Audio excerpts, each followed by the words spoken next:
William Le Queux's gripping tale, The Sign of the Seven Sins.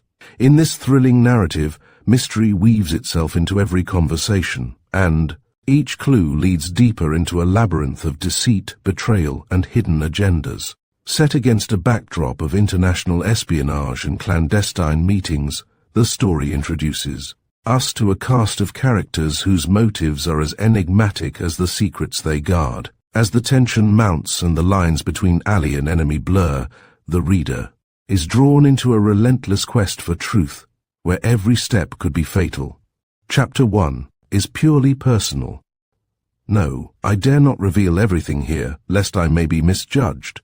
The narrative is, to say the least, a strange one, so amazing indeed, that had I not been one of the actual persons concerned therein, I would never have believed that such things could be. Yet these chapters of an eventful personal history, remarkable though they may appear, are nevertheless the truth, a combination of unusual circumstances which will be found startling and curious, idyllic and tragic. Reader, I would confess all if I dared, but each of us have skeletons in our cupboards, both you and I, for alas, I am no exception to the general rule among women.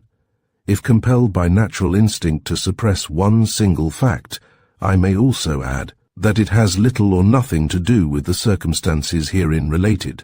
It only concerns myself, and no woman cares to afford food for gossips at her own expense. Briefly, it is my intention to narrate plainly and straightforwardly all that occurred, in the hope that those who read may approach it with a perfectly open mind, and afterwards judge me fairly, impartially, and without the prejudice attaching to one whose shortcomings are many, and whose actions have perhaps not always been tempered by wisdom.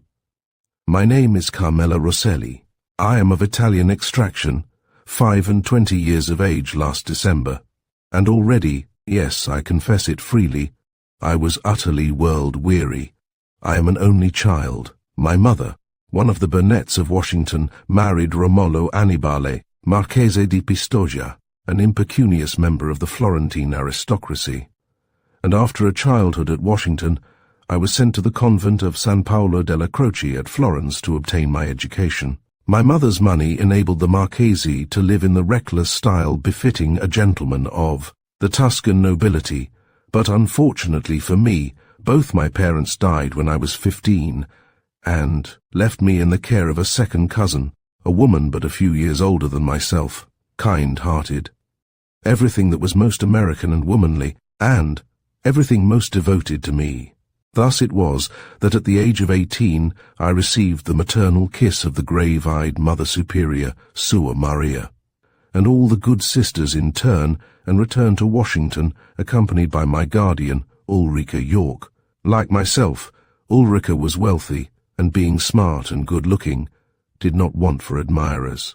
Together we lived for several years amid that society, diplomatic and otherwise, which circles around the White House, until one rather dull afternoon in the fall, she, Ulrica, made a most welcome suggestion. Carmela, I am ruined morally and physically. I feel that I want a complete change. I suggested New York or Florida for the winter. No, she answered. I feel that I must build up my constitution, as well as my spirits. Europe is the only place, say London for a month, Paris, Monte Carlo for January, then Rome till after Easter.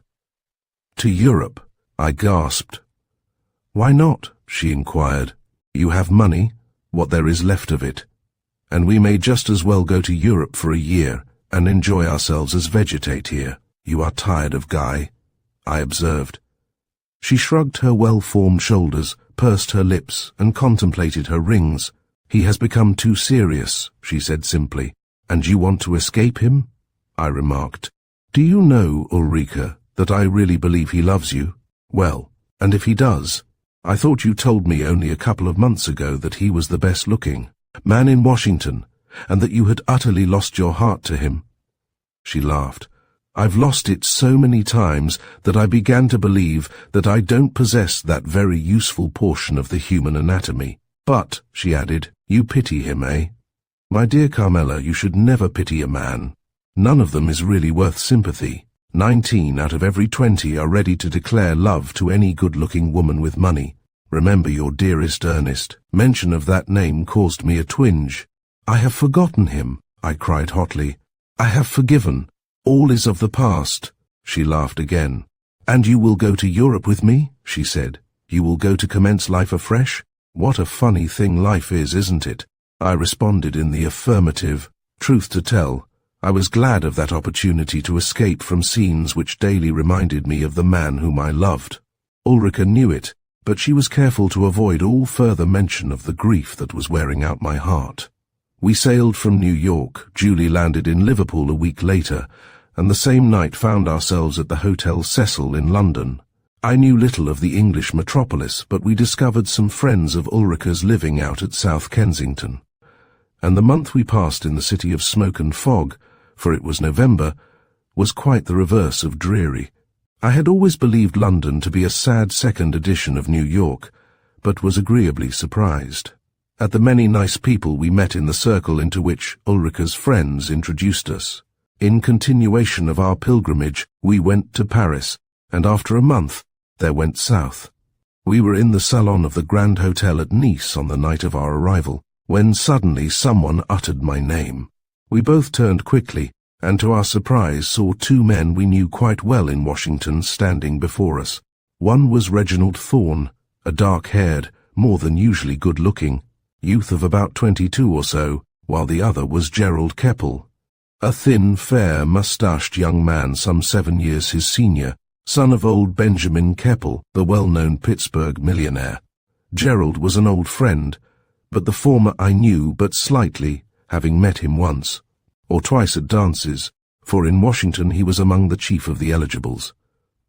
"Why, my dear Miss Roselli," he cried enthusiastically as we shook hands, "I'm so awfully glad to meet you. I had no idea you were here.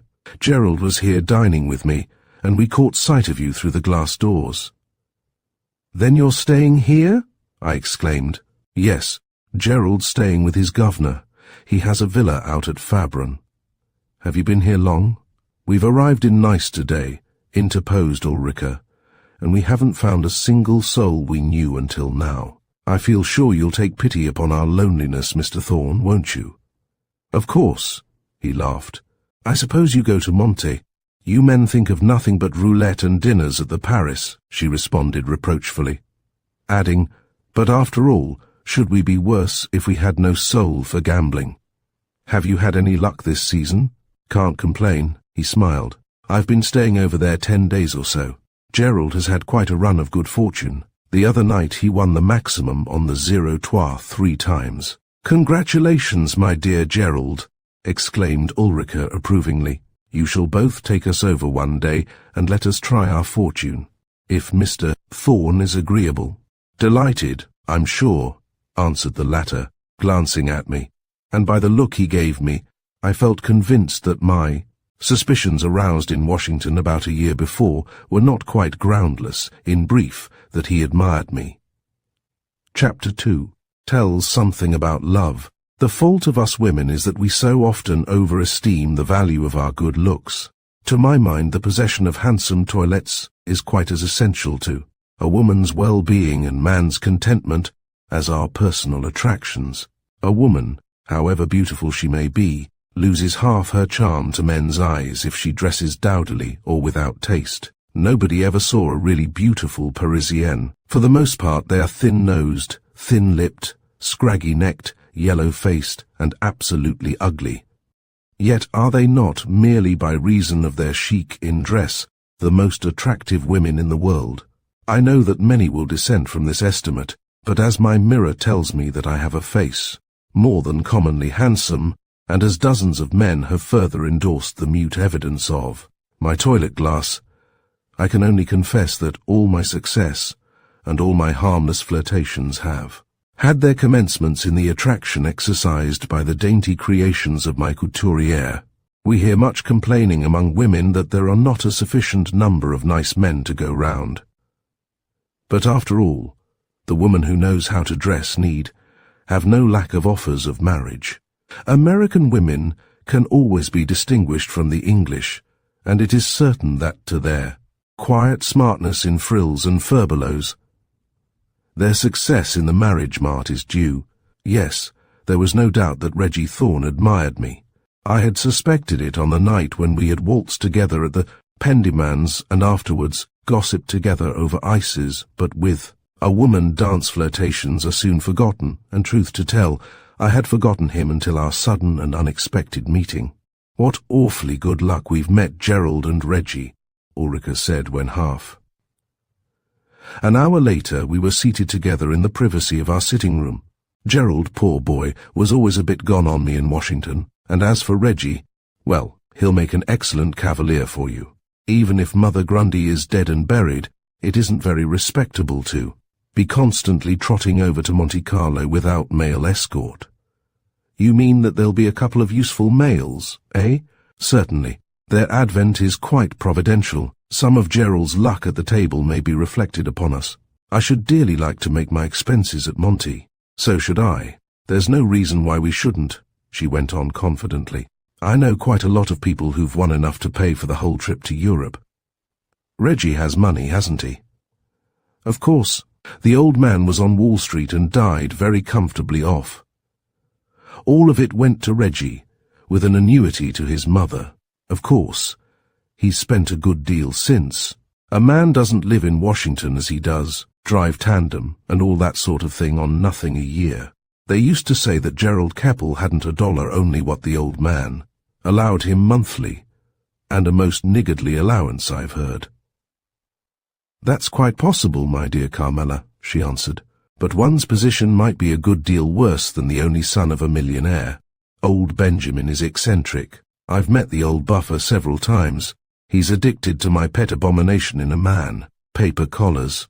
Then you'll take Gerald as your cavalier, and allot Reggie to me? I laughed. Yes, I'm self-sacrificing, am I not?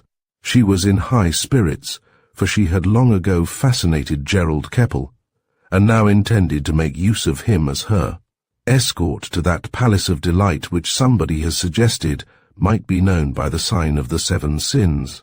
Ulrika was a typical woman of the up-to-date type, pretty, with soft, wavy chestnut hair and a pair of brown eyes that had attracted a host of men who had bowed down and worshipped at her shrine, yet beneath her corsets, I alone knew, there beat a heart from which, alas, all love and sympathy had long ago died out. To her, excitement, change and flirtation were as food and drink. She could not live without them.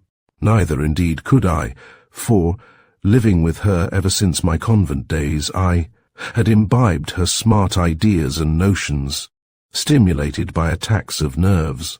A few days later, having lunched with Reggie and Gerald at the Grand Hotel, we went over to Monte Carlo by the 2 o'clock Yellow Express. Reader, you probably know the panorama of the Riviera, that stretch of azure sky, azure sea, of golden coasts, purple hills fringed, with olive and pine, rose and geranium running riot over hedge and hollow, oranges golden and flowers white upon the same branch. The pale violet of the Alps answers the violet of the valleys, white and gold marguerites spangle. The hillside where the old rock village of Aze is perched above, white and gold villas, dot the wayside, and white and gold are the decoration of that casino wherein is centered. All the human vices, painted tastefully in white and gold, the sign of the 7 sins. When I entered for the first time that wild, turbulent, close-smelling salle de jeu, where the croupiers were crying in those mechanical, strident tones, Messieurs, faites vos jeux, and uttering in warning voice, rien ne va plus, I gazed around me bewildered. Who were those grabbing crowds of smartly dressed people grouped around the tables? Were they actually civilized beings? Beings who had loved, suffered, and lived, as I had loved, suffered, and lived. How beautiful it was outside in that gay little place with the Red Hungarian band playing on the terrace of the Café de Paris, and half the Grand Monde of Europe lounging about and chattering. How enchanting was the grim dog's head as a fitting background in dark purple against the winter sunset, the old bronze Grimaldi rock rising sheer from the turquoise sea surmounted by the white tower of Monaco and the castellated walls of the palace, to the right Villafranche and San Juan shining in topaz and amber, the Estorelles as a necklace of radiant jewels, while to the left Bordighera was lying at the base of its neck, like a pearl at a fair throat, and beyond there was Italy, my own fair Italy.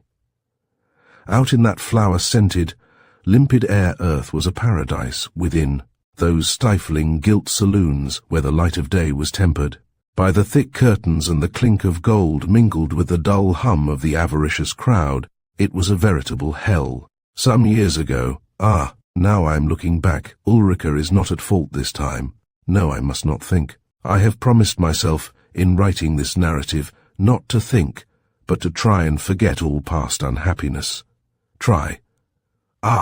Would that I could calm my soul, steep it in a draught of thoughtlessness, such that oblivion would come. It is terrible to think how a woman can suffer and yet live. What a blessing it is that the world cannot read a woman's heart. Men may look upon our faces, but they cannot read the truth. Even though our hearts may be breaking, we may wear a smile.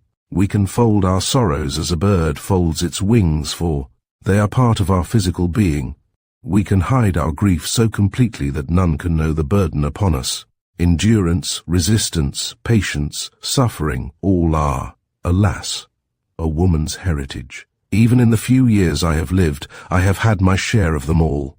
I stood bewildered, watching the revolving red and black roulette wheel and the eager crowd of faces around it. "Vingt, rouge, pair et passé," the croupier cried, and a couple of louis which Ulrica had placed on the last dozen were swept away with the silver, notes and gold to swell the bank. I thought of my secret grief. I thought of Ernest Cameron and pursed my lips. The old Tuscan proverb which the nuns in Florence had taught me so long ago was very true. Amore non è senza amaro. The millionaire's son at my elbow was explaining to me how the game was played, but I was paying no attention. I only remembered the man I had once loved, the man whose slave I was, the man whom I had forgiven, even though he had left me so cruelly. Only 3 things could make life to me worth living: the sight of his face, the sound of his voice, the touch of his lips.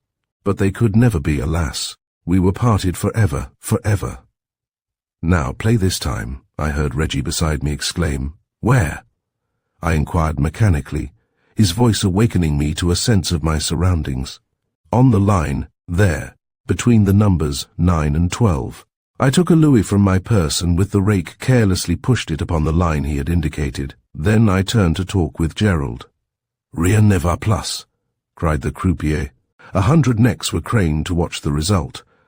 The ball fell with a final click into one of the little spaces upon the wheel. "Neuf, rouge, impair et manque." "You've won, my dear," cried Ulrica excitedly, and in a few moments Reggie, who raked up my winnings, gave me quite a handful of gold. "There now," he said, laughing, "you've made your first coup. Try again." I crammed the gold into my purse, but it would not hold it all. The 3 louis, which would not go in, I held in indecision in my hand. "Play on the trees Dixhue this time," urged Reggie, and I obeyed him blindly. The number 18 came up, therefore I again received another little handful of gold. I knew that many envious eyes were cast in my direction, and to me the excitement of winning was an entirely new sensation. Ulrica fancied the last dozen, and I placed 5 louis upon it, winning a 3rd time. Having won 800 francs in 3 turns of the wheel, I began to think roulette not such wearying fun as I had once believed it to be. I wanted to continue playing, but the others prevented me. They knew too well that the bank at Monte Carlo only lends its money to the players. With Reggie at my side, I went out and strolled through those beautiful gardens beside the sea, watched the pigeon shooting, and afterwards sat on the terrace of the Café de Paris and enjoyed the brilliant sundown. Chapter 3 is a mystery. I was left alone with Reggie, for Ulrica had taken Gerald into the orchestral concert. "What awfully good luck you had," he observed after we had been chatting some time. "If you'd had the maximum on each time, you'd have won about $4,000. "There are a good many ifs in gambling," I remarked. I've never had any luck before in gambles at bazaars and such like places. When you do have luck, follow it, is my motto." He laughed. "I should have advised you to continue playing today, only I thought it might annoy Ulrika," and he raised his glass to his lips. "But I might have lost all that I won," I remarked. "No, I prefer to keep it. I'd like to be unique among the people, and go away with some of the bank's money. I intend to keep what I have, and not to play again. Never? Never, my dear Miss Rosselli. That's what everyone says here." He laughed. "But before you've been on the Riviera long, you'll discover that this is no place for good resolutions. Gambling is one of the sweetest and most insidious of vices, and has the additional attraction of being thought chic. Look at the crowd of women here. Why, every one of them play. If they didn't, others would believe them to be hard up. And poverty, you know, is distinctly bad form here. Even if a woman hasn't sufficient to pay her hotel bill, she must wear the regulation gold. Chatelaine the gold chain purse, if it only contains a couple of pieces of 100 sous. And she must play. Fortunes have been won with only 5 francs. Such stories, I fear, are only fairy tales," I said incredulously. "No, at least one of them is not," he answered, blowing a cloud of smoke from his lips and looking at me amusedly. "I was playing here one night last March when a young French girl won 300,000 francs after having first lost all she had. She borrowed a 5-franc piece from a friend, and with it broke the bank. I was present at the table where it occurred. Fortune is very fickle here." "So it seems," I said. "That is why I intend to keep what I've won." "You might have a necklace made of the louis," he said.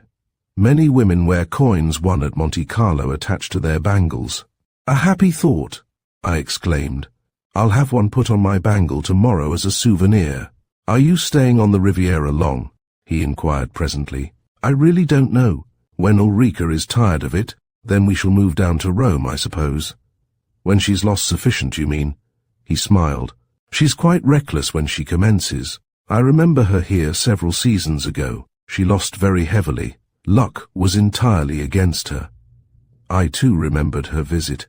She left me in Washington and went to the Riviera for a couple of months, and on her return was constantly bewailing her penury. This, then, was the secret of it. She had never revealed to me the truth. "And you think that I shall be stricken with the prevalent epidemic?" I inquired. "I hope not," he answered quickly.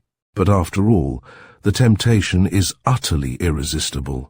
It is sad indeed that here in this corner of God's earth, which he has marked as the nearest approach to paradise, should be allowed to flaunt all the vices and the 7 deadly sins which render the world horrible. Monte Carlo is the one blot upon the Riviera. I'm a gambler. I make no secret of it, because I find resistance impossible while I have money in my pocket. Nevertheless, much as I like a fling here each winter, I would gladly welcome the closing of the casino. It is, alas, true that those red-carpeted steps and the wide doors opposite form the entrance gate to hell." I sighed, glancing over to the flight of steps before us where the gay wintering world in summer toilettes were passing up and down. He was possessed of common sense and spoke the truth. Inside those rooms, the perspiring, perfumed crowds were fluttering around the tables, as moths around a candle, going headlong to ruin both moral and financial. "Yes," I observed reflectively, "I suppose you're right. Thousands have been ruined within that place, and thousands have ended by taking one's own life," he added. "The average number of self-harms within this tiny principality of Monaco is more than 2 a day." "More than 2 a day?" I exclaimed incredulously. "Yes. Of course, the authorities bribe the press and hush it all up, but the authentic figures were published not so long ago. The administration of the casino find it cheaper to bury a corpse than to pay a ruined gambler's fare to St. Petersburg, London, or New York. That's why the poor devils who are cleaned out find the much-talked-of viatique so difficult to obtain. Human life is held very cheap here, I can tell you." "Oh, don't talk like that," I protested. "You make one feel quite nervous." "Do you mean that murder is often committed?" "Well, not exactly that, But one must always remember that here, mixing with the best people of Europe, are the very scum of the world, both male and female. Although they dress elegantly, live well, play boldly and give themselves airs and titles of nobility, they are a very queer and unscrupulous crowd, I can assure you. Do you know any of them by sight? I inquired, much interested. Oh, one or two, he answered, laughing indifferently. Some of them, of course, are eccentric and quite harmless characters. Then a moment later he added, do you see that tall, thin old man just ascending the steps, the one with the soft white felt hat? Well, his is a curious story. 20 years ago, he came here a millionaire, and within a month lost everything he possessed at Trente Quarante. So huge were the profits made by the bank that instead of giving him his viatique to London, they allotted him a pension of a louis a day for life, on the understanding that he should never again enter the rooms. For nearly 20 years he lived in Nice, haunting the Promenade des Anglais and brooding over his past foolishness. Last year, however, somebody unexpectedly died and left him quite comfortably off, whereupon he paid back to Monte Carlo all that he had received and returned again to gamble. His luck, however, has proved just as bad as before. Yet each month, as soon as he draws his income, he comes over and in. A single day flings it all away upon the red, his favourite colour. His history is only one of many. With interest I looked at the tall, thin-faced old gambler as he painfully ascended the steps, and, even as I watched, he passed in, eager to fling away all that stood between himself and starvation. Truly, the little world of Monte Carlo is a very queer place. Ulrica and Gerald came laughing across the leafy place and joined us at our table. It was very pleasant there, with the band playing the latest waltzes, the gay promenaders strolling beneath the palms, the bright flowers and the pigeons strutting in the roadway. Indeed, as one sat there, it seemed hard to believe that this was actually the much-talked of Monte Carlo, the plague spot of Europe. I don't think that I ever saw Ulrica look so well as on that afternoon in her white serge dress which she had had. Made in Paris, for white serge is, as you know, de rigueur at Monte in winter, with a white hat and white shoes. I was also in white, but it never suits me as it does her. Yet one must be smart, even at the expense of one's complexion. At Monte Carlo one must at least be respectable, even in one's vices. Come, let's go back to the rooms, suggested Ulrica when she had finished her tea. Flavoured with orange flower water, which is the mode at the Café de Paris. Miss Rosselli won't play any more, said Reggie. My dear Carmela, cried Ulrica, why surely you've the pluck to follow your good fortune. But I was obdurate, and although I accompanied the others, I did not risk a single sou.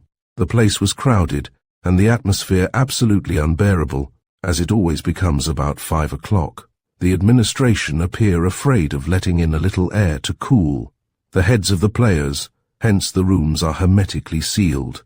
As I wandered about with Reggie, he pointed out to me other well-known characters in the rooms. The queer old fellow who carries a bag purse made of coloured beads, the old hag with a moustache who always brings her own rake, the bright-eyed, dashing woman known to the croupiers as the Golden Hand, the thin, wizen-faced little hunchback who one night a few months before had broken the bank. At the first roulette table on the left, men working so-called systems and women trying to snatch up other people's winnings. Now and then my companion placed a louis upon a transversale or colonne, and once or twice he won, but declaring that he had no luck that day, he soon grew as tired of it as myself. Ulrica came up to us presently flushed with excitement. She had won 300 francs at the table where she always played. Her favourite croupier was turning the wheel, and he always brought her luck. We both had won, and she declared it to be a happy augury for the future. While we were standing there, the croupier's voice sounded loud and clear, 0, with that long roll of the R which habitués of the rooms know so well. 0, cried Reggie. By Jove, I must put something on, and he dashed over to the table and handed the croupier a 100-franc note with a request to put it on the number 29. The game was made and the ball fell. 29. Rouge impair et passé. By Jove, cried Gerald, he's won. Lucky devil. How extraordinary that after 0, the number 29 so invariably follows. The croupier handed Reggie 3,000 franc notes, and quite a handful of gold. Then the lucky player moved his original stake on to the little square marked 36. Again he won, and again and again. The 3,000 franc notes he had just received he placed upon the middle dozen. The number 18 turned up, and the croupier handed him 6,000 francs, the maximum paid by the bank on a single coup. Every eye around that table watched him narrowly. People began to follow his play, placing their money beside his, and time after time he won, making only a few unimportant losses. We stood watching him in silent wonder. The luck of the man with whom I had been flirting was simply marvelous. Sometimes he distributed his stakes on the colour, the dozen, and the pair, and in that manner often won in several places at the same coup. The eager, grabbing crowd surged around the table, and the excitement quickly rose to fever heat. The assault Reggie was making upon the bank was certainly a formidable one. His inner pockets bulged with the handfuls of notes he crammed there, while the outer pockets of his jacket were heavy with golden louis. Ulrika stood behind him but uttered no word. To speak to a person while playing is believed by the gambler to bring evil fortune. When he could cram no more notes into his pockets, he passed them to Ulrika, who held them in an overflow bundle in her hand. He tossed 1,000 francs on the red, but lost, together with the dozens of others who had followed his play. He played again with no better result. A third time he played on the red, which had not been up for 9 times in succession, a most unusual run. Black won. "I've finished," he said, turning to us with a laugh. "Let's get out of this. My luck has changed." "Marvellous," cried Ulrika. "Why, you must have won quite a fortune. We'll go across to the cafe and count it," he said, and we all walked out together. Then, while sitting at one of the tables, we assisted him to count the piles of gold and notes. He had, we found, won over 60,000 francs. At his invitation we went along to Gast's, the jewellers in the gallery, and he there purchased for each of us a ring as a little souvenir of the day. Afterwards we turned into Ciro's and dined. Yes, life at Monte Carlo is absolutely intoxicating.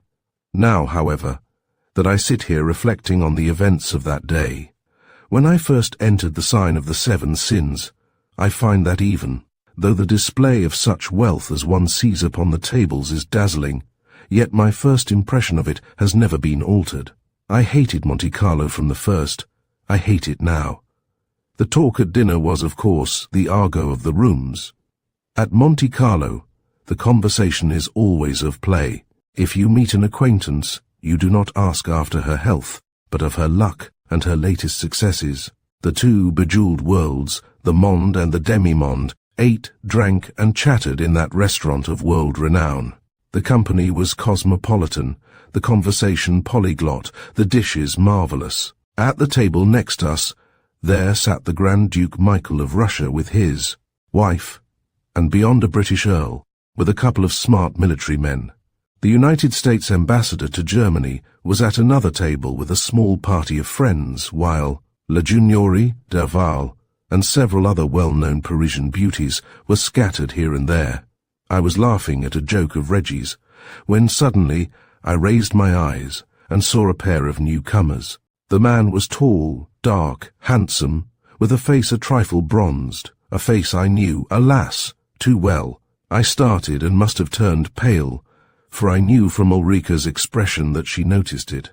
The man who entered there, as though to taunt me with his presence, was Ernest Cameron, that man whom I had loved, nay, whom I still loved, the man who had a year ago cast me aside for another, and left me to wear out my young heart in sorrow and suffering. That woman was with him, the tow-haired woman whom they told me he had promised to make his wife.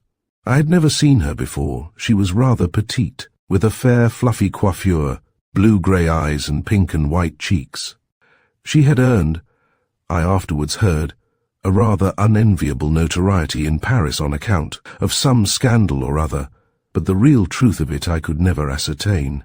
Our eyes met as she entered, but she was unaware that she gazed upon the woman who was her rival and who hated her. She had stolen Ernest from me, and I felt that I could rise there, in that public place, and crush the life from her slim, fragile frame. Ernest himself brushed past my chair, but without recognizing me, and went down the room gaily with his companion. "Do you notice who has just entered?" asked Ulrica. I nodded. I could not speak. "Who?" inquired Reggie quickly. "Some friends of ours," she answered carelessly. "Oh, everyone meets friends here."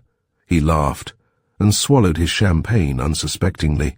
Reader, if you are a woman, you will fully understand how sight of that man, who held me in a fatal fascination, caused within me a whirl of passions.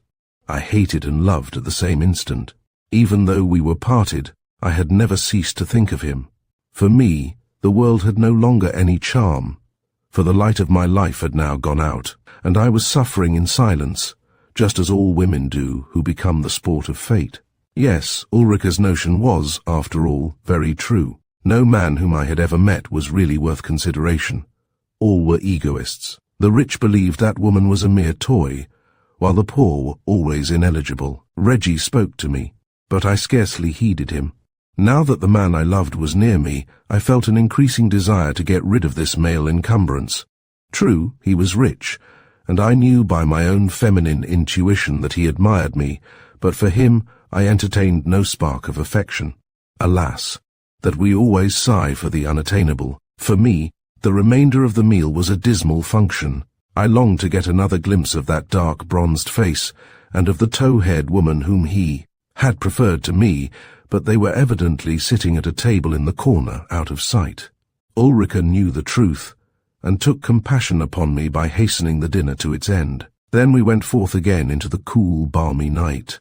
The moon shone brightly, and its reflection glittered in a long stream of silver brilliance upon the sea. The place was gaily lit, and the white facade of the casino with its great illuminated clock shone with lights of every hue. Across to the Hermitage we strolled and took our coffee there. I laughed at Reggie's pockets bulging with notes, for, the banks being closed, he was compelled to carry his winnings about with him. While we sat there, however, a brilliant idea occurred to him. "Nearly all these notes are small," he said suddenly. "I'll go into the rooms and exchange the gold and small notes for large ones. They'll be so much easier to carry." "Ah!" cried Ulrica. "I never thought of that." "Why, of course." "Very well," he answered. "I shan't be 10 minutes. Don't be tempted to play again, old fellow," urged Gerald. "No fear of that." He laughed, and with a cigarette in his mouth strode away in the direction of the casino. We remained there gossiping for fully half an hour, yet he did not return. It was only a walk of a couple of minutes from the Hermitage to the casino. Therefore we concluded that he had met some friend and been detained, for he, like Gerald, came there each winter and knew quite a host of people. One makes a large circle of acquaintances on the Riviera, many interesting but the majority undesirable. "I wonder where he's got to," Gerald observed presently. "Surely he isn't such an idiot as to resume play." "No, he's well enough aware that there's no luck after dinner," remarked Ulrica. "We might, however, I think, take a last turn through the rooms and see whether he's there." This suggestion was carried out, but although we searched every table, we failed to discover him. Until 10 o'clock we lounged about, then returned by the express to Nice. That he should have left us in that abrupt manner was certainly curious, but as Gerald declared he was always erratic in his movements, and that his explanation in the morning would undoubtedly be found entirely satisfactory, we returned together to the hotel, where we wished our companion good night and ascended in the elevator to our own sitting room on the 2nd floor. My good fortune pleased me, but my heart was nevertheless overburdened with sorrow. Sight of Ernest had reopened the gaping wound which I had so strenuously striven to heal by the aid of lighter loves. I now thought only of him. Ulrica, who was in front of me, gaily pushed open the door of our sitting room and switched on the light. But ere she crossed the threshold, she drew back quickly with a loud cry of horror and surprise. In an instant, I was at her side. "Look!" she gasped, terrified, pointing to the opposite side of the room. "Look!" The body of a man was lying face downward upon the carpet, half hidden by the round table in the center of the room. Together we dashed forward to his assistance and tried to raise him, but were unable. We succeeded, however, in turning him upon his side, and then his white, hard-set features became suddenly revealed. "My God!" I cried, awe-stricken. "What has occurred?" "Why, it's Reggie." "Reggie!" shrieked Ulrika, kneeling quickly and placing her gloved hand eagerly upon his heart. "Reggie! And he's dead! Impossible!" I gasped, petrified at the hideous discovery. "It is true," she went on, her face white as that of the dead man before us.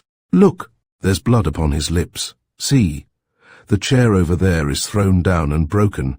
There has apparently been a fierce struggle." Next instant a thought occurred to me, and bending, I quickly searched his inner pockets.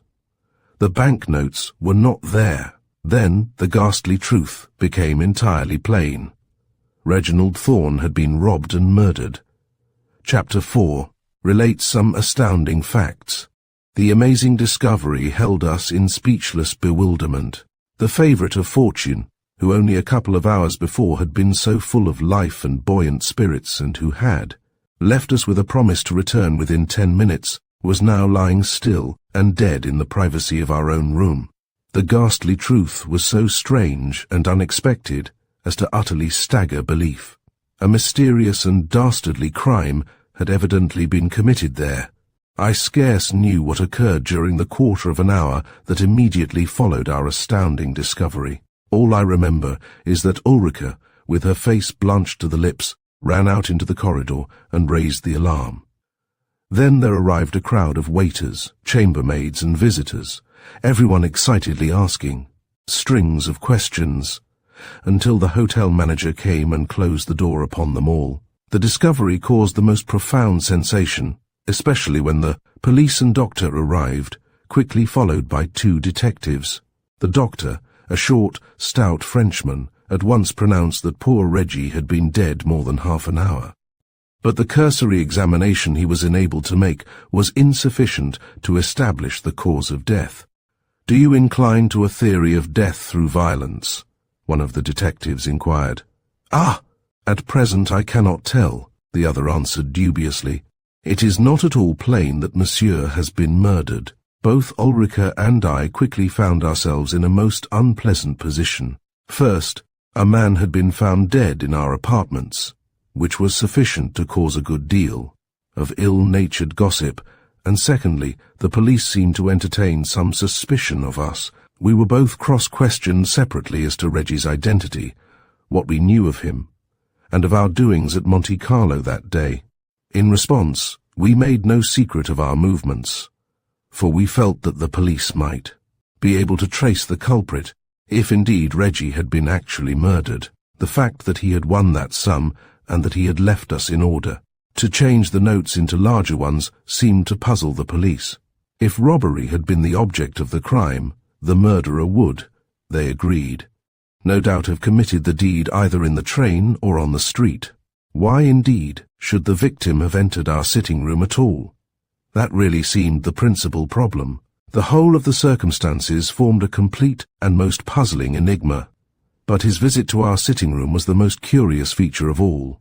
The thief, whoever he was, for I inclined towards the theory of theft and murder, had been enabled to effect his purpose swiftly and leave the hotel without detection. Another curious fact was that neither the concierge nor the elevator lad recollected the dead man's return. Both agreed that he must have slipped in unobserved, and if so, why? Having concluded the examinations of Ulrika and myself and my Italian maid, Felicita, who had returned from her evening out and knew nothing at all of the matter, the police made a most rigorous search in our rooms. We were present and had the dissatisfaction of watching our best gowns and other articles tumbled over and mauled by unclean hands. Not a corner was left unexamined, for when the French police make a search they at least do it thoroughly. "Ah, what is this?" exclaimed one of the detectives, picking from the open fireplace in the sitting room a crumpled piece of paper, which he smoothed out carefully. In an instant we were all eager attention. I saw that it was a sheet of my own notepaper, and upon it in a man's handwriting was the commencement of a letter. "My dear Miss Rosselli, I have—" There it broke off short. There were no other words. The paper had been crushed and flung away, as though the writer, on mature thought, had resolved not to address me by letter. I had never seen Reggie's handwriting, but on comparison with some entries in a notebook found in his pocket, the police pronounced it to be his. What did he wish to tell me? About an hour after midnight, we sent up to the Villa Fabron for Gerald, who returned in the cab which conveyed our messenger. When we told him the terrible truth, he stood open-mouthed, rooted to the spot. "Reggie dead," he gasped. "Murdered." "Undoubtedly," answered Ulrica. "The mystery is inexplicable, but with your aid we must solve it." "With my aid?" he cried. "I fear I cannot help you. I know nothing whatever about it." "Of course not," I said. "But now tell us, what is your theory? You were his best friend, and would therefore probably know if he had any enemy who desired to wreak revenge upon him." "He hadn't a single enemy in the world, to my knowledge," Gerald answered. "The motive of the crime was robbery, without a doubt. Most probably he was followed from Monte Carlo by someone who watched his success at the tables. There are always some desperate characters among the crowd there. Do you think, then, that the murderer was actually watching us ever since the afternoon?" I inquired in alarm. "I think it most probable," he responded. "At Monte Carlo there is a crowd of all sorts and conditions of outsiders. Many of them wouldn't hesitate to commit murder for the sum which poor Reggie had in his pockets." "It's terrible!" ejaculated Ulrica. "Yes," he sighed, whilst his face grew heavy and thoughtful. "This awful news has upset me quite as much as it has you. I have lost my best friend. I hope you will spare no effort to clear up the mystery," I said, for I had rather liked the poor boy, ever since chance had first thrown us together. In Washington, and on the renewal of our acquaintance a few days previously, my estimate of his character and true worth had considerably improved. It was appalling that he should be thus struck down so swiftly and in a manner so strange. "Of course, I shall at once do all I can," he declared. "I'll see the police and state all I know. If this had occurred in England or in America, there might be a chance of tracing the culprit by the numbers on the banknotes. In France, however, the numbers are never taken, and stolen notes cannot be recovered. However, rest assured, both of you, that I'll do my very best." There was a tap at the door at that moment, and opening it, I was confronted by a tall, dark-bearded Frenchman, who explained that he was an agent of police. To him, Gerald related all he knew regarding poor Reggie's acquaintances, and movements while on the Riviera, and afterwards in company. With the detective he went to the rooms we had abandoned, and there gazed for the last time upon the dead face of his friend. This sudden tragic event had cast a gloom over both Ulrica and myself. We were both nervous and apprehensive, ever debating the mysterious reason which caused Reggie to enter our sitting room in our absence. Surely he had some very strong motive, or he would not have returned straight there and commenced that mysterious letter of explanation. As far as we could discern, his success at the tables in the afternoon had not intoxicated him, for although young, he was a practiced, unemotional player, and him gains and losses were alike. At least, he displayed no outward sign of satisfaction, beyond a broad smile when his winning number was announced by the croupier. No, of the many theories put forward, that of Gerald seemed the most sound, namely, that he had been followed from Monte Carlo with evil intent. The Petit Nicois, the Éclaireur, and the Phare du Littoral were next day full of the mystery of the Grand Hotel. In the article we were referred to as Mademoiselle Y and Mademoiselle R, as is usual in French journalism, and certainly the comments made by the three organs in question were distinguished by undisguised suspicion and sorry sarcasm. The Petit Nicois, a journal which had on so many recent occasions given proof of its anti-English, and anti-American tone, declared its disbelief of the story that the deceased had won the large sum stated, and concluded by urging the police of Nice to leave no stone unturned in its efforts to discover the murderer, which it added would probably be found within the hotel. This remark was certainly a pleasing reflection to cast upon us. It was as though the journal believed that one of us, or both, had conspired to murder him. Gerald was furious, but we were powerless to protect ourselves against the cruel calumnies of such torsions. The official inquiry, held next day after the post-mortem examination had been made, revealed absolutely nothing. Even the cause of death puzzled the doctors. There was a slight cut in the corner of the mouth, so small that it might have been accidentally caused while he had been eating, and beyond a slight scratch behind the left ear, there was no abrasion of the skin, no wound of any kind. On the neck, however, were two strange marks, like the marks of a finger and a thumb, which pointed to strangulation, yet the medical examination failed to establish that as a fact. He died, it was declared, from some cause which could not be determined. It might indeed have been a natural death, the doctors admitted, but the fact that the notes were missing pointed very clearly and conclusively to murder.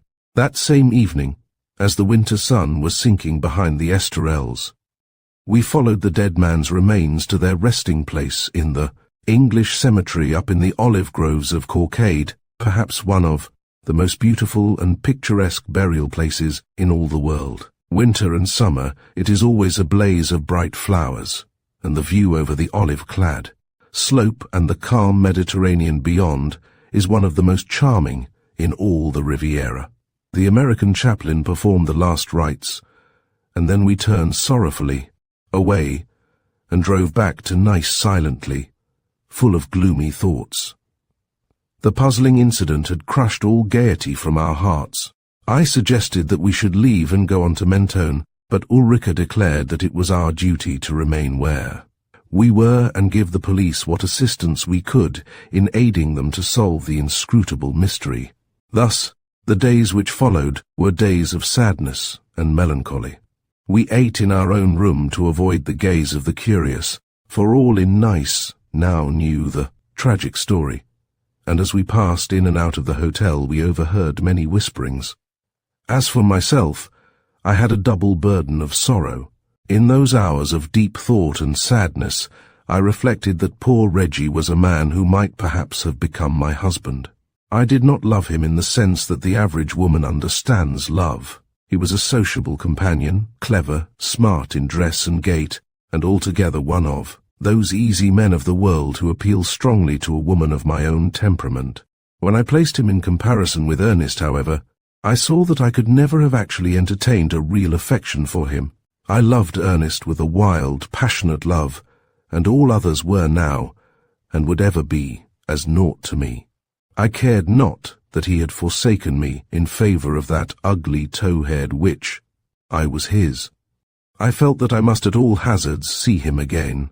I was sitting at the open window one afternoon, gazing moodily out upon the square Massena, when Ulrika suddenly said, "Curious that we've seen nothing further of Ernest.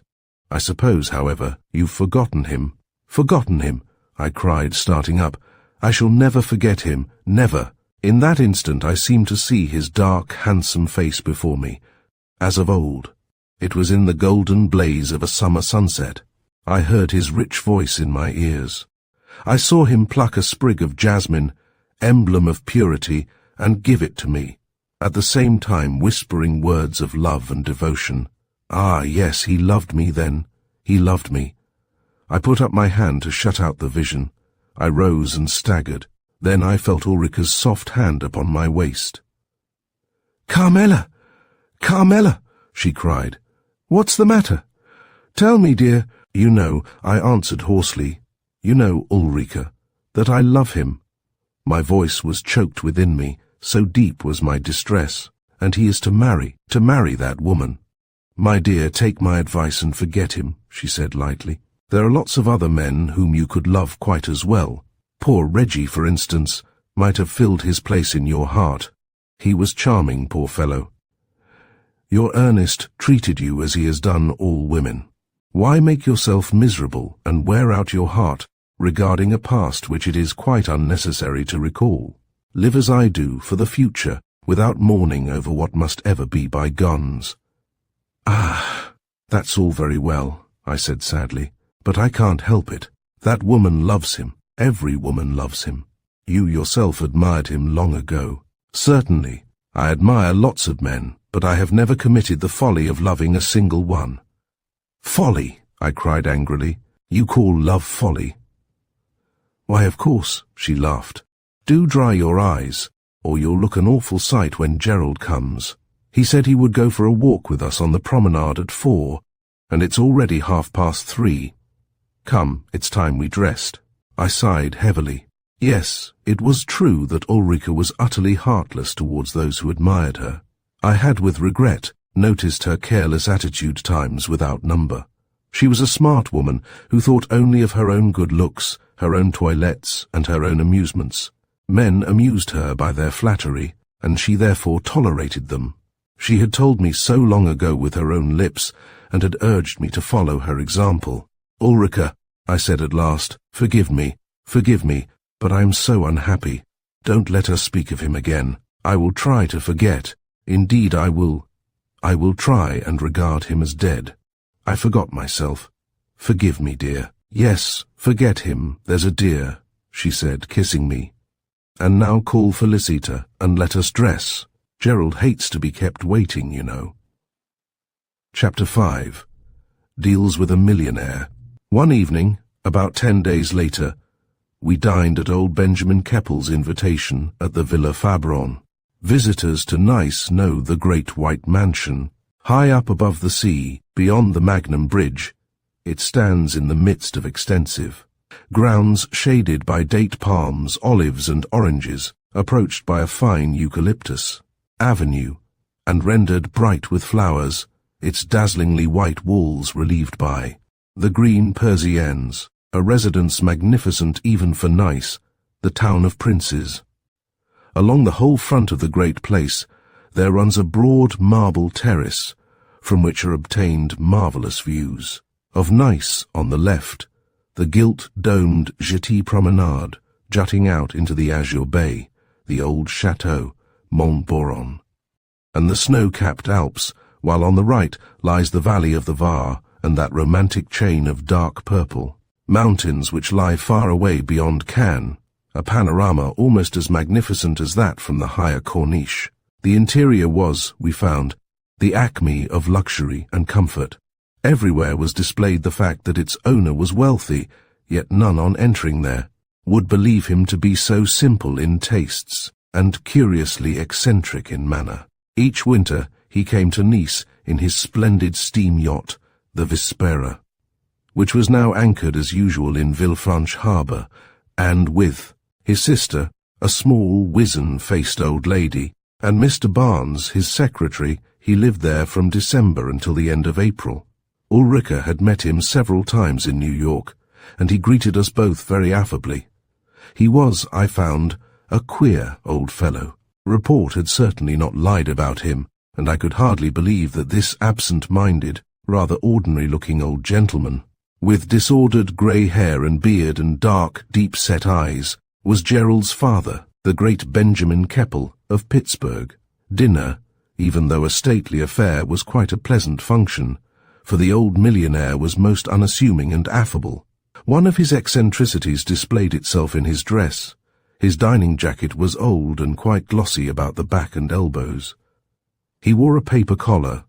His white tie showed unmistakable signs of having done duty on at least a dozen previous occasions, and a cross.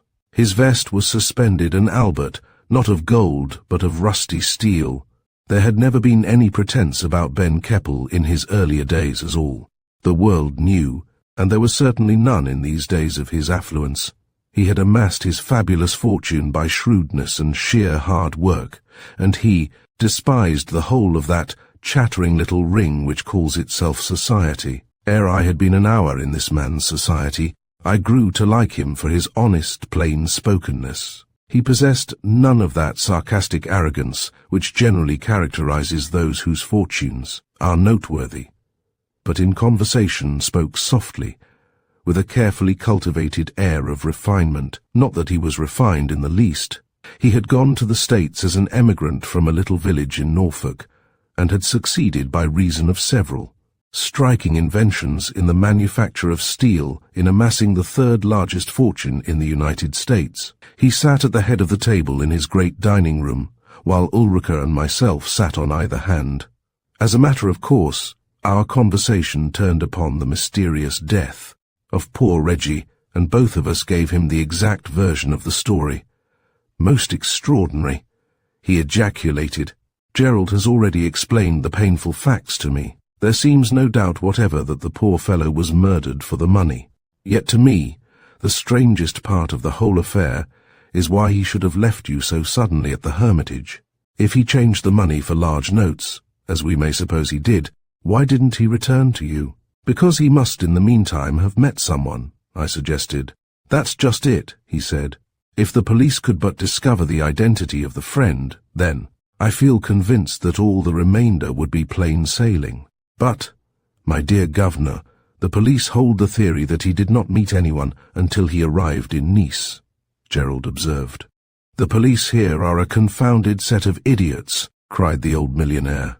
If it had occurred in New York or Chicago, or even in Pittsburgh, they would have arrested the murderer long before this. Here in France, there's too much confounded control. I expect if the truth were known, observed Miss Keppel in her thin, squeaky voice, the authorities of Monaco don't relish the idea that a man should be followed and murdered after successful play, and they won't help the nice police at all. Most likely, her brother said.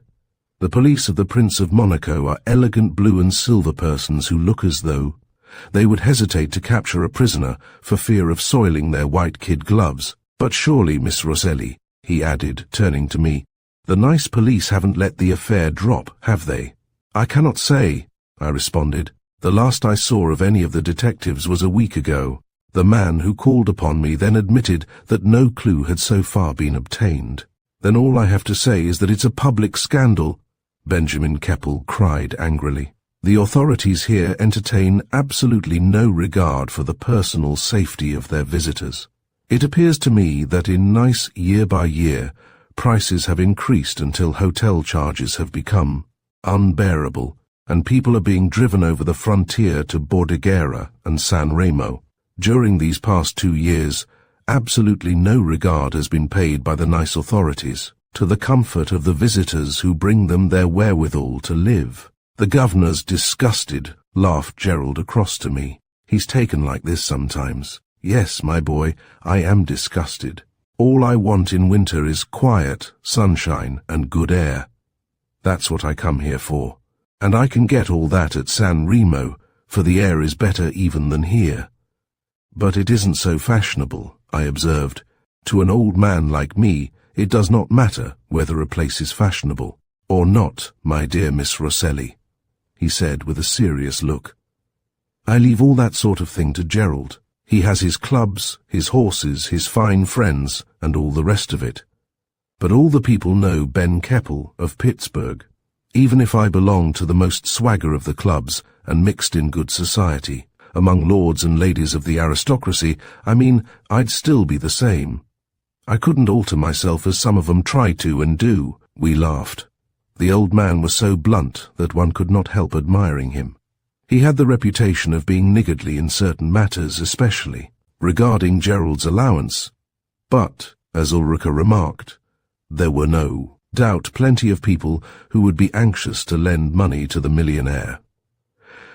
His heir upon post-obits, so that after all it didn't much matter. If inclined to be economical in one or two directions, he certainly kept a remarkably good table, but although there were choice wines for us, he drank only water.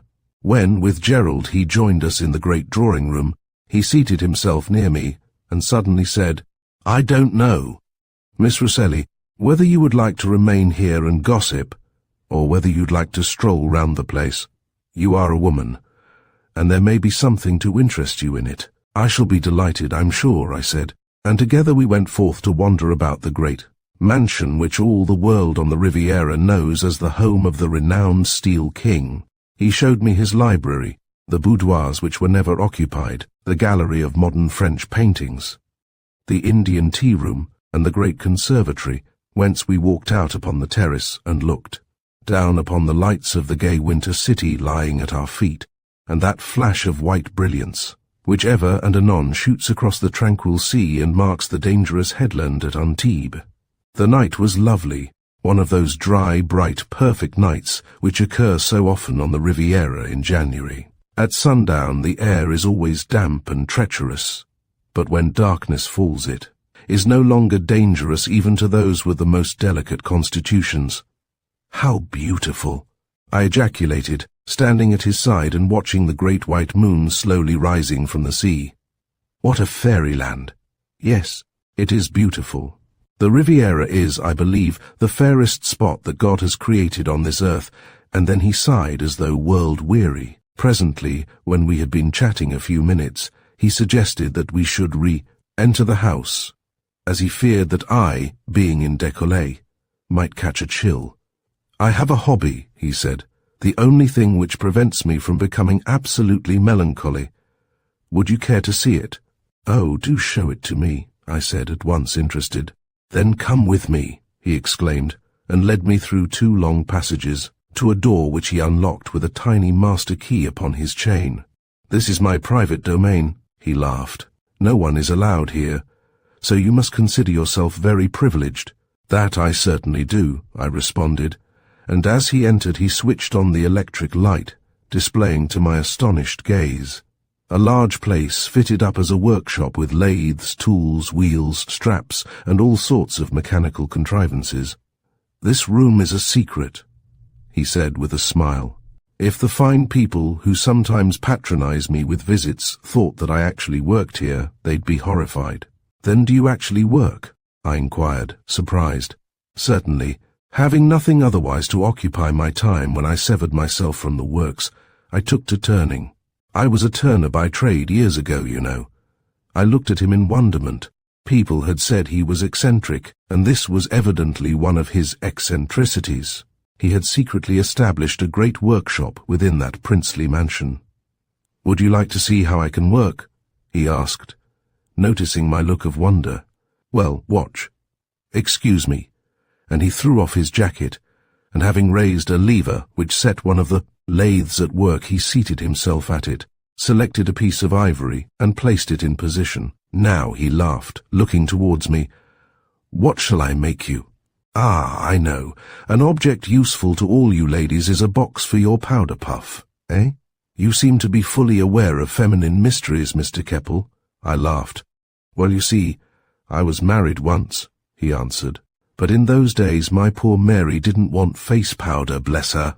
And at that instant, his keen chisel cut deeply into the revolving ivory with a harsh, soaring sound that rendered further conversation impossible. I stood behind watching him. His grand old head was bent keenly over his work as he hollowed out the box to the desired depth, carefully, gauged it, finished it, and quickly turned the lid until it fitted with precision and exactness. Then he rubbed it down, polished it in several ways, and at last handed it to me complete, saying, "There is a little souvenir, Miss Rosselli, of your first visit to me." "Thank you ever so much," I answered, taking it and examining it curiously. Truly he was a skilled workman, this man whose colossal wealth was remarkable even among the many millionaires in the United States. "I ask only one favor," he said, as we passed out, and he locked the door of his workshop behind us, "that you will tell no one of my hobby, that I have returned to my own trade. For Gerald's sake I am compelled to keep up an appearance, and some of his friends would sneer if they knew that his father still worked and earned money in his odd moments." "Do you earn money?" I inquired, amazed. "Certainly. A firm in Bond Street, London, buy all my ivory work, only they are not, of course, aware that it comes from me. It wouldn't do, you know. My work, you see, provides me with a little pocket money. It has done so ever since I left the factory." He added simply, "I promise you, Mr. Keppel, that I'll tell no one if you wish it to remain a secret. I had no idea that you actually sold your turnings." "You don't blame me, surely," he said, Certainly not, I answered. It seems, however, ludicrous that this multi-millionaire, with his great houses in New York and Pittsburgh, his shooting box in Scotland, his yacht acknowledged to be one of the finest afloat, and his villa on the Riviera, should toil at turning in order to earn £1 or £2 a week as pocket money.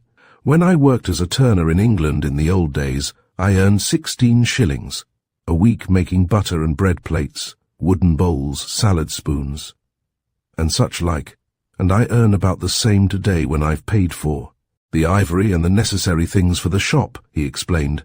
Then he added, You seem to think it strange, Miss Rosselli. If you place yourself for a moment in my position, that of a man without further aim or ambition, you will not be surprised that I have, after the lapse of nearly 40 years, returned to the old trade to which I served my apprenticeship.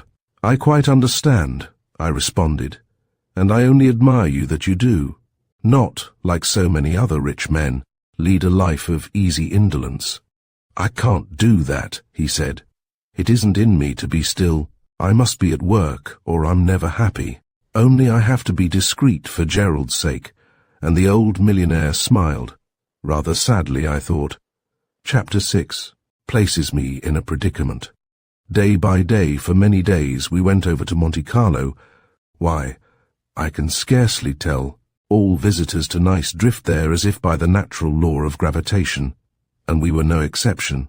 Even though our memories of the sign of the 7 sins were painful on account of poor Reggie's mysterious death, we nevertheless found distraction in the rooms, the crowds, and the music. Sometimes Gerald would act as escort, and at other times we went alone after luncheon and risked a few louis on the tables with varying success. We met quite a host of people we knew, for the season was proceeding apace, and the nearness of the carnival attracted our compatriots from all over Europe. And as the days passed, my eyes were ever watchful. Truth to tell, Monte Carlo had an attraction for me, not because of its picturesqueness or its play, but because I knew that in that gay, fevered little world there lived and moved the one man who held my future in his hands. In the rooms, in the Paris, in the place, and in the gardens I searched for sight of him, but alas, always in vain. I bought the various visitors' lists, but failed to discover his name as staying at any of the villas or hotels. Yet I knew he was there, for had I not seen him smile upon that woman who was my rival? The papers continued to comment upon the mystery surrounding poor Reggie's tragic death, yet beyond a visit from the United States consul, who obtained a statement from us regarding his friends in Philadelphia and took possession of certain effects found in his room, absolutely nothing fresh transpired. It was early in February, that month when Nice puts on its annual air of gaiety in preparation for the reign of the King of Folly, when the streets are bright with coloured decorations. Great stands are erected in the Place Massena, and the shops of the Avenue de la Gare are ablaze with carnival costumes in the 2 colours previously decided upon by the Fêtes Committee. Though Nice may be defective from a sanitary point of view, and her authorities churlish towards foreign visitors, nevertheless, in early February it is certainly the gayest and most charming spot on the whole Riviera. The very streets are full of life and movement, sweet with the perfume of roses and violets and mimosa, and at a time when the rest of Europe is held frost-bound summer, costumes and sunshades are the mode, while men wear their straw hats and flannels. Upon that finest of all sea walks, the palm-planted Promenade des Anglais, poor Reggie's brother, a doctor in Chicago, had arrived to obtain a personal account of the mystery, which of course we gave. Gerald also conducted him to the grave in the English cemetery, whereon he laid a beautiful wreath and gave orders for a handsome monument. Then, after remaining 3 days, he returned to Genoa, and thence, by the North German Lloyd, to America. We became, meanwhile, frequent guests at the Villa Fabron, dining there, often, and being always received cordially by the old millionaire. The secretary, Barnes, appeared to me to rule the household, for he certainly placed himself more in evidence than his employer, and I could see that the relations between Gerald and this factotum of his father were somewhat strained. He was a round-faced man of about 35, dark, clean-shaven, with a face that was quite boyish-looking, but with a pair of small eyes that I did not like. I always distrust people with small eyes. From his manner, however, I gathered that he was a shrewd, hard-headed man of business, and even Gerald himself had to admit that he fulfilled the duties of his post admirably. Of course, I came into contact with him very little.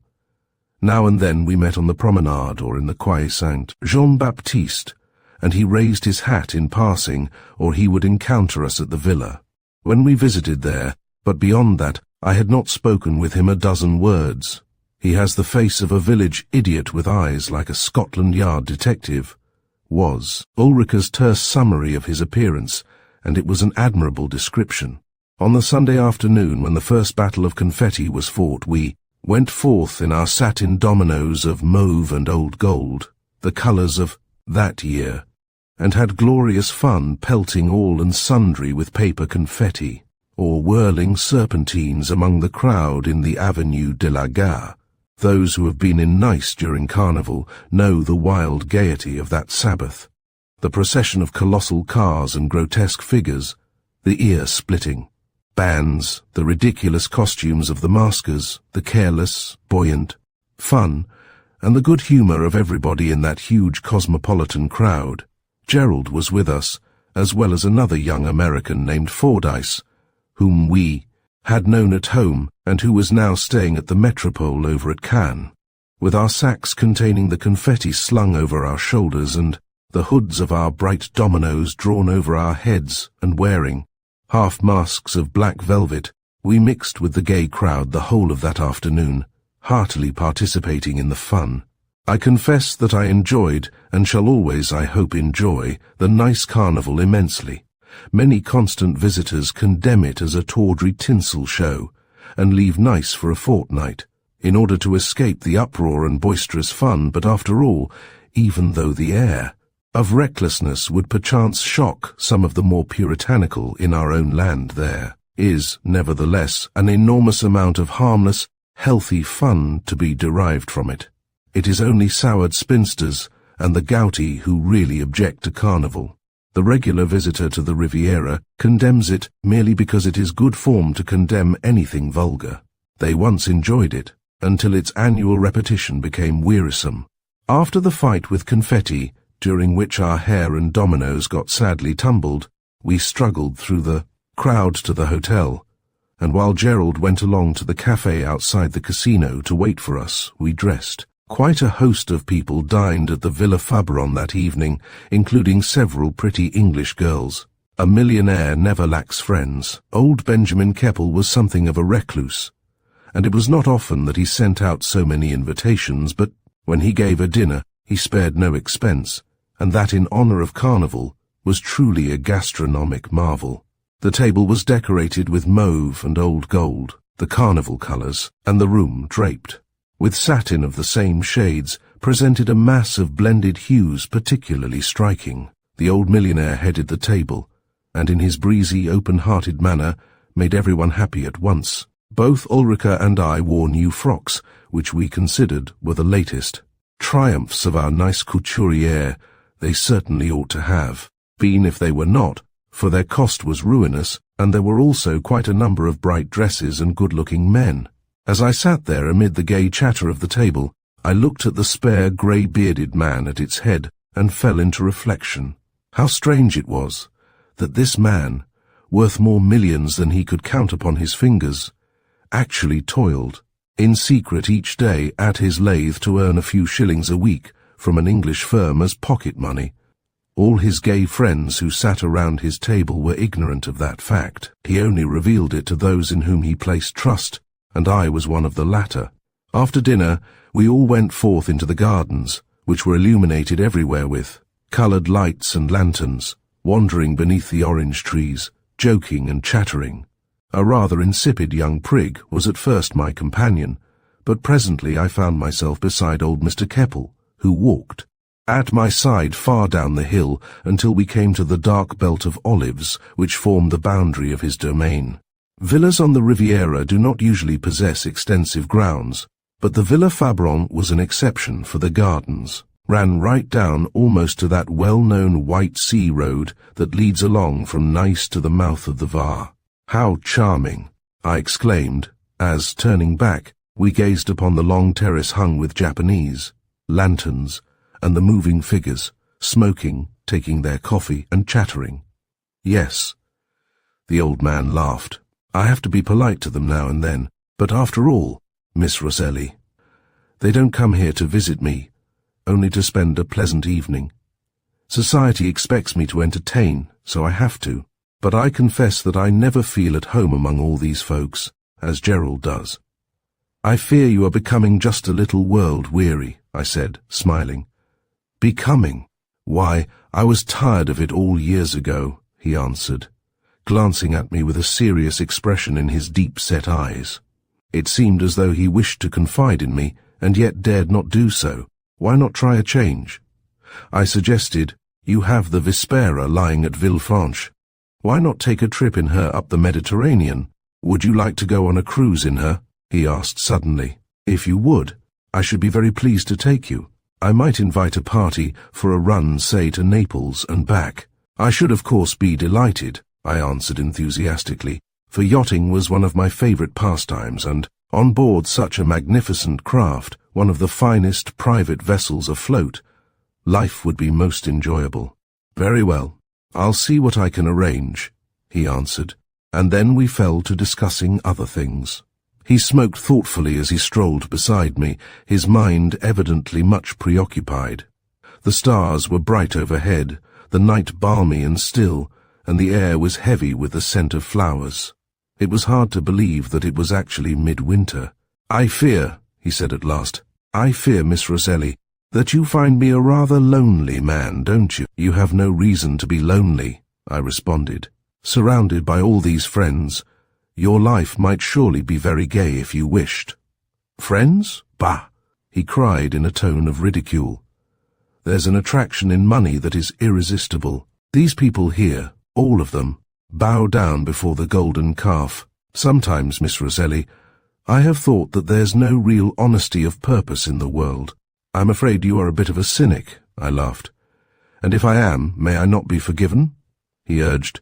"I can assure you I find life very dull indeed." It was a strange confession, coming from the lips of such a man.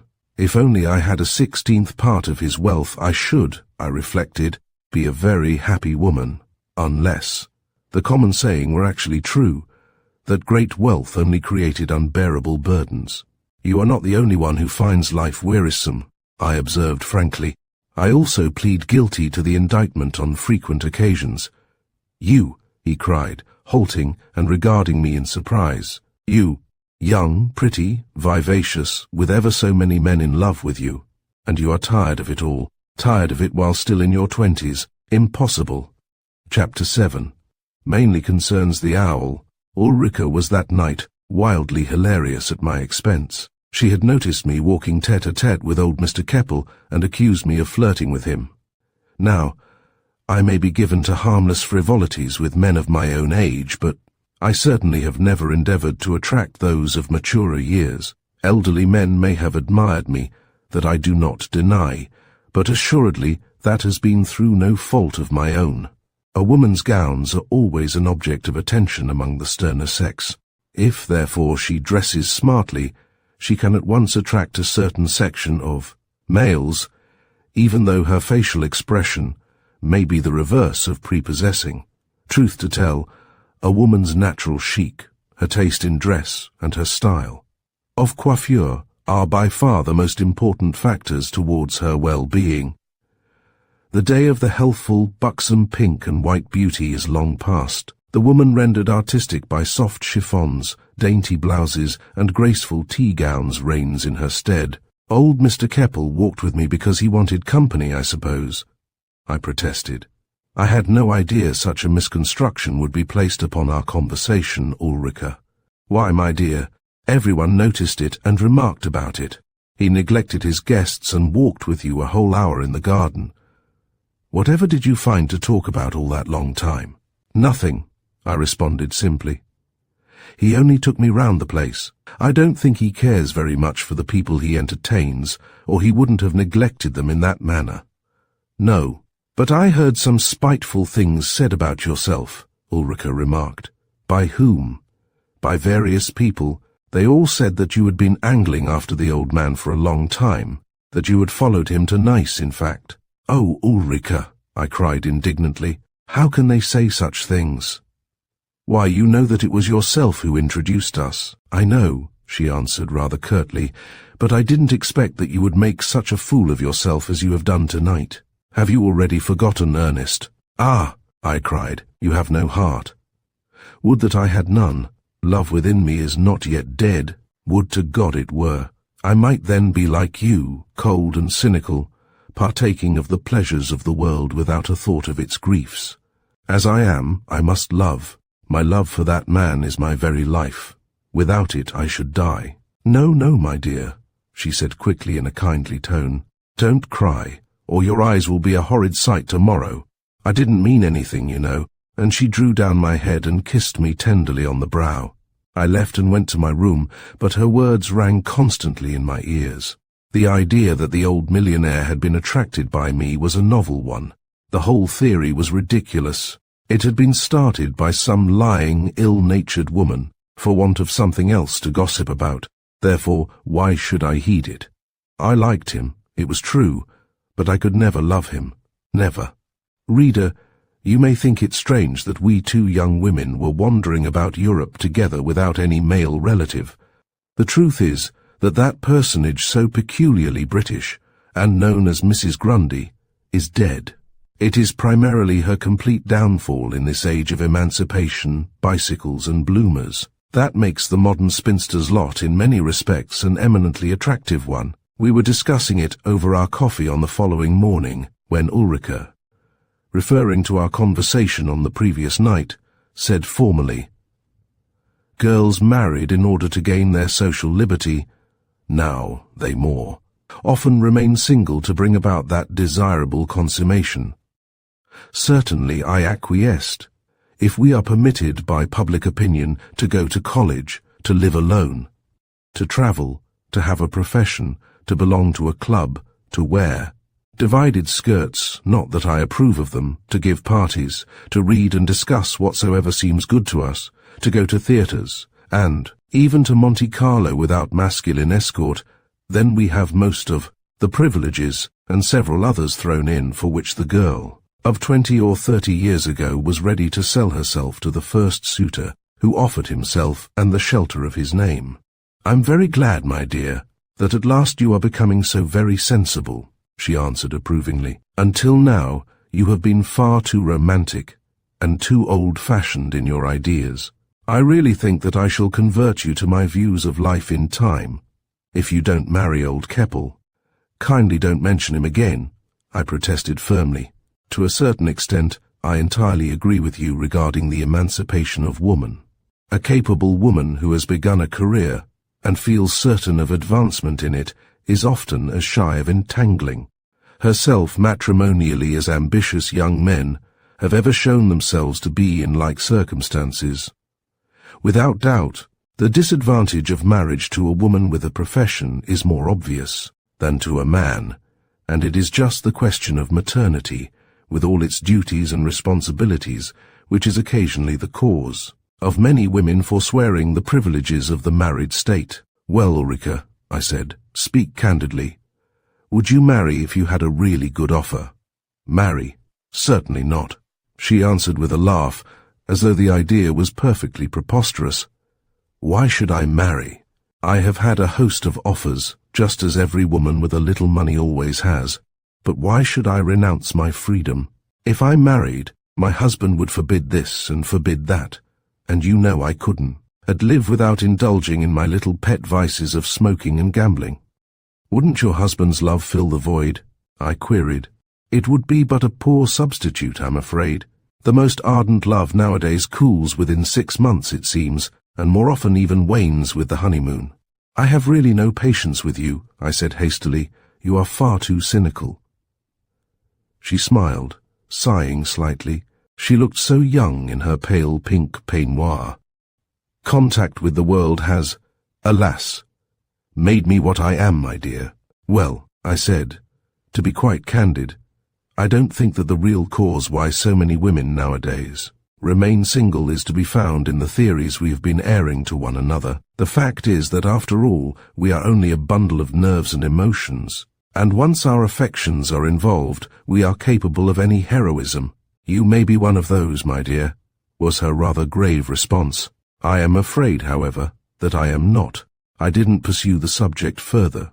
She was kind and sympathetic in all else save where my love was concerned. My affection for Ernest was to her merely an amusing incident. She seemed unable to realize how terribly serious I was, or what a crushing blow had fallen upon me when he had turned and forsaken me.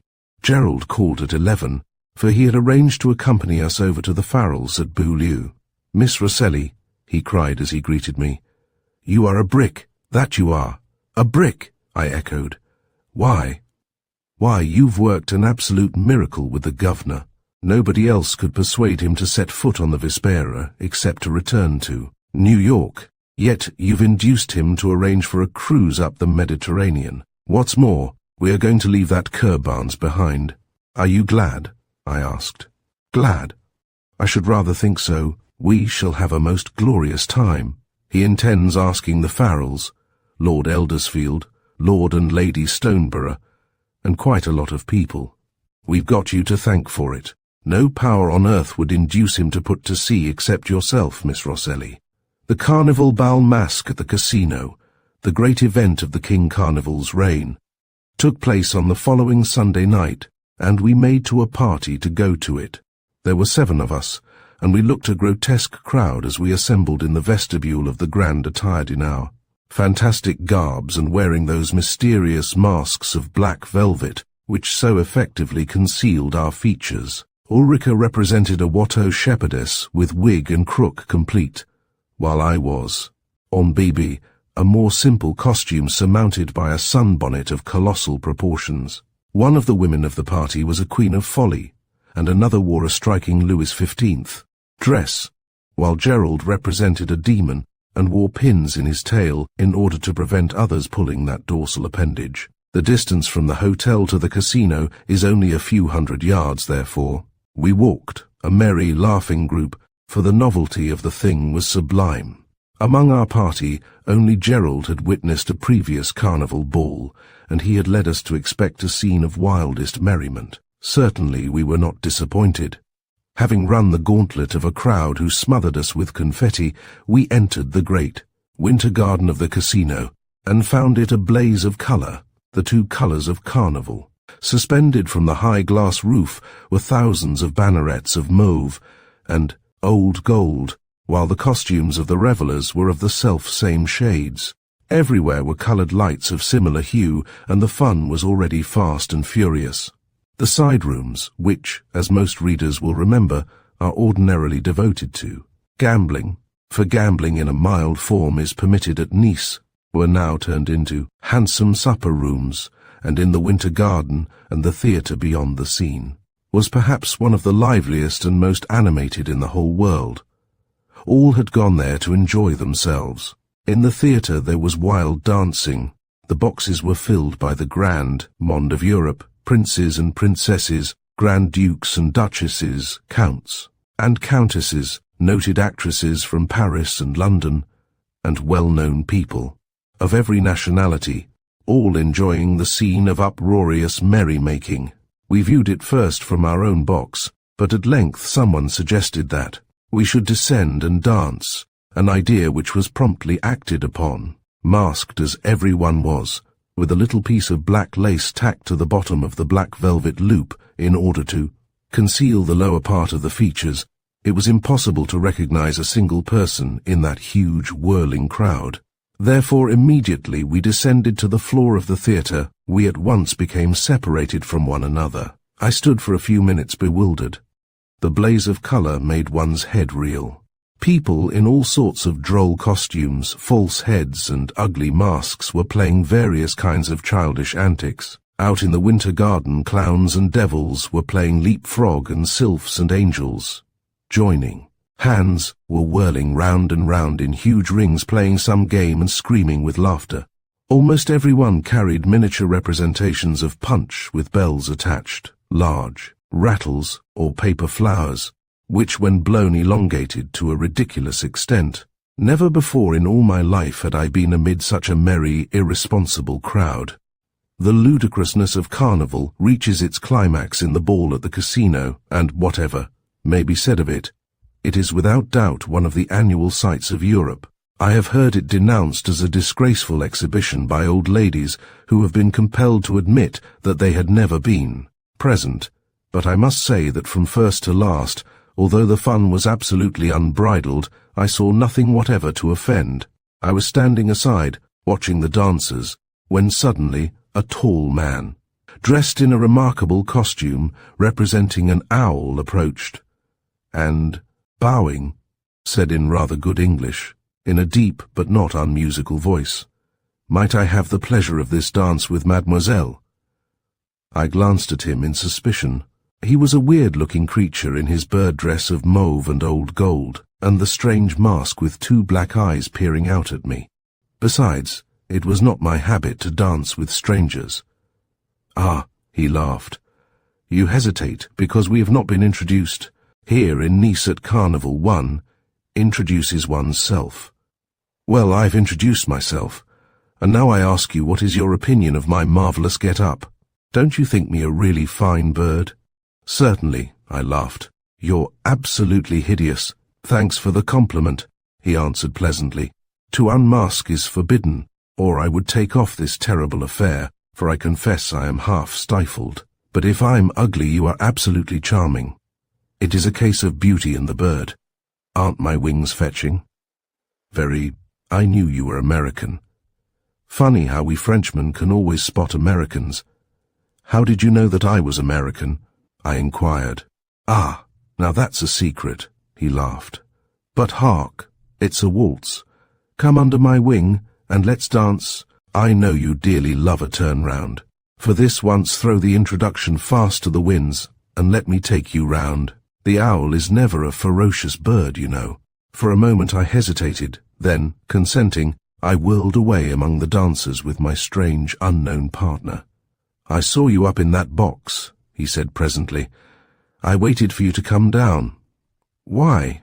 With a woman's innate coquetry, I felt a delight in misleading him, just as he was trying to mislead me. There was a decided air of adventure in that curious meeting. Besides, so many of the dresses were absolutely alike that now we had become separated, it was impossible for me to discover any of our party. The nice dressmakers make dozens of carnival dresses exactly similar, and when the wearers are masked, it is hard to distinguish one from the other. "Well," he said evasively in answer to my question, "I wanted a partner." "And so you waited for me. Surely any other would have done as well." "No, that is just it. They wouldn't. I wanted to dance with you." The waltz had ended, and we strolled together out of the theatre into the great winter garden with its bright flower beds and graceful palms, a kind of huge conservatory which forms a gay promenade each evening in the season. "I don't see why you should entertain such a desire," I said. "Besides," and I paused to gain breath for the little untruth, "I fear that my husband will be furious if he has noticed us. I might say the same about my wife. If I wish to import fiction into the romance," he said. "Then you have no wife?" I suggested with a laugh. "My wife is just as real as your husband," he responded bluntly. "What do you mean?" "I mean that if you really have a husband, it is an extremely surprising confession." "Why surprising?" "Well, it's true that husbands are like somebody's sewing machines, no home being complete without one." He laughed. "But I really had no idea that Mademoiselle Carmela Rosselli possessed such a useful commodity." "What?" I gasped, glaring at the hideous-looking owl. "You know me?" "Yes," he responded in a deeper voice, more earnestly than before. "I know quite well who you are. I have come here tonight expressly to speak with you." I started, and stood glaring at him in wonderment. "I have," he added in a low, confidential tone, "something important to say to you. Something most important." Chapter 8 narrates a mysterious incident. You are a perfect stranger, sir, I said with considerable hauteur. Until you care to give me your name and make known who you are, I have no wish to hear this important statement of yours. No, he answered. I regret very much that for certain reasons I am unfortunately unable to furnish my name. I am the owl. That is sufficient. No, not for me. I am not in the habit of thus chattering with strangers at a public ball. Therefore I wish you good evening, I said, and turned abruptly away. In an instant he was again by my side. Listen, Miss Roselli, he said in a deeply earnest tone. You must listen to me. I have something to tell you which closely concerns yourself, your future welfare. Well? I inquired. I can't speak here, as someone may overhear. I had to exercise the greatest precaution in approaching you, for there are spies everywhere, and a single blunder will be fatal. What do you mean? I inquired, at once interested. The manner of this hideously disguised man who spoke such excellent English was certainly mysterious, and I could not doubt that he was in real earnest. Let us walk over there and sit in that corner, he said, indicating a seat half hidden in the bamboos. If there is no one near, I will explain. If we are watched, then we must contrive to find some other place. In our box, I suggested.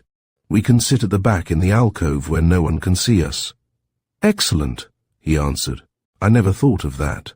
But if any of your party should return there, I can merely say that you invited me to dance, and I, in return, invited you there for a few moments' rest.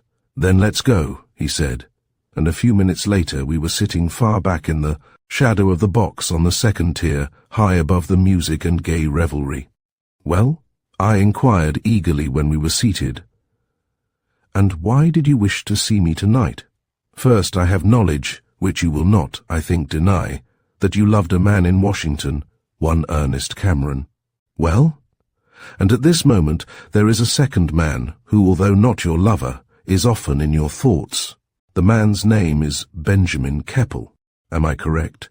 I really don't see by what right you submit me to this cross-examination upon affairs which are only my own. I responded in a hard voice, although I was puzzled to determine the identity of this masked man. Marriage with a millionaire is a temptation which few women can resist, he said philosophically in a voice undisturbed by my hard retort. Temptations are the crises which test the strength of one's character. Whether a woman stands or falls at these crises depends very largely on what she is before the testing comes. And, pray, what concern have you in my intentions or actions? I demanded. You will discover that in due time, he continued. I know that to the world you, like your companion, Ulrika York, pretend to be a woman who prefers her freedom and has no thought of love. Yet you are only acting the part of the free woman. At heart you love as intensely and hate as fiercely as all the others. Is not that so? You speak remarkably plain, as though you were well acquainted with my private affairs, I remarked resentfully. I only say what I know to be the truth, he replied. You, Carmela Rosselli, are not heartless, like that emotionless woman who is your friend. The truth is that you still love Ernest Cameron. I rose in quick indignation. I refuse to hear you further, monsieur, I cried. Kindly let me pass. His hand was on the door of the box, and he kept it there, notwithstanding my words.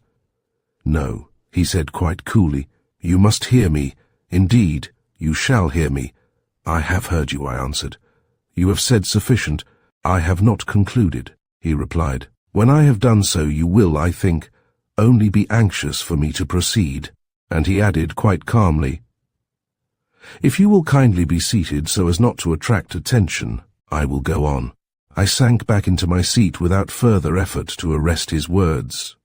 The adventure was most extraordinary, and certainly his grotesque appearance held me puzzled. Here in Nice, not long ago, he continued, you met a man who believed himself in love with you. Yet a few nights later he was foully murdered in your sitting room at the hotel. Reginald Thorne, I said quickly in a strained voice, for the memory of that distressing event was very painful. Yes, Reginald Thorne, he repeated in a low, hoarse voice. You knew him? I asked. Yes, I knew him. was his response in a deep, strange tone. "It is to speak of him that I have sought you tonight. If you are so well aware of who I am, and of all my movements, you might surely have called upon me," I remarked dubiously. "Ah, no, that would have been impossible. None must know that we have met." "Why?" "Because there are reasons, very strong reasons, why our meeting should be kept secret," the voice responded, the pair of sharp black eyes peering forth mysteriously from the two holes in the owl's sphinx-like face. "We are surrounded by spies. Here in France, they have reduced espionage to a fine art. And yet the police have failed to discover the murderer of poor Mr. Thorne," I observed. "They will never do that." "Why not? They will never solve the mystery without aid." "Whose aid?" "Mine." "What?" I cried, starting quickly. "Are you actually in possession of some fact that will lead to the arrest of the culprit? Tell me quickly. Is it really certain that he was murdered and did not die a natural death?" "Ah," he laughed. "I told you a few minutes ago that you would be anxious to hear my statement. Was I not correct?" "Of course. I had no idea that you were in possession of any fact or evidence regarding the crime. What do you know about it?" "At present I am not at liberty to say, except that the person who committed the deed was no ordinary criminal. Then he was murdered, and the motive was robbery? That was the police theory, but I can at once assure you that they were entirely mistaken. Theft was not the motive. But the money was stolen from his pockets," I said. "How do you prove that?" "He might have secreted it somewhere before the attack was made upon him." "I feel certain that the money was stolen," I answered. "Well, you are, of course, welcome to your own opinion," he answered carelessly. "I can only assure you that, even though the money was not found upon him, robbery was not the motive of the crime." "And you have come to me in order to tell me that," I said. "Perhaps you will explain further." "I come to you, Miss Rosselli, because a serious responsibility rests upon yourself." "In what manner?" "The unfortunate young man was attracted towards you. He accompanied you to Monte Carlo on the day of his death, and he was found dead in your sitting room." "I know," I said. "But why did he go there?" "Because he, no doubt, wished to speak with you at that late hour. I cannot conceive why he should want to speak with me. He might have come to me in the morning." "No, the matter was pressing, very pressing." "Then, if you know its nature, as you apparently do, perhaps you will tell me." "I can say nothing," the deep voice responded. "I only desire to warn you." "To warn me?" I cried, much surprised. "Of what?" "Of a danger which threatens you." "A danger? Explain it. Then kindly give me your undivided attention for a moment," the owl said earnestly, at the same time peering into my eyes with that air of mystery which so puzzled me. "Perhaps it will not surprise you to know that in this matter of the death of Reginald Thorne there are several interests at stake, and the most searching secret inquiries have been made on behalf of the young man's friends by detectives sent from London and from New York. These inquiries have established one or two curious facts, but so far from elucidating the mystery, they have only tended to render it more inscrutable. As I have already said, the person actually responsible for the crime is no ordinary murderer, and notwithstanding the fact that some of the shrewdest and most experienced detectives have been at work, they can discover nothing. You follow me? Perfectly. Then I will proceed further. Has it ever occurred to you that you might, if you so desired, become the wife of old Benjamin Keppel?" "I really don't see what that has to do with the matter under discussion," I said with quick indignation. "Then you admit that old Mr. Keppel is among your admirers?" "I admit nothing," I responded. "I see no reason why you, a perfect stranger, should intrude upon my private affairs in this manner." "The intrusion is for your own safety," he answered ambiguously. "And what need I fear, pray? You spoke of some extraordinary warning, I believe." "True, I wish to warn you," said the man in strange disguise. "I came here tonight at considerable risk to do so." I hesitated. Then, after a few moments' reflection, I resolved upon making a bold shot. "Those who speak of risk are invariably in fear," I said. "Your words betray that you have some connection with the crime." I watched him narrowly, and saw him start perceptibly. Then I congratulated myself upon my shrewdness, and determined to fence with him further, and endeavour to make him commit himself. I rather prided myself upon smart repartee, and many had told me that at times I shone as a brilliant conversationalist. "Ah," he said hastily, "I think you mistake me, Miss Rosselli. I am acting in your interests entirely. If so, then surely you may give me your name, and tell me who you are." "I prefer to remain unknown," he replied. "Because you fear exposure." "I fear no exposure," he protested. "I came here to speak with you secretly tonight because had I called openly at your hotel, my visit would have aroused suspicion, and most probably have had the effect of thwarting the plans of those who are endeavouring to solve the enigma. But you give me no proof whatever of your bona fides," I declared. "Simply because I am unable, I merely come to give you warning." "Of what?" "Of the folly of flirtation." I sprang to my feet indignantly. "You insult me," I cried. "I will bear it no longer. Please let me pass. I shall not allow you to leave here until I have finished," he answered determinedly. "You think that I am not in earnest, but I tell you I am. Your whole future depends upon your acceptance of my suggestion. And what is your suggestion, pray? That you should no longer regard old Mr. Keppel as your possible husband?" "I have never regarded him as such," I responded with a contemptuous laugh. "But supposing that I did, supposing that he offered me marriage, what then?" "Then a disaster would fall upon you. It is of that disaster that I come here tonight to warn you," he said, speaking quickly, in a hoarse, thick voice. "Recollect that you must never become his wife. Never.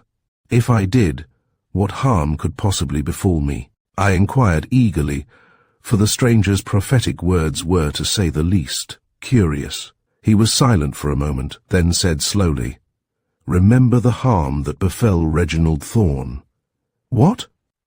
I cried in alarm. "Death?" "Yes," he answered solemnly. "Death." I stood before him for a moment breathless. Then, to put it plainly, I said in an uneven voice, "I am threatened with death should I marry Benjamin Keppel." "Even to become betrothed to him would be fatal," he answered. "And by whom am I thus threatened?" "That is a question I cannot answer. I am here merely to warn you, not to give explanations. But the person who takes such an extraordinary interest in my private affairs must have some motive for this threat." "Of course."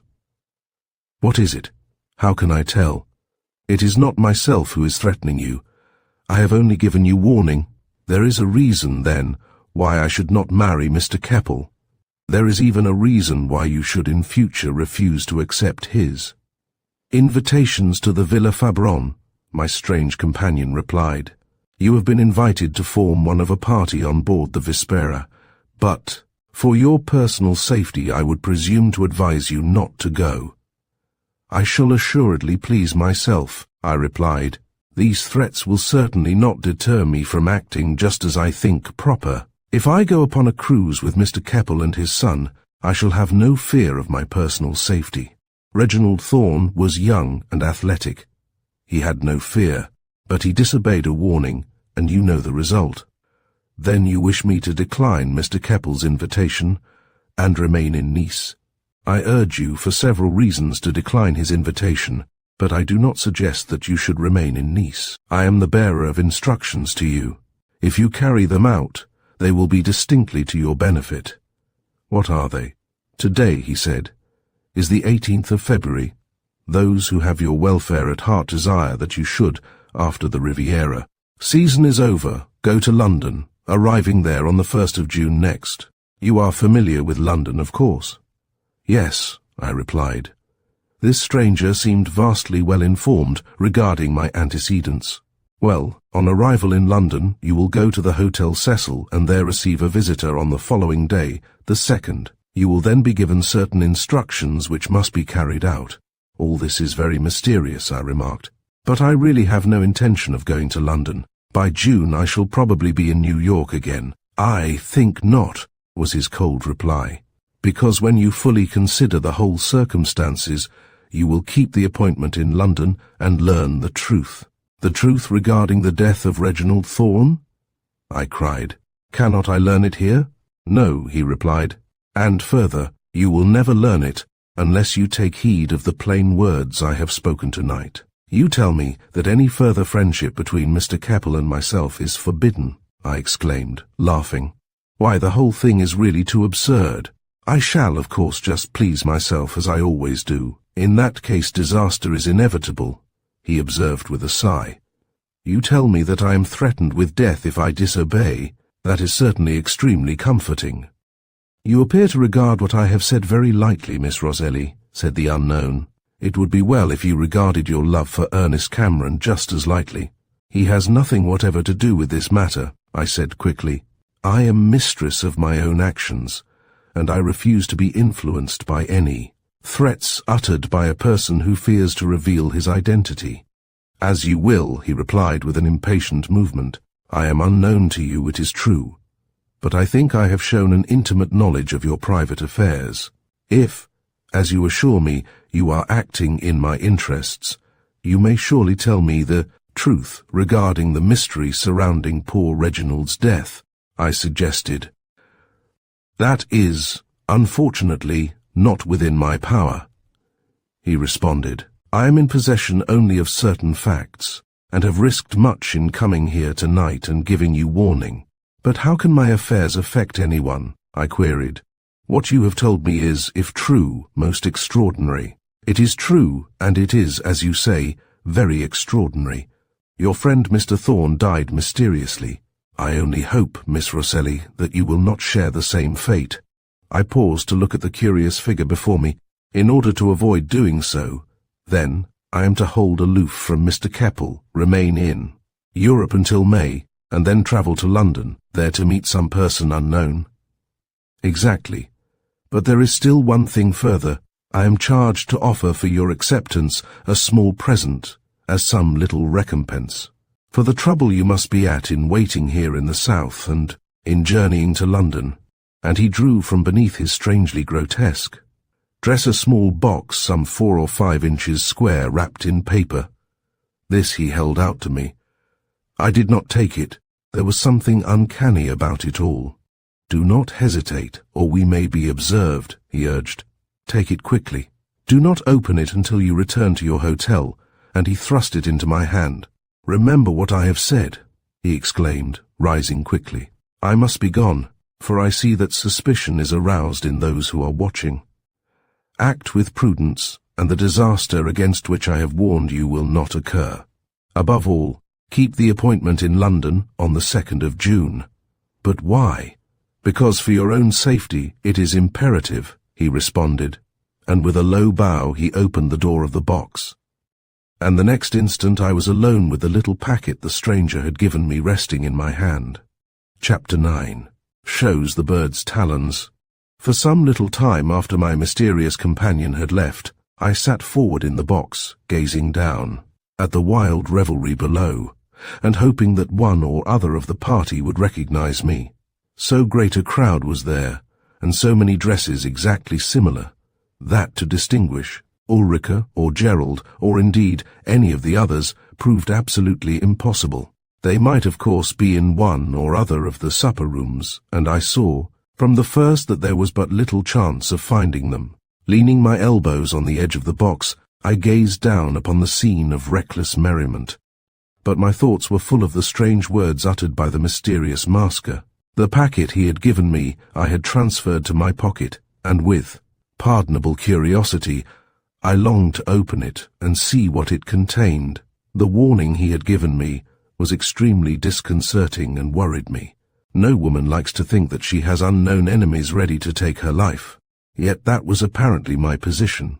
That life could be taken swiftly and without detection I had plainly seen in the case of poor Reggie. When I recollected his terrible fate I shuddered. Yet this man had plainly given me to understand that the same fate awaited me if I did not adopt the line of conduct that he had laid down. Whoever he might be, he certainly was acquainted with all my movements and knew intimately my feelings. There was certainly no likelihood of my marriage with old Benjamin Keppel.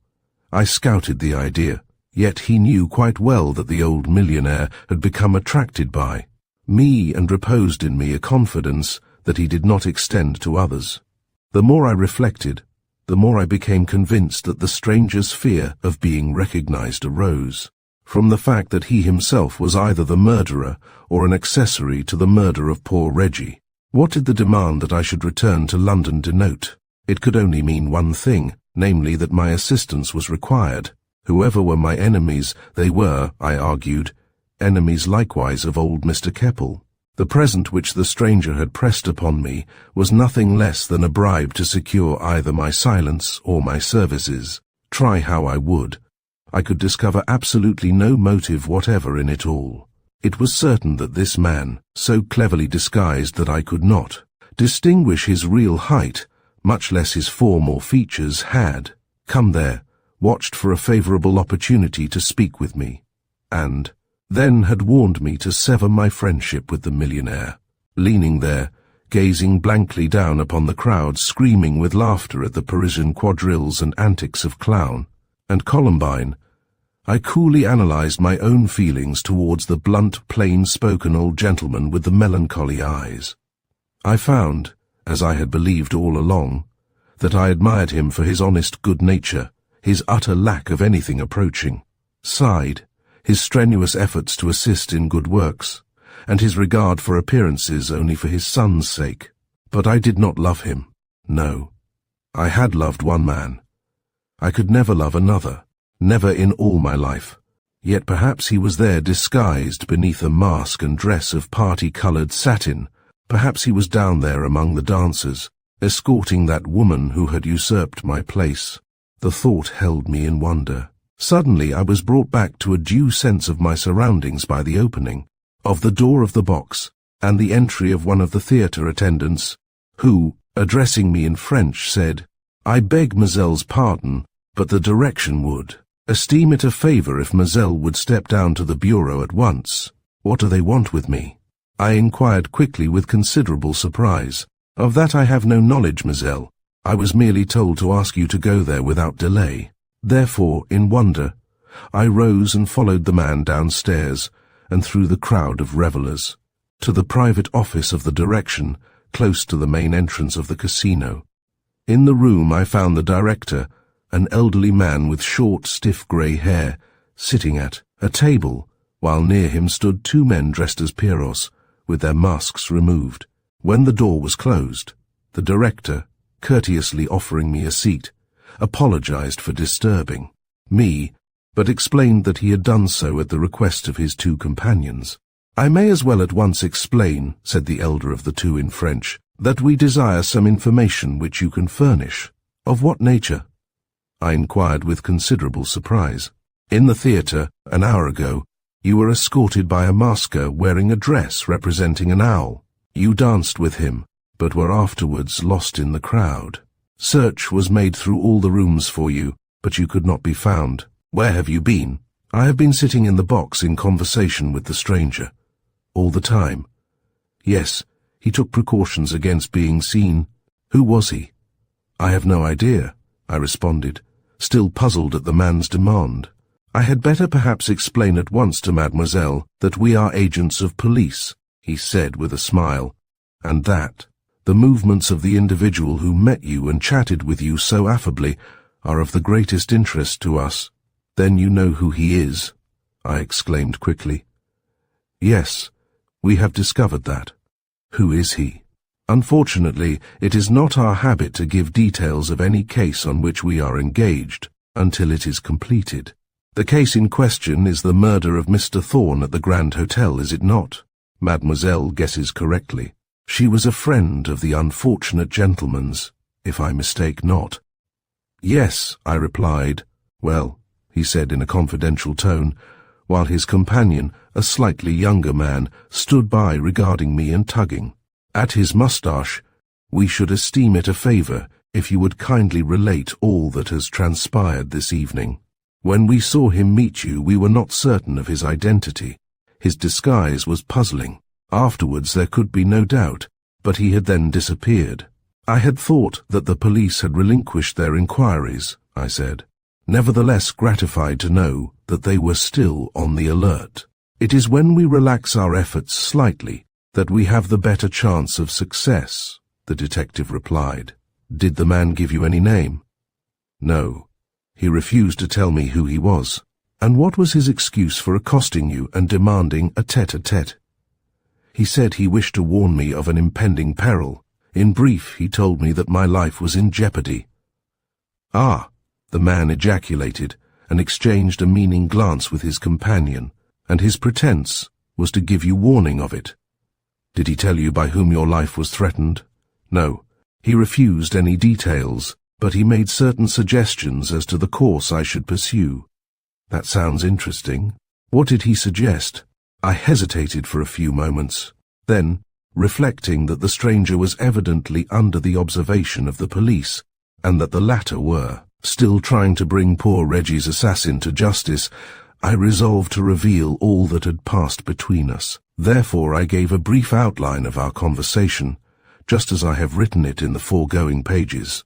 Both detectives, on hearing my story, seemed very puzzled. "You will pardon my intrusion," exclaimed the agent of police who had first spoken.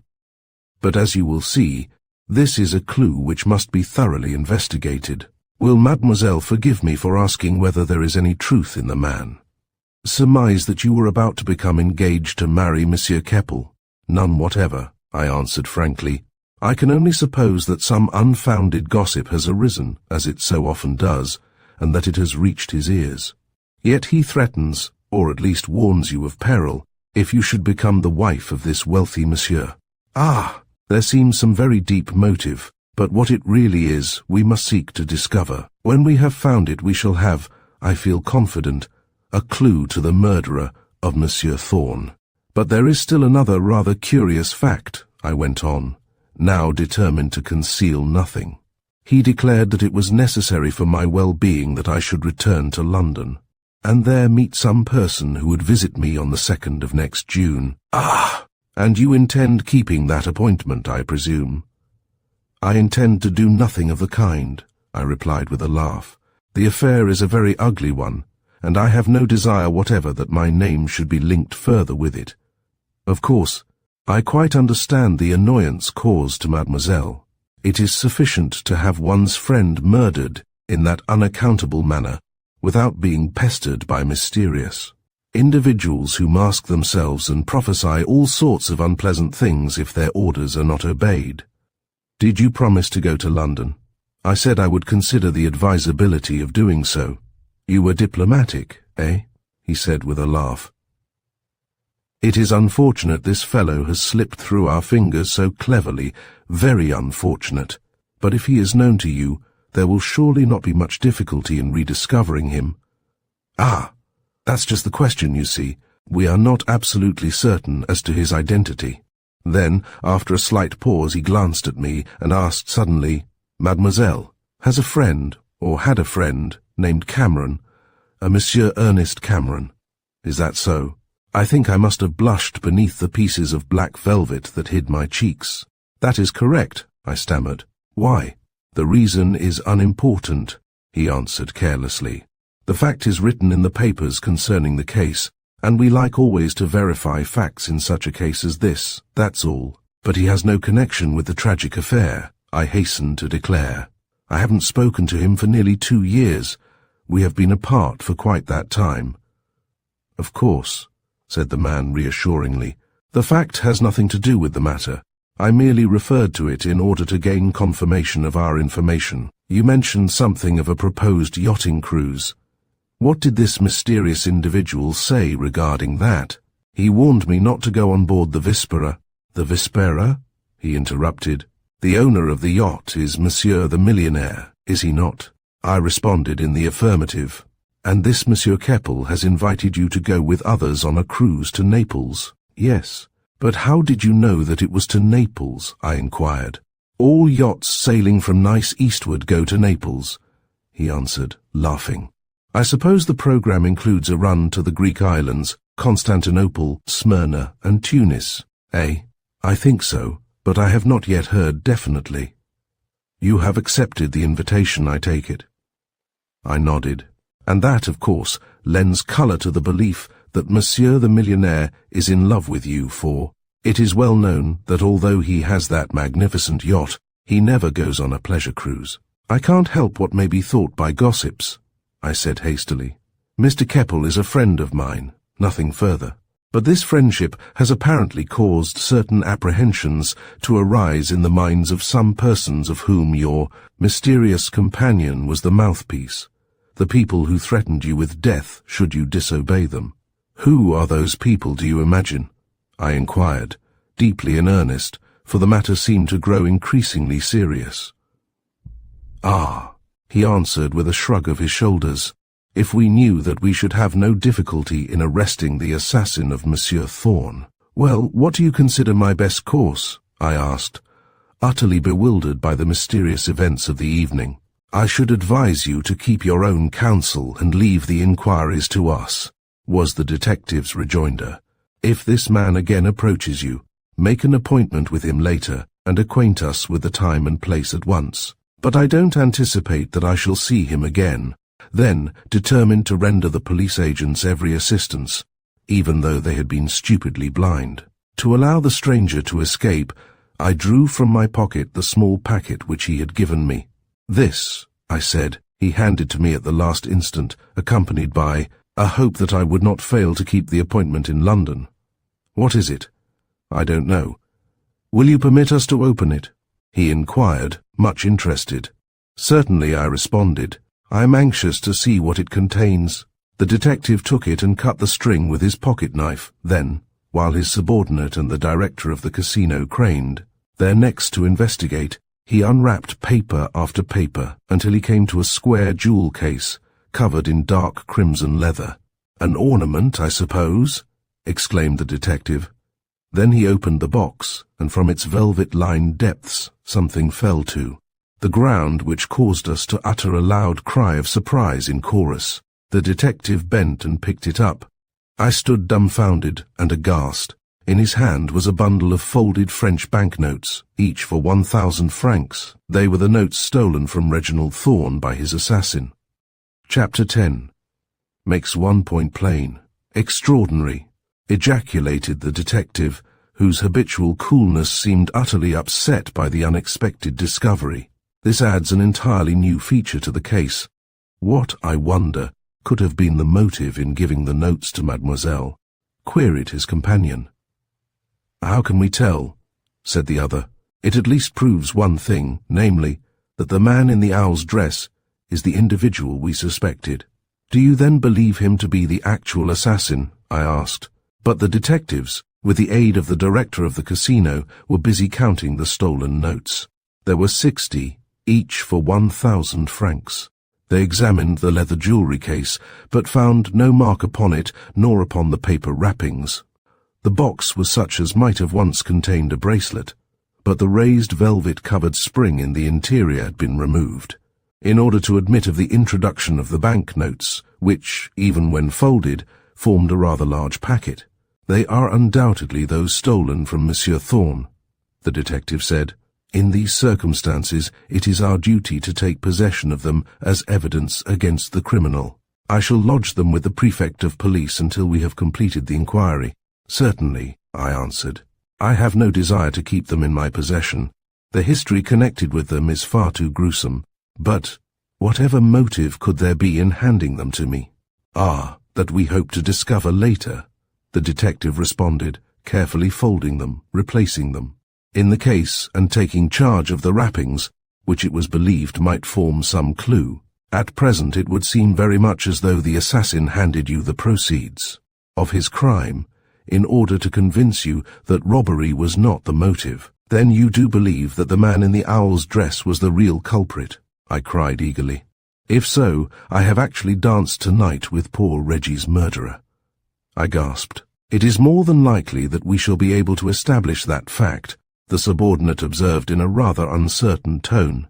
How unfortunate, ejaculated his superior, that we allowed him to thus slip through our fingers, and with the money actually upon him too. Yes, observed the director of the casino, you have certainly tonight lost an excellent opportunity, messieurs. It is curious that neither of you noticed Mademoiselle in the box talking with this mysterious individual. That was, I think, impossible, I remarked. We sat quite back in the small alcove. What number was your box? The director asked. 15. Ah, of course, he said quickly. There is, I remember, a kind of alcove at the back. You sat in there. Well, observed the chief detective, no good can be done by remaining here longer, I suppose, so we had better endeavour to trace this interesting person by other means. The fact that he has given up the proceeds of the crime is sufficient to show that he means to leave Nice. Therefore we must lose no time, and he glanced at his watch. 10 minutes to 2, he said. Then turning to his assistant, he ordered him to drive to the station and see whether the man who had worn the disguise of the Nightbird was among the travellers leaving for Marseille at 2:30. Remain on duty at the station until I send and relieve you, he said. There are several special trains to Cannes and Monte Carlo about 3 o'clock on account of the ball. Be careful to catch them all. It is my opinion that he may be going to cross the frontier at Ventimiglia. I'll telephone there as soon as I get down to the bureau. Bien, monsieur, answered the other, and as they went out, wishing me good night, I followed them. Asking of the senior of the pair, tell me, monsieur, what should be my best course of action? Do you think the threats are serious? Not at all, he answered reassuringly. My dear mademoiselle, don't distress yourself in the very least regarding what he has said. He has only endeavoured to frighten you into rendering him assistance. Act just as you think proper. Your experience tonight has certainly been a strange one, but if I were in your place I would. Return to the hotel, sleep soundly, and forget it all until we make an arrest. You expect to do so, then? We, of course, hope so. In my profession, you know, everything is uncertain. So much depends upon chance. And he smiled pleasantly. Then I presume you will communicate with me later as to the further result of your investigations, I suggested. Most certainly. Mademoiselle shall be kept well informed of our operations. Never fear. We were at the door of the casino, where a great crowd had assembled to watch the maskers emerging. Shall I call you a fiacre? He asked quite gallantly. No, thank you, I responded. I'll walk. It's only a few steps to the Grand... Ah, of course, he laughed. I had forgotten. Bonsoir, mademoiselle. I wished him good night, and next second he was lost in the crowd, while with my mind full of my extraordinary adventure, I walked along the Quai Saint-Jean-Baptiste to the hotel. The incidents had been so strange that they seemed beyond belief. I found the faithful Felicita dozing, but Ulrika had not returned. When she entered, however, a quarter of an hour later, she was in the highest of spirits, declaring that she had experienced a most delightful time. My opinion of the carnival ball, my dear, is that it is by far the jolliest function on the Riviera, she declared. Then in the same breath she proceeded to give me an outline of her movements from the time we were lost to one another in the crowd. She had, it appeared, had supper with Gerald and several friends, and the fun had been fast and furious. Her dress was badly torn in places, and certainly her dishevelled appearance showed that she had entered thoroughly into the boisterous merriment of the carnival. And you? She inquired presently. What in the world became of you? We searched everywhere before supper, but couldn't find you. I met a rather entertaining partner, I responded briefly. A stranger. Yes, and I gave her a look by which she understood that I intended to say nothing before Felicita. Therefore the subject was dropped, and as I resolved to tell her of my adventure later, she left me for the night. I am seldom troubled by insomnia, but that night little sleep came to my eyes. I lay there thinking it all over. I had now not the slightest doubt but that the man in the owl's dress was the assassin of poor Reggie. And I had chatted amicably with him. I had actually danced with him. The very thought held me horrified. What marvellous self-confidence the fellow had displayed, what cool audacity, what unwarrantable interference in my private affairs. And what a terrible counterstroke he had effected in presenting me with the actual notes filched from the dead man's pockets. The incident was rendered none the less bewildering on account of the entire absence of motive. I lay awake reflecting upon it the whole night long. When we took our morning coffee together, I related to Ulrika all that had passed. She sat, a pretty, dainty figure, in her lace-trimmed and beribboned robe de chambre, leaning her bare elbows upon the table and listening open-mouthed.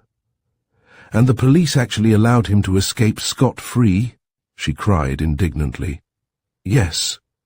The thing is monstrous. I begin to think that their failure to trace the murderer is because they are in league with him. Here, abroad, one never knows. My dear Carmela, depend upon it that in this world of Monte Carlo, the police are bribed just as the press, the railway men. And porters are bribed by those rulers of the Riviera, the administration of the Société des Bains de Mer de Monaco. That may be so," I observed wonderingly. "But the fact still remains that last night I danced with Reggie's assassin. Did he dance well?" "Oh, Ulrika, don't treat the thing humorously," I protested. "I'm not humorous. The worst of carnival balls is that they're such mixed affairs. One meets millionaires and murderers, and rubs shoulders with the most notorious women in Europe. Your adventure, however, is absolutely unique. If it got into the papers, what a nice little story it would make, wouldn't it?" "For heaven's sake, no," I cried. "Well, if you don't want it to reach the Petit Nicois or the Éclaireur, you'd better be pretty close about it. Poor Reggie's murder is a mystery, and the public fondly delight to read anything about a mystery. We discussed it for a long time, until the entrance of Felicita caused us to drop the subject. Yes, it was, as Ulrika had declared, an absolute enigma.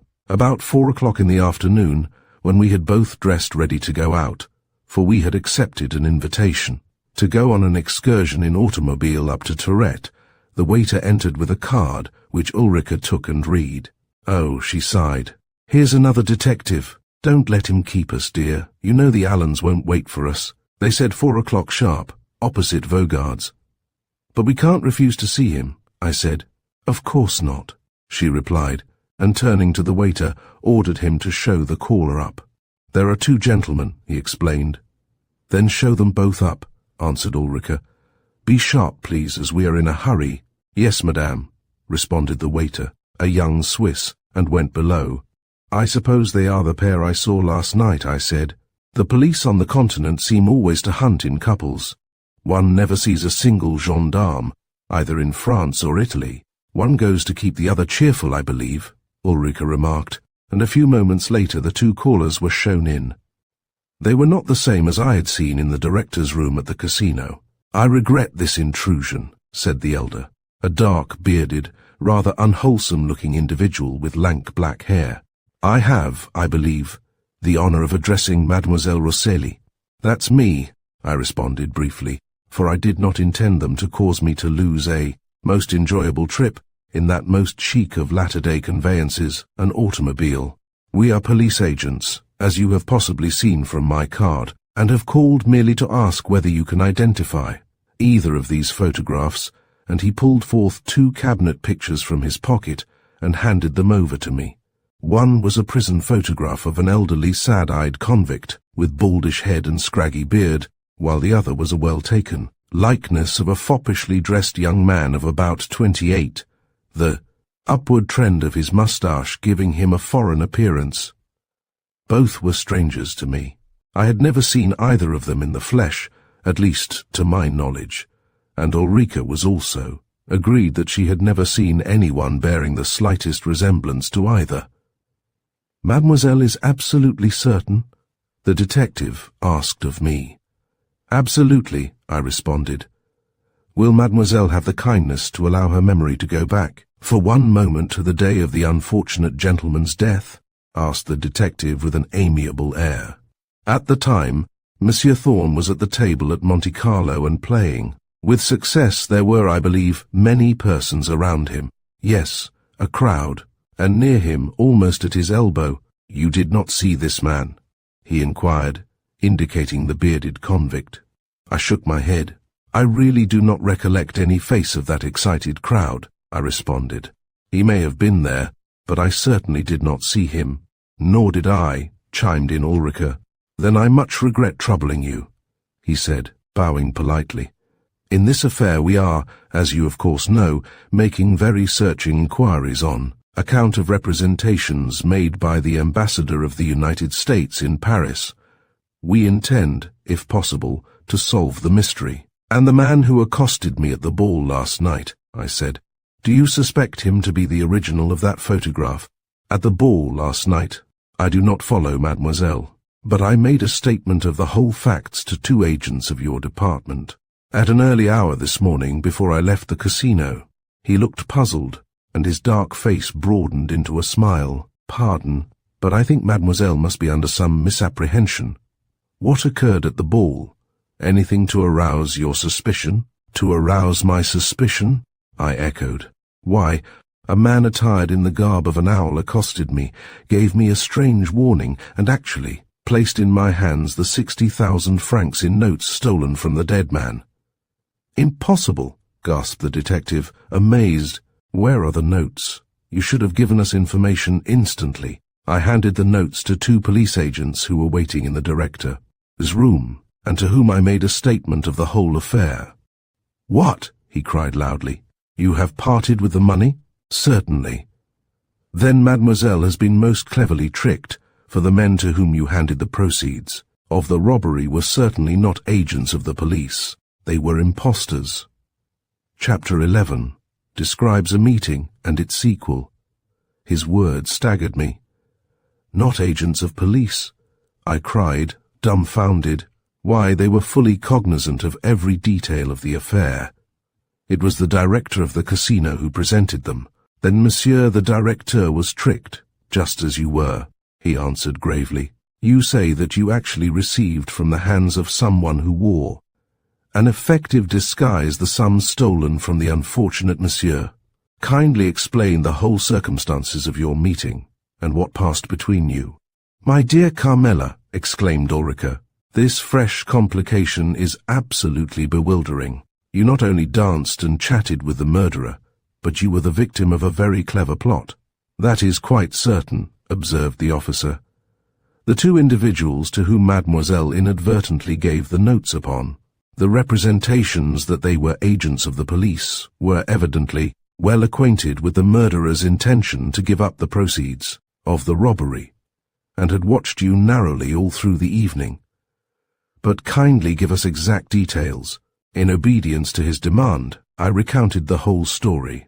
It seemed to me incredible that the 2 men who had sent for me were bogus detectives, yet such was the actual fact, as was shown later when the director of the casino explained how they had come to him, telling him that they were police agents from Marseille, and had ordered him to send for me, as they wished to interrogate me regarding the affair of the Grand Hotel. Such, he declared, was their air of authority, that he never for a moment doubted that they were genuine officers of police. My statement held the 2 men absolutely speechless. I told them of the strange appointment in London made by the man with the owl's face, of the curious warning he had given me, and of the manner in which he had presented me with the sum won at the tables by the murdered man. You can give us absolutely no idea whatever of his personal appearance? He inquired dubiously. None whatever, I answered. The dress and mask were effectual in disguising him, and the 2 men who falsely passed as police agents, will you kindly describe them?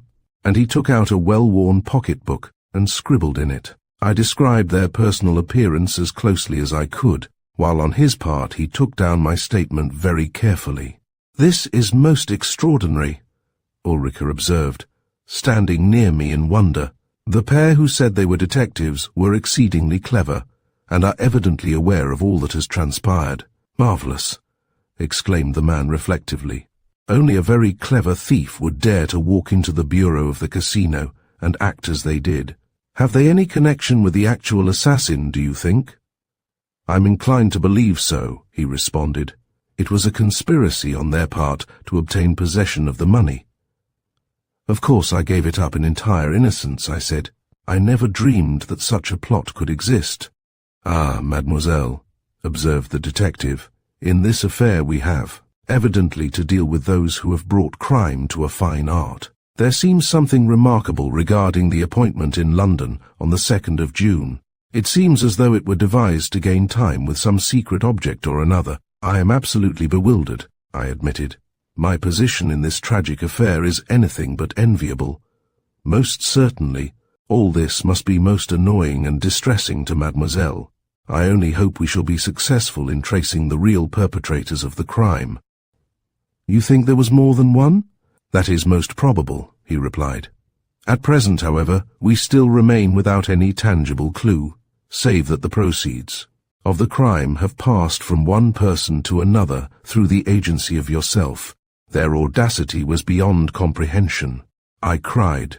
It really seems inconceivable that I should have danced with the actual murderer, and afterwards been induced to hand over to a pair of impostors the money stolen from the unfortunate young man.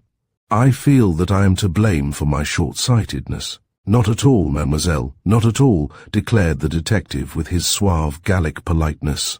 With such a set of ingenious malefactors it is easy to commit an error and fall a victim. And what can be done? We can only continue our investigations. But the man in the owl's dress? Tell me candidly, do you really believe that he was the actual murderer? He may have been. It was evident that for some hidden reason he had some strong motive in passing the stolen notes into your possession. But why? Ah, that is one of the mysteries which we must try and solve. The man was French, you say? He spoke English admirably. No word of French? Not a single word. Yet he possessed an accent rather unusual. He might have been a foreigner, an Italian or German, for aught you know, the detective suggested. No, I answered reflectively. His gestures were French. I believe that he was actually French. And the bogus police agents? They too were French, undoubtedly. It would have been impossible to deceive the director of the casino, himself a Frenchman. Mademoiselle is quite right. I will at once see Monsieur le Directeur and hear his statement. It is best, he added, that the matter should remain a profound secret. Do not mention it, either of you, even to your nearest friends. Publicity might very probably render futile all our inquiries. I understand, I said, and Mademoiselle will say no word to anyone about it. I glanced at Ulrica inquiringly. Certainly, she answered. If Monsieur wishes, the affair shall be kept secret. Then, after some further discussion, the police officer thanked us, gave us an assurance of his most profound respect, and, accompanied by his silent subordinate, withdrew. After all, I remarked when they had gone, it will be best perhaps to say nothing whatever to Gerald. He might mention it incautiously, and thus it might get into the papers. Yes, my dear, answered Ulrica, perhaps silence is best. But the trick played upon you passes comprehension. I don't like the aspect of affairs at all, and if it were not for the fact that we have so many friends here, in Nice, and that it is just the centre of the season, I should suggest the packing of our trunks. We shall leave soon, I said, as soon as the yachting party is complete. That same night after our trip to Tourette, we accompanied the Allens, a middle-aged American and his wife, who lived in Paris, over to Monte Carlo. The Battle of Flowers had taken place there during the day, and that event always marks the zenith of the gaming season. The rooms were crowded, and the dresses, always magnificent at night, were more daring than ever. Half of fashionable Europe seemed there, including an English Royal Highness and a crowd of notables. One of de Lara's operas was being played in the Casino Theatre, and his works, being great favourites there, always attract a full house. The display of jewels at the tables was that night the most dazzling I had ever seen. Some women, mostly gay Parisiennes or arrogant Russians, seemed literally covered with diamonds, and as they stood around, one risking their Louis or 5 franc pieces, it seems strange that with jewels of that worth upon them, they should descend to play with such paltry stakes. But many women at Monte Carlo play merely because it is the correct thing so to do, and very often are careless of either loss or gain. The usual characters were there: the wizened old man with his capacious purse, the old hag in black cashmere and rouged face playing and winning, and alas, the foolish young man who staked always in the wrong place until he had flung away his last louis. In all the world there is no stranger panorama of life than that presented at 10 o'clock at night at the tables of Monte Carlo. It is unique, indescribable, appalling. Temptation is spread before the unwary in all its forms, until the fevered atmosphere of gold and avarice throbs with evil, becomes nauseous, and one longs for a breath of the fresh night air and a refreshing drink to take the bad taste out of one's mouth. I played merely because Ulrika and Dolly Allen played. I think I won 3 or 4 louis, but am not certain of the amount. You ask why? Because seated at the table exactly opposite to where I stood unnoticed among the crowd was Ernest Cameron. At his side was the inevitable red and black card, whereon he registered each number as it came up.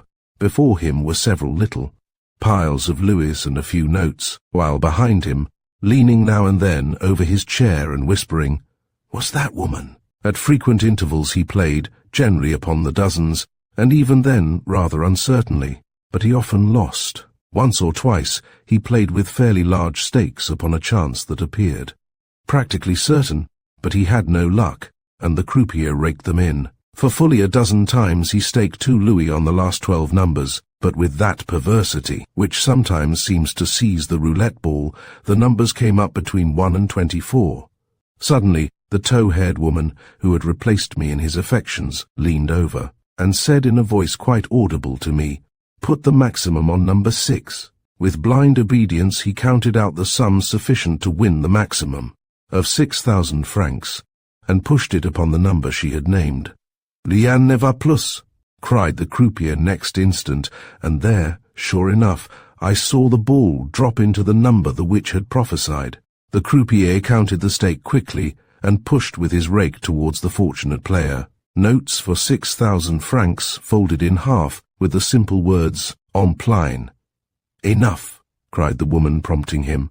"Play no more tonight." He sighed, and with a strange preoccupied air, gathered up his coin, notes, and other belongings, while a player tossed over a 5-franc piece to mark his place, or, in other words, to secure his chair when he vacated it. Then, still obedient to her, he rose with a faint smile upon his lips. As he did so, he raised his eyes, and they fell full upon mine, for I was standing there watching him. Our gaze met suddenly. Next instant, however, the light died out from his countenance, and he stood glaring at me as though I were an apparition. His mouth was slightly opened, his hand trembled, his brows contracted, and his face grew ashen. His attitude was as though he were cowed by my presence. He remembered our last meeting. In a moment, however, he recovered his self-possession, turned his back upon me, and strolled away beside that woman who had usurped my place. Chapter 12. Carries me on board the Vespera.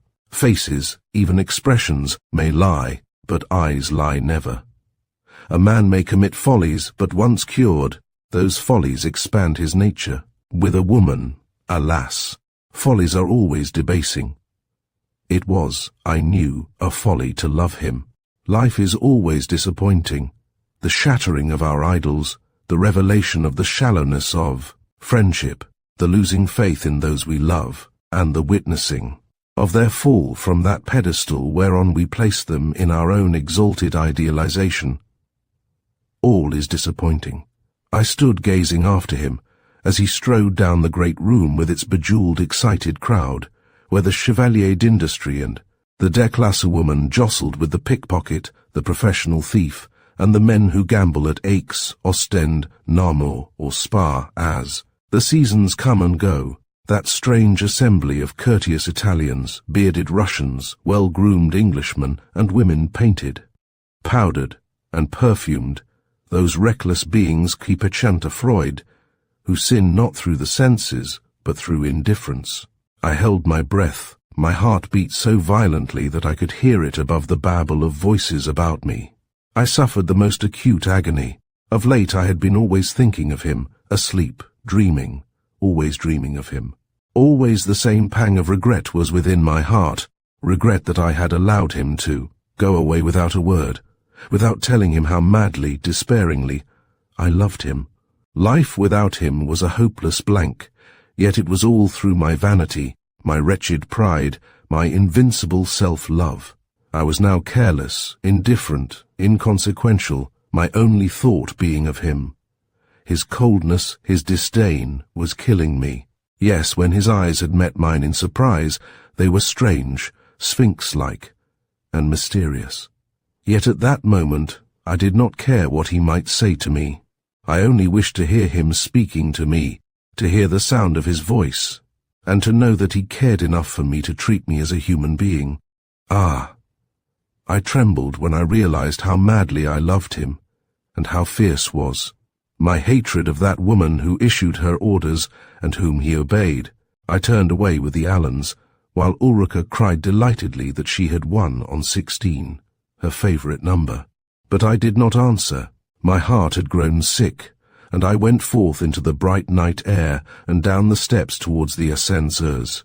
On the steps a well-dressed young Frenchman was lounging, and as I passed down I heard him humming to himself that gay, catchy chanson so popular at the café concert, Abasse la romance et l'idylle, les oiseaux, la forêt, les buissons, des malous de la grande ville. Nous allons chanter la chanson. Voilà les dos, vivons les dos. C'est les dos, les gros, les beaux, à nous les mamies. Grandes et petites, voilà les dos, vivons les dos, c'est les dos, les gros, les beaux, à nous les mamies et vivons les dos. I closed my ears to shut out the sound of those words. I remembered Ernest, that look in his eyes, that scorn in his face, that disdain in his bearing. The truth was, alas, too plain. His love for me was dead. I was the most wretched of women, of all God's creatures. I prayed that I might regard him, that I might regard the world with indifference. And yet I was sufficiently acquainted with the world and its ways to know that to a woman the word indifference is the most evil word in the language, that it is the most fatal of all sentiments, the most deadly of all attitudes. But Ernest, the man whose slave I was, despised me. He commanded my love. Why could not I command his? Ah, because I was a woman, and my face had ceased to interest him. Bitter tears sprang to my eyes, but I managed to preserve my self-control and enter the station lift, making an inward vow that never again in my whole life would I set foot in that hated hell within a paradise called Monte Carlo. True, I was a woman who amused myself wherever amusement could be obtained, but I still remained as I had always been from those sweet, well-remembered days at the grey old convent in Florence, an honest woman. At Monte Carlo, the scum of the earth enjoy the flowers of the earth. I detested its crowds. I held in abhorrence that wild, turbulent avarice, and felt stifled in that atmosphere of gilded sin. No, I would never enter there again. The bitter remembrance of that night would, I knew, be too painful. I returned to Nice with a feeling that for me, now that Ernest had drifted from me to become a placid gambler and was indifferent, life had no further charm. The recollection of the days that followed can never be torn from my memory, my brain, my soul. I smiled, though I was wearing out my heart. I laughed, even though bitter tears were ready to start to my eyes, and I made pretense of being interested in things to which I was at heart supremely indifferent. I courted forgetfulness, but the oblivion of my love would not come. I never knew till then how great was the passion a woman could conceive for a man, or how his memory could ever arise, a ghost from the past to terrify the present. That night, as we drove from the station to the hotel, Ulrika accidentally touched my hand. "How cold you are, dear," she cried in surprise. "Yes," I answered, shivering. I was cold. It was the truth. At thought of the man who had forsaken me, an icy chill had struck my heart. The chill of unsatisfied love, of desolation, of blank, unutterable despair. In due course, our yachting gowns came home from the dressmakers, accompanied by terrifying bills. Of course, and a few days later we sailed out of Villefranche harbour on board the Vispera. The party was a well-chosen one, consisting mostly of youngish people, several of whom we knew quite well. And ere the second day was over, we had all settled down to the usual routine of life on board a yacht. There was no sensation of being cramped up, but, on the contrary, the decks were broad and spacious, and the cabins perfect nests of luxury. The vessel had been built on the Clyde according to its owner's designs, and it certainly was a miniature Atlantic liner. Our plans had been slightly altered, for as the majority of the guests had never been to Algiers, it was resolved to make a run over there, and then coast along Algeria and Tunis and so on to Alexandria. As we steamed away from Villefranche, the receding panorama of the littoral, with its olive-covered slopes, and great, purple, snow-capped Alps spread out before us, presenting a perfectly enchanting picture. We all stood grouped on deck, watching it slowly sink below the horizon. From the first moment that we went on board, all was gay, all luxurious, for were we not guests? Of a man who, although absurdly economical himself, was always lavish when he entertained. Everyone was loud in praise of the magnificent appointments of the vessel, and dinner, at which its owner presided, was a merry function. I was placed next Lord Eldersfield, a pleasant, middle-aged, grey-eyed man who had recently left the army on succeeding to the title. He was, I found, quite an entertaining companion, full of droll stories and clever witticisms. Indeed, he shone at once as the conversationalist of the table. "Have I been in Algiers before?" he repeated, in answer to a question from me. "Oh, yes. It's a place where one half the people don't know the other half." I smiled and wondered. Yet his brief description was, I afterwards discovered, very true. The Arabs and the Europeans live apart and are like oil and water. They never mix. The days passed gaily, and were it not for constant thoughts of that man who had loved me and forgotten, I should have enjoyed myself, save for one day of Mistral. The trip across the Mediterranean proved delightful, and for 6 days we remained in the white old city of the Corsairs, where we went on excursions and had a most pleasant time.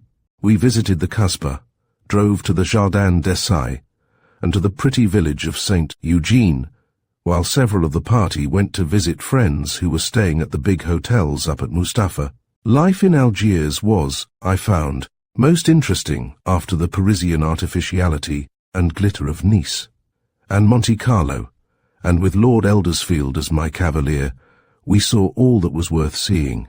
We lounged in those gay French cafes under the date palms in the place du Gouvernement, strolled up those narrow ladder-like streets in the old city, or mingled with those crowds of mysterious-looking veiled Arab women who were bargaining for their purchases in the market. All was fresh, all diverting. As for Ulrica, she entered thoroughly into the spirit of the thing, as she always did, and with Gerald usually as her escort went hither and thither with her true tourist habit of poking about everywhere, regardless of contagious diseases or the extensive variety of bad smells which invariably exists in an oriental town. Although each day the party went ashore and enjoyed themselves, old Mr. Keppel never accompanied them. He knew the place, he said, and had some business affairs to attend to in the deck-house which he kept sacred to himself. Therefore he was excused. "No, Miss Roselli," he had explained to me in confidence, "I'm no sightseer. If my guests enjoy seeing a few of the towns on the Mediterranean, I am quite contented, but I prefer to remain quiet here rather than to be driving about in brakes and revisiting places that I have already visited long ago." "Certainly," I said. "You are under no obligation to these people.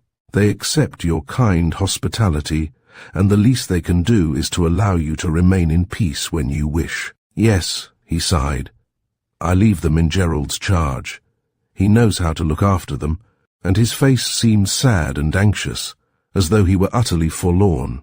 Indeed, after a week at sea, we saw but little of him. He lunched and dined with us in the saloon each day, but never joined our musical parties after dinner, and seldom, if ever, entered the smoking room. All knew him to be eccentric, therefore this apparent disregard for our presence was looked upon as one of his peculiar habits. Upon Gerald devolved the duty of acting as entertainer, and assisted by Ulrica myself, and old Miss Keppel he endeavoured to make everyone happy and comfortable.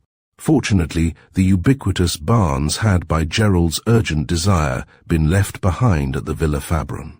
As day by day we steamed up that blue, tranquil sea in brilliant weather, with our bows ever set in the track of dawn, life was one continual round of merriment from 3 bells when we breakfasted until 8 bells sounded for turning in.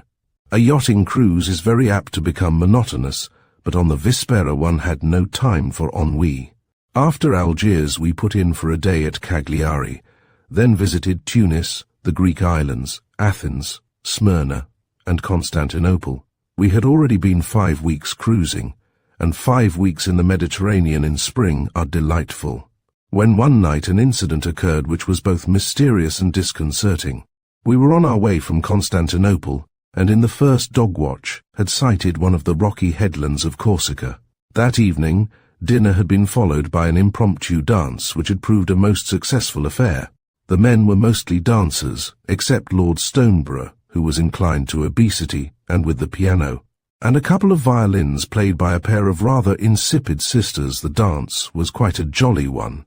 We even persuaded old Mr. Keppel to dance, and although his was not a very graceful Terpsichorean feat, nevertheless his participation in our fun put every one in an exceedingly good humour.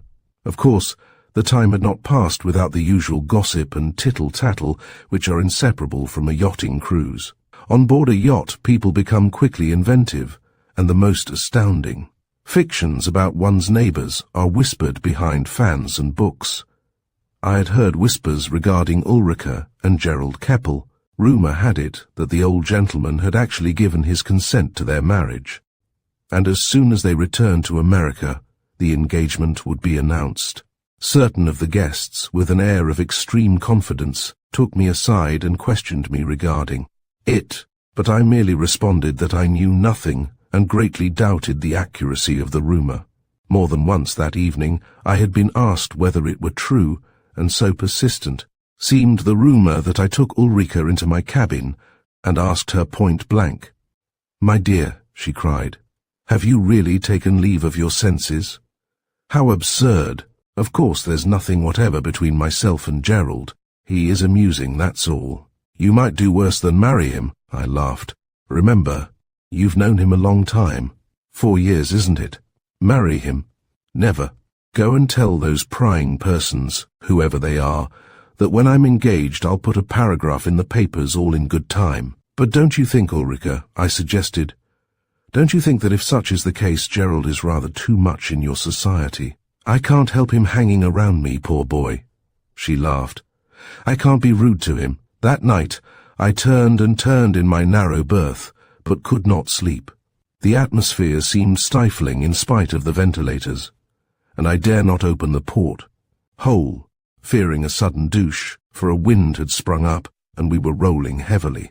The jingle of the glasses on the toilet stand, the vibration, the throbbing of the machinery, the tramping of the sailors overhead, the roar of the funnels, all rendered sleep utterly impossible. At last, however, I could stand it no longer, and rising, I dressed, putting on a big driving coat with a thick shawl about my head, and went up on deck. The fresh air might perhaps do me good, I thought. At any rate, it was a remedy worth trying. The night, so brilliant a couple of hours before, had become dark and stormy.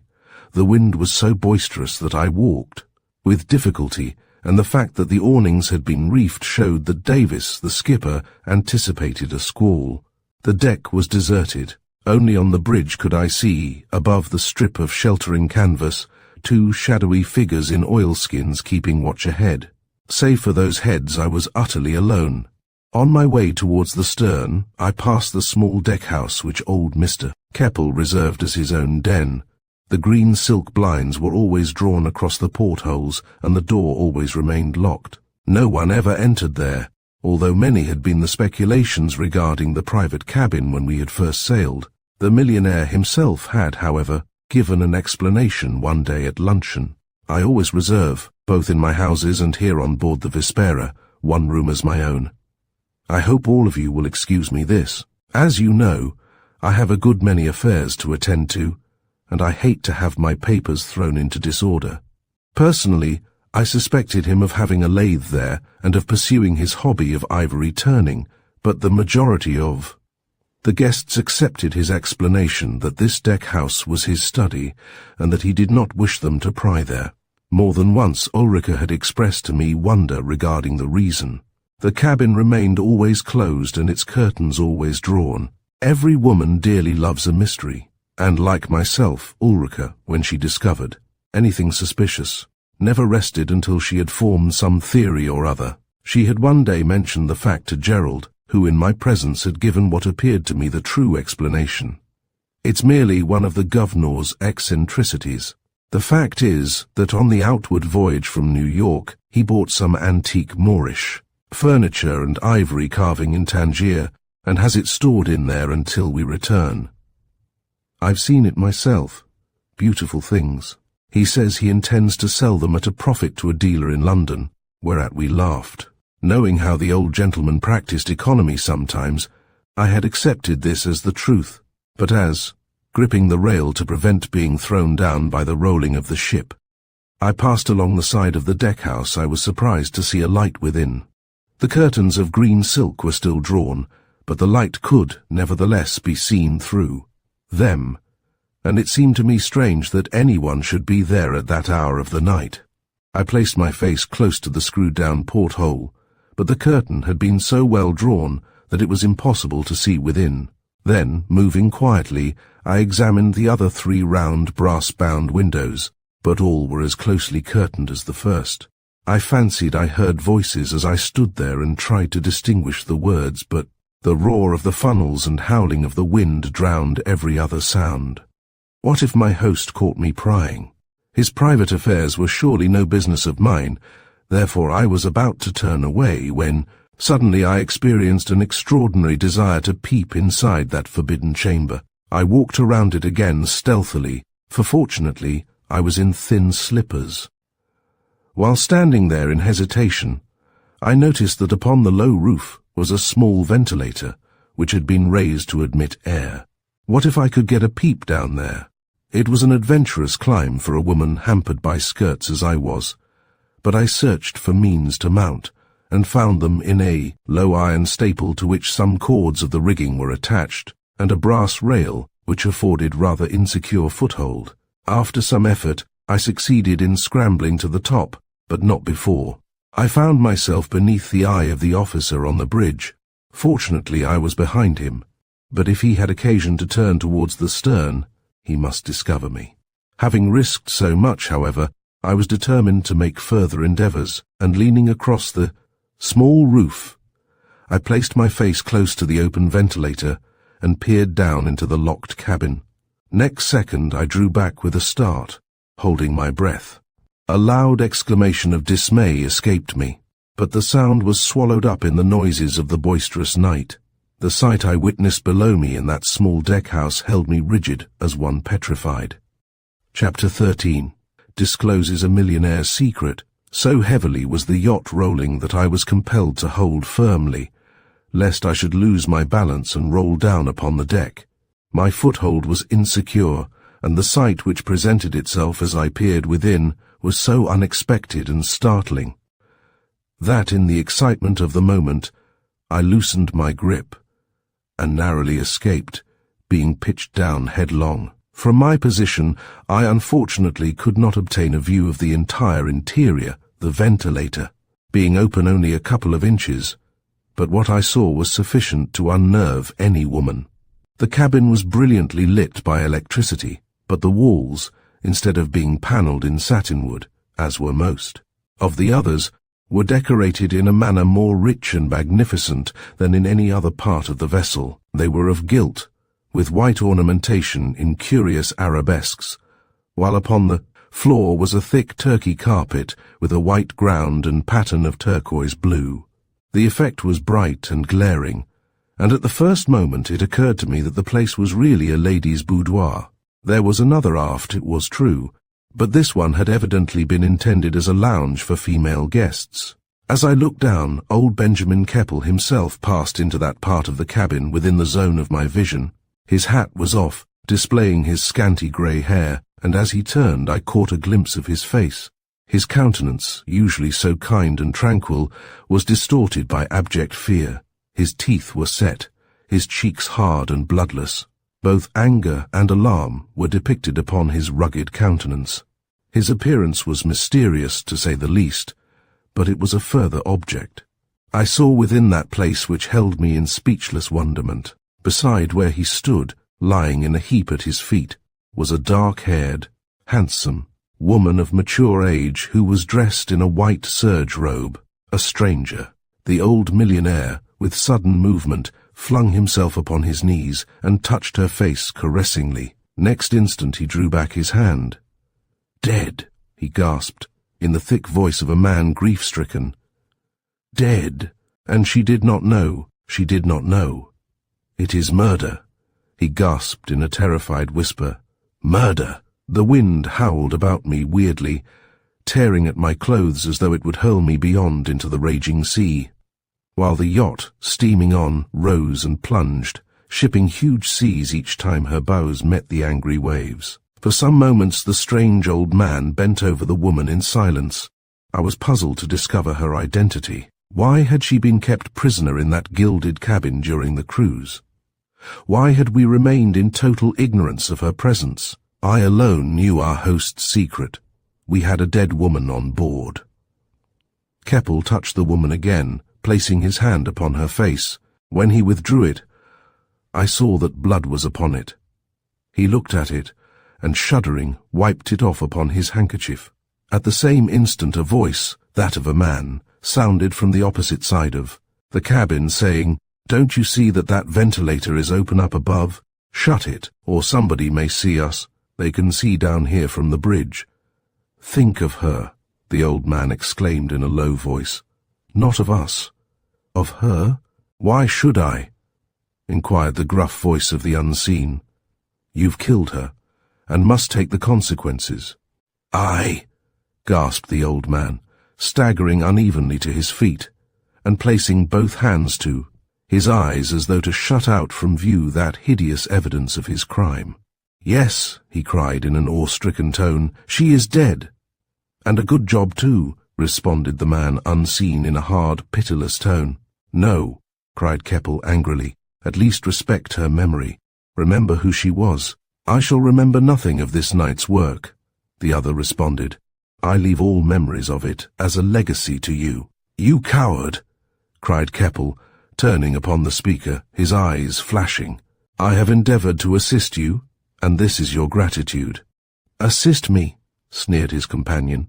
"Pretty assistance it's been. I tell you what it is, Benjamin Keppel, you're in a very tight place just now. You killed that woman there, and you know what the penalty is for murder." "I know," wailed the white-faced, desperate man. "Well now, if I might be permitted to advise, I'd make a clear sweep of the whole affair," said the man. "What do you mean?" "Simply this. We can't keep the body very long in this cabin without it being discovered. And when it is found, well, it will be all up with both of us. Of that there's but little doubt. I suggest this. Let us make at once for one of the Italian ports, say Leghorn, where you will land to transact some important business, and I'll land also. Then the Vispera will sail for Naples, to which port you will go by rail to rejoin her. On the way there, however, the vessel disappears. Eh? Disappears how? I don't understand. Is blown up. Blown up, he cried. And how about the guests? Guests be hanged. But there are 11 of them, besides the crew. Never mind them. There are the boats. And no doubt they'll all take care of themselves. Fools if they don't. I should feel that I murdered them all, the old man responded. In this affair we must save ourselves, declared the unseen man very firmly. There has been we'll call it an ugly occurrence tonight, and it behooves us to get clear out of it. If the Vispera goes down, the body will go down with it, and the sea will hide our secret. But I cannot imperil the lives of all in that manner.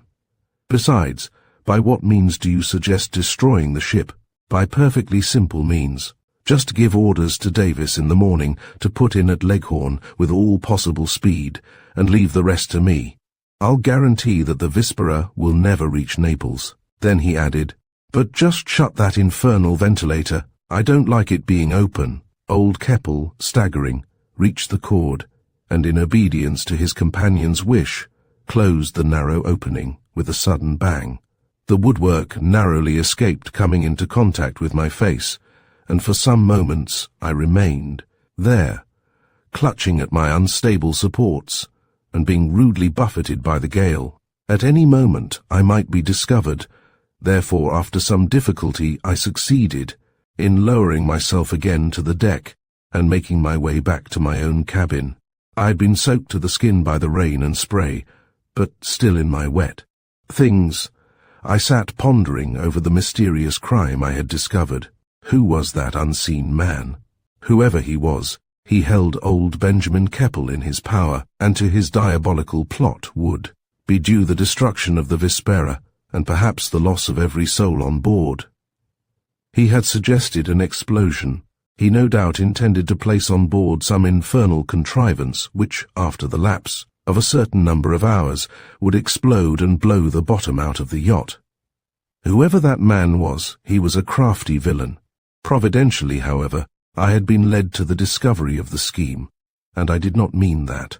The lives of my fellow guests or of the crew should be sacrificed in order to conceal a crime. A vision of that white, dead face recurred to me. It was the face of a woman who had once been very handsome, but to my remembrance I had never seen it before. The mystery of the woman's concealment there was altogether extraordinary, yet it scarcely seemed possible that she should have remained in hiding so long without a soul on board, save Keppel being aware of her presence. She had been fed, of course, and most probably the steward knew of her presence in that gilded deck-house. But she was dead, murdered by the inoffensive old gentleman who was the very last person in the world I should have suspected of having taken human life. And why had he stroked her dead face so caressingly? Who indeed was she? My wet clothes clung to me cold and clammily, therefore I exchanged them for a warm wrap, and entering my berth tried to rest. Sleep was, however, impossible in that doomed ship amid the wild roaring of the tempest and the thunder of the waves breaking over the deck above. Once it occurred to me to go straight to Ulrica and tell her all I had seen and heard. But, on reflection, I resolved to keep my own counsel and narrowly watch the course of events. The mystery of the hidden man's identity grew upon me, until I suddenly resolved to make a further endeavour to discover him. The voice was deep and low, but the roaring of the wind and hissing of escaping steam had prevented me hearing it sufficiently clearly to recognize whether it was that of one of our fellow guests. I slipped on a mackintosh, and returning to the deck, crept towards the cabin, wherein reposed the remains of the mysterious woman in white serge. But soon I saw that the light had been switched off. All was in darkness. The guilty pair had gone below to their own berths. Through the whole night the storm continued, but the morning broke brightly, and the tempest, as is so frequent in the Mediterranean, was succeeded by a dead calm, so that when we sat down to breakfast we were steaming in comparatively smooth water. "Have you heard?" said Ulrica across to me, after we had been exchanging our sleepless experiences. "Mr. Keppel has altered our course. He has some pressing business to attend to, so we are going into Leghorn." "Leghorn!" exclaimed Lord Eldersfield at my elbow. "Horrid place. I was there once. Narrow streets, dirty people, primitive sanitation, and a sorry attempt at a promenade." "Well, we don't stay there long, that's one comfort," said Ulrica. "Mr. Keppel is going to land, and he'll rejoin us at Naples." I looked down the table and saw that the face of the old millionaire was pale, without its usual composure. He was pretending to be busily occupied with his porridge. "Are we going on straight to Naples, Keppel?" inquired Eldersfield. "Certainly," answered our host. "I much regret that I'm compelled to take you all out of our original course, but I must exchange some telegrams with my agent in New York. We shall be in Leghorn tonight, and if you are all agreed, you may sail again at once." "I'd like to see Leghorn," declared Ulrica. "People who go to Italy always leave it out of their itinerary. I've heard that it is quite charming in many ways. All the better-class Italians from Florence and Rome go there for the bathing in summer." "Which I fear isn't much of a recommendation," observed his lordship, who was, I believe, Ulrica's pet aversion. "The bathing itself is declared by all the guidebooks to be the best in Europe," she answered. and the heat and mosquitoes in summer greater than in any other place on the continent of Europe. Its imports are rags from Constantinople and codfish from Newfoundland. No wonder its effluvias are not all roses. Perhaps so. Of course, if you know the place you are welcome to your own opinion. I don't know it. When you do, Miss York, you'll share my opinion. Of that I feel certain. He laughed, and then continued his meal. The question was shortly afterwards decided by popular vote whether the Vispera should remain in Leghorn or not. To the majority of the guests, Leghorn was supposed to be merely a dirty seaport, and, although I, who knew the place well, tried to impress upon them that it possessed many charms not to be found in other Italian towns, it was decided that the yacht should only remain there a day, and then go straight on to Naples. This decision was disconcerting.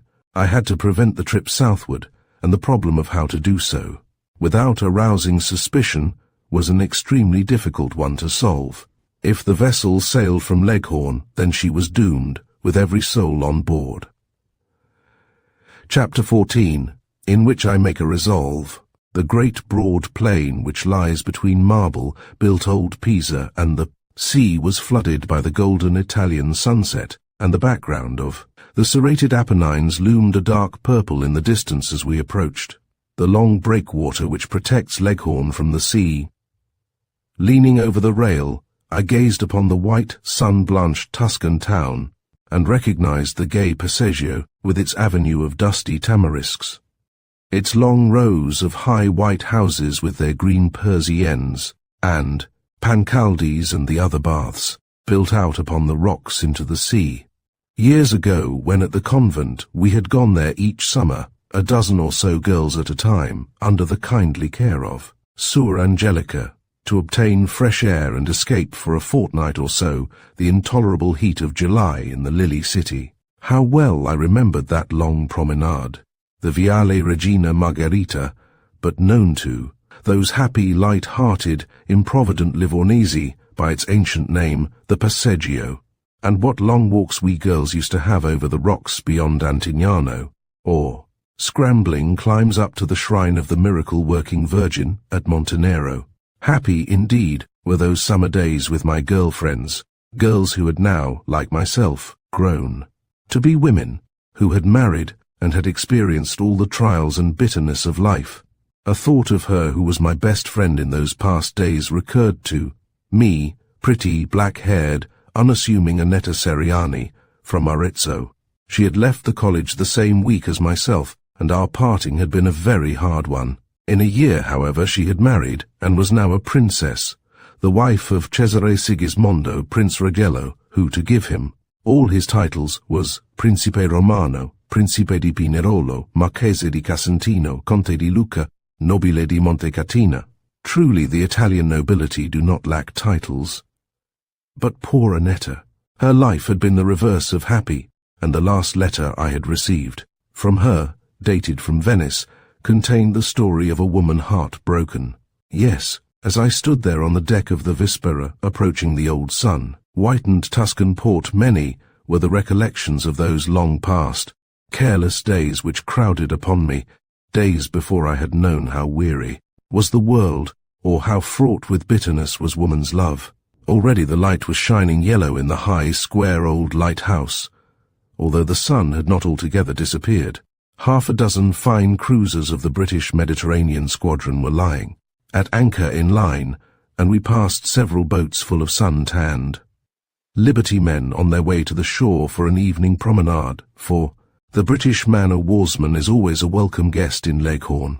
At last, when within a quarter of a mile of the breakwater, I heard old Mr. Keppel, who stood close to me, speaking to the captain. "I shall send a couple of packets on board in the morning, and also a box, Davis. Put the latter below in a safe place. Lock it up somewhere." "Very well, sir," answered the man in his smart uniform, leaning over the rail of the bridge. "And we sail for Naples after the things are on board." "Yes, and wait there for me." "Very well, sir."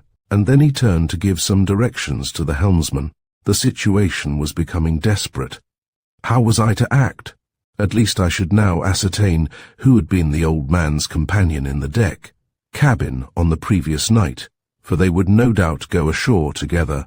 Old Mr. Keppel was standing near me, speaking again to the captain, giving him certain orders, when Gerald Spruce, as usual in blue serge, came up and, leaning at my side, said, "Ulrica says you know Leghorn quite well.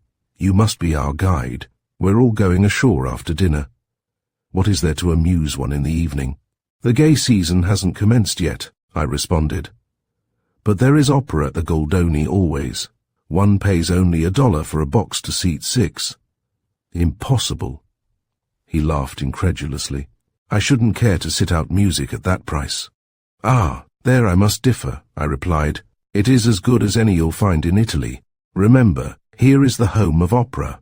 Why, the Livornese love music so intensely that it is no unusual occurrence for a poor family to make shift, with a piece of bread and an onion for dinner in order to pay the 50 centesimi ingresso to the opera. Mascagni is Livornese, and Puccini, who composed La Bohème, was also born close here. No, in Cara Livorno, as the Tuscan loves to call it, one can hear the best opera for 10 cents, different to our prices in America. And our music, unfortunately, is not so good," I said. "Shall we go to this delightfully inexpensive opera tonight?" "It would certainly be an experience." "I fear I shall not," I answered. "I am not feeling very well." "I'm extremely sorry," he said with quick apprehension. "Is there anything I can get you?" "No, nothing, thank you," I answered. "A little faintness, that's all." We had already anchored just inside the breakwater, and a boat had been lowered. 4 of the crew were in it, ready to take their owner ashore. "Goodbye, goodbye all," I heard old Benjamin Keppel saying in his hearty manner, and turning, met him face to face. "Goodbye, Miss Rosselli," he shouted to me, laughing as he raised his cap. "I shall be back with you at Naples." I gripped the rail and acknowledged the salute of the man who was leaving the vessel he had doomed to destruction. All the guests were on deck, and many were the good wishes sent after him, as he sprang into the boat, and the men pulled off towards the port. Then a few moments later the bell rang for dinner, and all descended to the saloon, eager to get the meal over and go ashore. On the way down, Ulrica took me aside, saying, "Gerald has told me you are ill, my dear. I've noticed how pale and unlike yourself you've been all day. What's the matter? Tell me, I can't—" "At least not now," I managed to stammer, and at once escaped her. I wanted to be alone to think. Keppel had gone ashore alone. His companion of the previous night, the man to whom the conception of that diabolical plot was due, was still on board. But who was he? I ate nothing, but was in the first boat that went ashore. I had excused myself from making one of the party at the opera after, giving all necessary directions, and on pretence of going to a chemist. To make a purchase, I separated myself from Ulrica, Gerald, and Lord Stoneborough in the Via Grande, the principal thoroughfare. How next to act I knew not. Keppel had expressed his intention of sending a box on board, and there could be no doubt that it would contain some explosive destined to send the Vispera to the bottom. At all hazards the yacht must not sail. Yet, how was it possible that I could prevent it without making a full statement of what I had overheard? I entered the pharmacy and purchased the first article that came into my mind. Then, returning into the street, I wandered on, plunged in my own distracting thoughts. The soft, balmy Italian night had fallen, and the white streets and piazzas of Leghorn were filled, as they always are at evening, with the merry, light-hearted crowds of idlers, men with their hats stuck jauntily askew, smoking, laughing, gossiping, and women, dark-haired, black-eyed, the most handsome in all Italy, each with a mantilla of black lace or of some bright, coloured silk as a head covering, promenading and enjoying the refreshing fresco after the toil and burden of the day. None in all the world can surpass in beauty those Tuscan women, dark, tragic, with eyes that flash quickly, in love or hatred, with figures perfect, and each with an easy swinging gait that a duchess might envy. It was Suor Angelica who had once repeated to me the rhyme that one of our old Florentine writers had written. Of them, se grande e oziosa, se piccola e viziosa, se bella e vanitosa, se brutta e fastidiosa. Every type indeed is represented in that long single street at night, the dark-haired Jewess, the classic Greek, the thick-lipped Tunisian, the pale-cheeked Armenian, and the beautiful Tuscan, the purest type of beauty in all the world.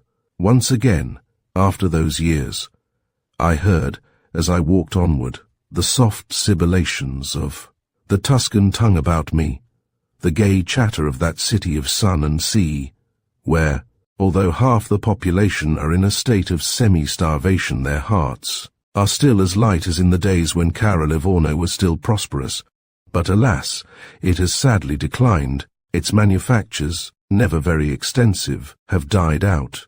Its merchant princes are ruined or have deserted it, and its trade has ebbed until there is no work for those honest brown-faced men who are forced to idle upon the stone benches in the piazza, even though their wives and children are crying for bread.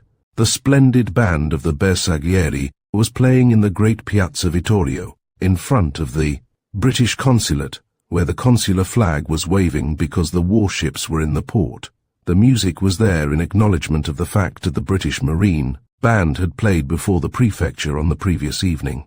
The consulate was illuminated, and at the balcony with a large party was Her Britannic Majesty's Consul himself, the popular Jack Hutchinson, known to every English and American resident throughout Tuscany as the merriest and happiest of good fellows.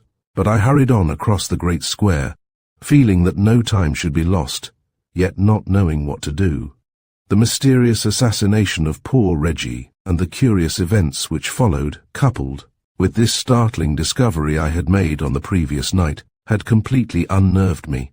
As I tried to reflect calmly and logically, I came to the conclusion that it was eminently necessary to ascertain the identity of the man who held the Steel King beneath his thrall, the man who had suggested the blowing up of the yacht. This man intended, without a doubt, to leave the vessel under cover of night, or if he were actually one of the guests, he could, of course, easily excuse himself and leave the others, as I had done. I entered the Hotel Giappone, where I had once stayed with some friends. After leaving the convent, and after succeeding in changing some money, went forth again among the chattering crowd, when suddenly it occurred to me that if our host intended to leave Leghorn, he must leave by train. Therefore I entered a tram and alighted at the station. Several trains had, I ascertained, left for Pisa in connection with the main line from Genoa to Rome since Keppel had landed. Perhaps, therefore, he had already left. The great platform was dimly lit and deserted, for no train would depart, they told me, for another hour. It was the mail, and ran to Pisa to catch the night express to the French frontier at Modane. Should I remain and watch? The idea occurred to me that if the unseen individual who had been present in the deck-house intended to come ashore, he would certainly meet Keppel somewhere, where the explosive would be prepared and packed in the box ready to be sent on board early in the morning. Most probably the pair would contrive to catch this, the last train from Leghorn. So I resolved to remain. The time dragged on. The short train was backed into the station, but no passenger appeared. A controller inquired if I intended to go to Pisa, but I replied in the negative. At last 1 or 2 passengers approached leisurely, as is usual in Italy, carrying wicker-covered flasks of Chianti to drink. On voyage, the inevitable pair of white-gloved carabineers strolled up and down, and the train prepared to start. Of a sudden, almost before I was aware of it, I was conscious of 2 figures approaching. One was that of old Mr. Keppel, hot and hurrying, carrying his small handbag, and the other the figure of a woman wearing a soft felt hat and long fawn travelling cloak. I drew back into the shadow in an instant to allow them to pass without recognizing me, for I had fortunately put on an old black dress, which I had never worn on board. The miscreant had, it seemed, cleverly disguised himself as a woman. Hurrying, they next moment passed me by, in search of an empty first-class compartment. The controller approached them and asked for their tickets, when Keppel, feeling in his pockets with fidgety air, answered in English, which of course the man did not understand. "We're going to the frontier." The man glanced leisurely at the tickets, then unlocked one of the doors and allowed them to enter. As the woman mounted into the carriage, however, a ray of light fell straight across her face and revealed to my wondering eyes a countenance that held me absolutely stupefied. The discovery I made at that moment increased the mystery tenfold. Chapter 15 is astonishing. The countenance disclosed by the lamp in the great ill-lit station was not that of a man in female disguise, as I had suspected, but of a woman. Her identity it was that held me in amazement. For that instant I recognized her as none other than the dark-haired, handsome woman whom I had seen lying dead upon the floor of the deck-house on the previous night. Why were they leaving the yacht in company? What fresh conspiracy was there in progress? I had always believed old Benjamin Keppel to be the soul of honor, but the revelations of the past few hours caused me utter bewilderment. I stood there in hesitation, and glancing up at the clock saw that there were still 3 minutes before the departure of the train. Next moment I had made a resolve to follow them and ascertain the truth. I entered the booking office, obtained a ticket to Modane, the French frontier beyond Mont Cenis, and a few moments later was sitting alone in a compartment at the rear of the train.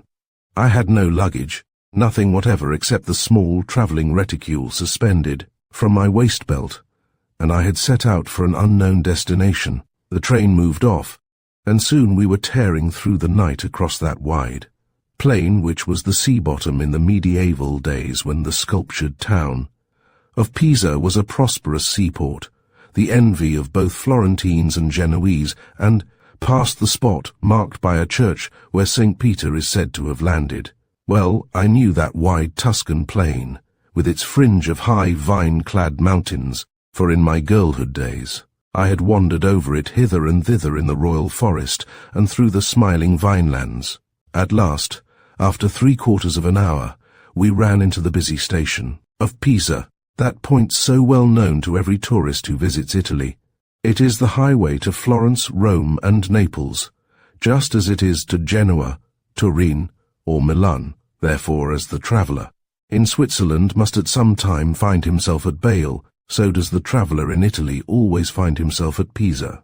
Yet how few strangers who pass through, or who drive down to look at the leaning tower and the great old cathedral, white as a marble tomb, ever take the trouble to explore the country beyond? They never go up to quiet grey old Lucca, a town with walls and gates the same today as when Dante wandered. There, untouched by the hand of the Vandal, unspoilt by modern progress, undisturbed by tourist invaders, its narrow old-world streets of decaying palaces, its leafy piazzas, its lily theatre, its proud, handsome people, all charming to one who, like myself, loves her Italy and the gay-hearted, mirthful Tuscan. Little time was there for reflection, however, for on alighting at Pisa, I was compelled to conceal myself until the arrival of the express on its way from Rome to Paris. While I waited, the thought occurred to me that the Vispera was still in peril, and I alone could save her passengers and crew. Yet with the mysterious woman still alive, there could, I pondered, be no motive in blowing up the ship. Perhaps the idea had happily been abandoned, and some colour was lent to this latter theory by the fact that Keppel had not made any excuse by which to prevent Gerald from travelling farther in the doomed vessel. No father could possibly allow his son to sail in a ship which he intended should never reach port.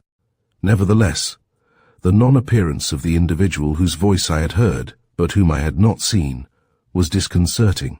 Try how I would, I could not get rid of the suspicion aroused by Keppel's flight that foul play was still intended. If it were not, why had not the old millionaire continued his cruise? The unknown woman had been concealed on board for weeks, therefore there was no reason why she should not have remained there for another 3 days until we reached Naples. No, that some curious mystery was connected with the whole affair I felt confident. I peered forth from the corner in which I was standing, and saw Keppel and his companion enter the buffet. Then, when they had disappeared, I made a sudden resolve, and entering the telegraph office wrote the following message To Captain Davis, S.Y. Vispera, in Port Livorno. Have altered arrangements. Sail at once for Genoa. Box and packages I spoke of will join you there. Leave on receipt of this. Keppel. I handed it to the telegraphist, saying in Italian, I want this delivered on board tonight most particularly. He looked at it and shook his head.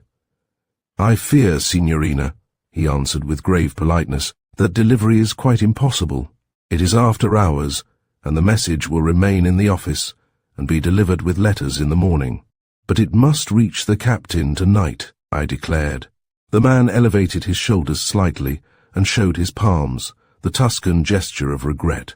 At Livorno they are not, I am sorry to say, very obliging. Then you believe it to be absolutely useless to send the message, expecting it to be delivered before morning? The Signorina understands me exactly. But what am I to do? I cried in desperation. This message must reach the captain before midnight. The man reflected for a moment. Then he answered, There is but one way I can suggest. What is that?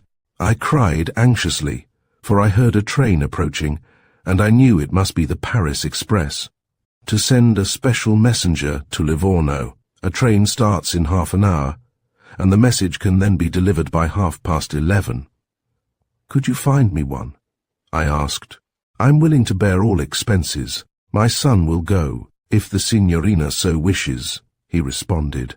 Thank you so much, I replied, a great weight lifted from my mind. I leave the matter entirely in your hands.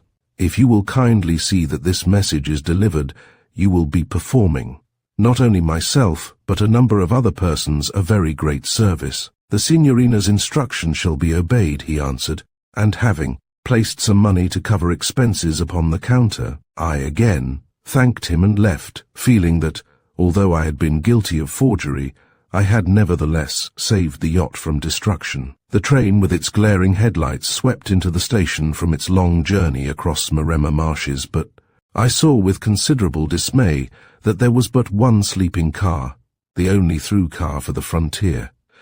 I was therefore compelled to travel in this, even at the risk of meeting Keppel in the corridor. One cannot well travel in one of those stuffy cars of the Compagnie Internationale des Wagon Lits without being seen by all one's fellow travellers, and here my first difficulty presented itself. I watched the old gentleman and his companion enter the car, and from the platform saw them shown their respective berths by the conductor. Keppel was given a berth in a two-bed compartment with another man, while the tall, dark woman was shown to one of the compartments set aside for ladies at the other end of the car. With satisfaction, I watched the old millionaire take his companion's hand and wish her good night. And then, when his door had closed, I myself mounted into the car and demanded a place. The Signorina is fortunate. We have just one berth vacant, answered the man in Italian. This way, please. And taking me along the corridor, he rapped at the door of the compartment to which he had just shown the mysterious woman. There was the sound of quick shuffling within. The door was opened, and I found myself face to face with her.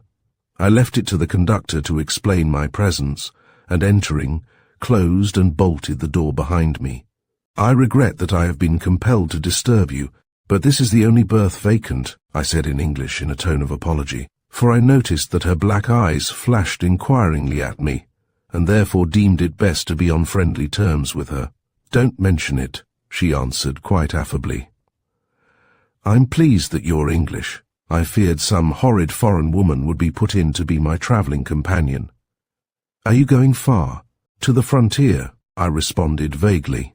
The extent of my journey depended upon the length of hers. Then, after a further exchange of courtesies, we prepared for the night, and entered our narrow berths, she choosing the upper one, and I the lower.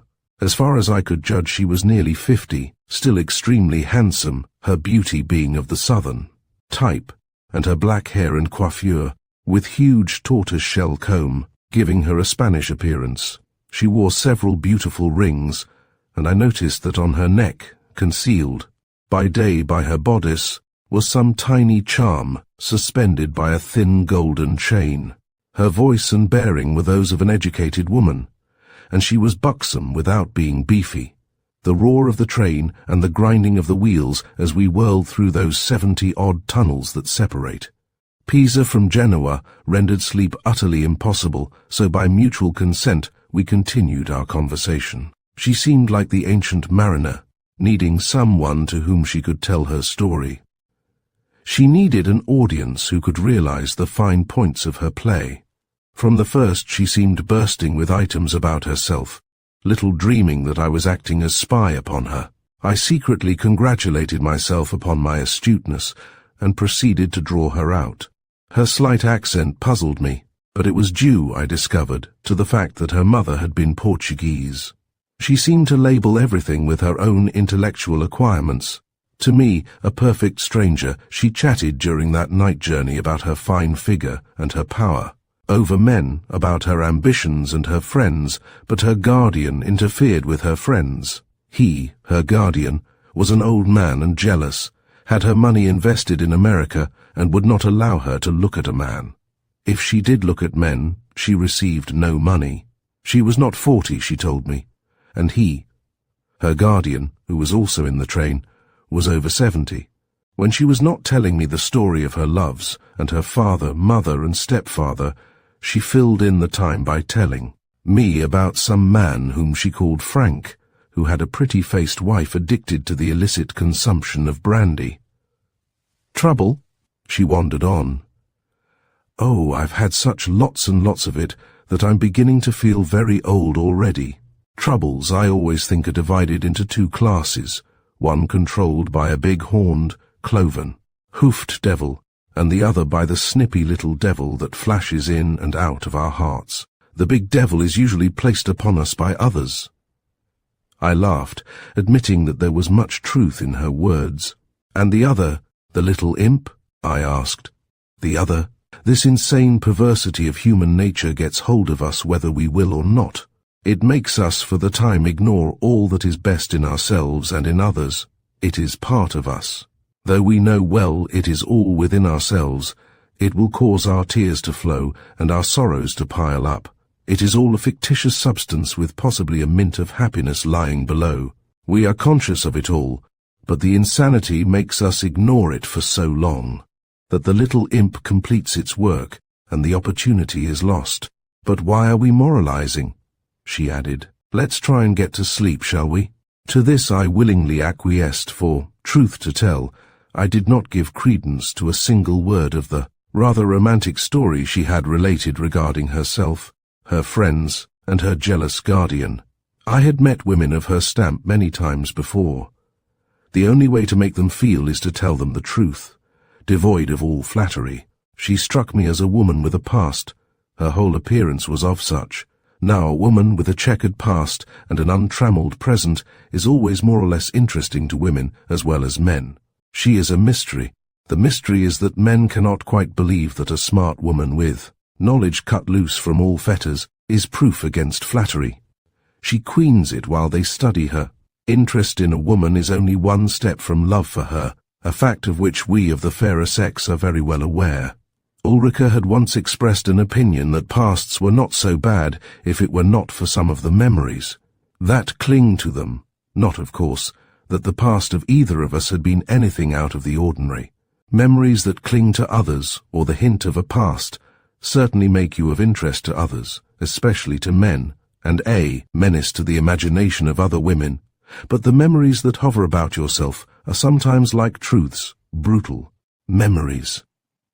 As I lay there upon my hard, narrow bed, being whirled through those suffocating tunnels, in the cliffs beside the Mediterranean, I could not somehow get away from memory. The story this mysterious woman had related had awakened all the sad recollections of my own life. It seemed as though an avalanche of cruel truths confronted my mental vision. At every instant, those truths struck a blow that left a scar deep and unsightly as any made by the knife. There was tragedy in every one.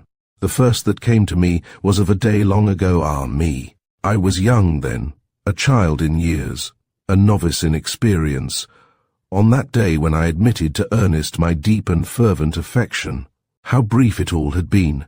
I had, alas, now awakened to the hard realities of life and to the anguish the heart is capable of holding. The sweetest part of love, the absolute trust, had died long ago. My heart had lost its lightness never to return, for his love for me was dead.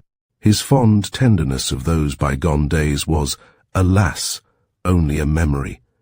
Yet he must have loved me. With me it had been the love of my womanhood, the love that is born with youth, that overlooks, forgives, and loves again, that gives friendship, truth, and loyalty. What, I wondered, were his thoughts when we had encountered each other at Monte Carlo? He showed neither interest nor regret. No, he had cast me aside, leaving me to endure that crushing sorrow and brain torture which had been the cause of my long illness. He remembered nothing. To him our love was a mere incident. Of a verity, memory is the scar of truth's cruel wound. I lay there wondering to myself if ever again I should feel any uplifting joy or any heartrending sorrow. Ah, if women could only outgrow the child part of their natures, hearts would not bleed so much. One of the greatest surprises in life is to discover how much sorrow the heart can bear, how acutely it can ache, how it can be strained to the utmost tension, crowded with agony, and yet not break. This is moralizing and smacks of sentiment, but it is nature after you get acquainted with it. The train roared on, the woman above me slept soundly, and with the tears starting in my eyes I tried hard to burn the bridges into the past and seek forgetfulness in sleep. The process of burning, alas, can never be accomplished, thanks to one's too retentive memory, but slumber came to me at last, and I must have dozed some time, for when I awoke we were in Genoa, and daylight was already showing through the cracks of the crimson blinds. But the woman who had told the curious story slept on. Probably the concoction of so much romantic fiction had wearied her brain. The story she had related could not, of course, be true. If she were really old Keppel's ward, then what motive had he in concealing her in that gilded deck-house which was believed to be stored with curios? Who, too, was that unseen man whom he had apparently taken into his confidence? The man who had promised assistance by blowing up the yacht with all hands? I shuddered at thought of that wicked, dastardly plot. Yet Keppel had been declared by this unknown person to be the murderer of the woman now lying in the berth above me. Why? The train was at a standstill, and I rose to peep out. As I turned to re-enter my berth again, my eyes fell upon the sleeping form of my companion. Her face was turned towards me, and her bodice, unhooked, disclosed a delicate white throat and neck. I bent quickly to examine more closely what I saw there. Upon the throat were two dark marks, one on either side, the marks of a human finger, and a thumb, the exact counterpart of those puzzling marks found upon the throat of poor Reggie. Chapter 16 is more astonishing. So still, so pale, so bloodless were my mysterious companion's lips, that at the first moment I feared she might be dead. Her appearance was that of a corpse, but after careful watching I saw that she was breathing, lightly but regularly, and thus I became satisfied. The curious marks, as though a man's hands had endeavored to strangle her, were of a pale yellowish brown, like disappearing. Bruises, the one narrow and small where the finger had pressed, the other wide and long, the mark of the thumb. Again I returned to my berth, and as the express again thundered on its way northward towards Turin, I tried to form some theory to account for my discovery of those curious marks upon her. The hours of early morning crept slowly by. The sun rose over the beautiful vinelands of Asti as we whirled forward towards the great Alpine barrier which happily divides Italy from France. Its rays penetrated into our narrow chamber, but the sleeping woman stirred not. She seemed as one in a trance. Close beside me lay her dress skirt. My eyes had been fixed upon it 100 times during the night, and it now occurred to me that, by searching its pocket, I might discover something that would give a clue to her real identity. Therefore, after ascertaining that she was still unconscious of things about her, I slowly turned over the skirt, and placing my hand in the pocket, drew out the contents. The first object I opened was a silver-mounted purse of crocodile leather, hoping to discover her visiting card therein. But in this I was disappointed. The purse contained only a few francs in French money, a couple of receipts from shops in Paris, and a tiny scrap of card, an inch square with several numerals scribbled upon it. The numbers were unintelligible, but when I chanced to turn the piece of thin pasteboard over its reverse, gave me an instant clue. It was a piece of one of those red and black ruled cards used by gamblers at Monte Carlo to register the numbers at roulette. This woman, whoever she was, had evidently been to Monte Carlo, and the numbers. Scribbled there were those which she believed would bring her fortune. Every woman gambler has her strong-rooted fancies, just as she has her amusing superstitions, and her belief in unlucky days and unlucky croupiers.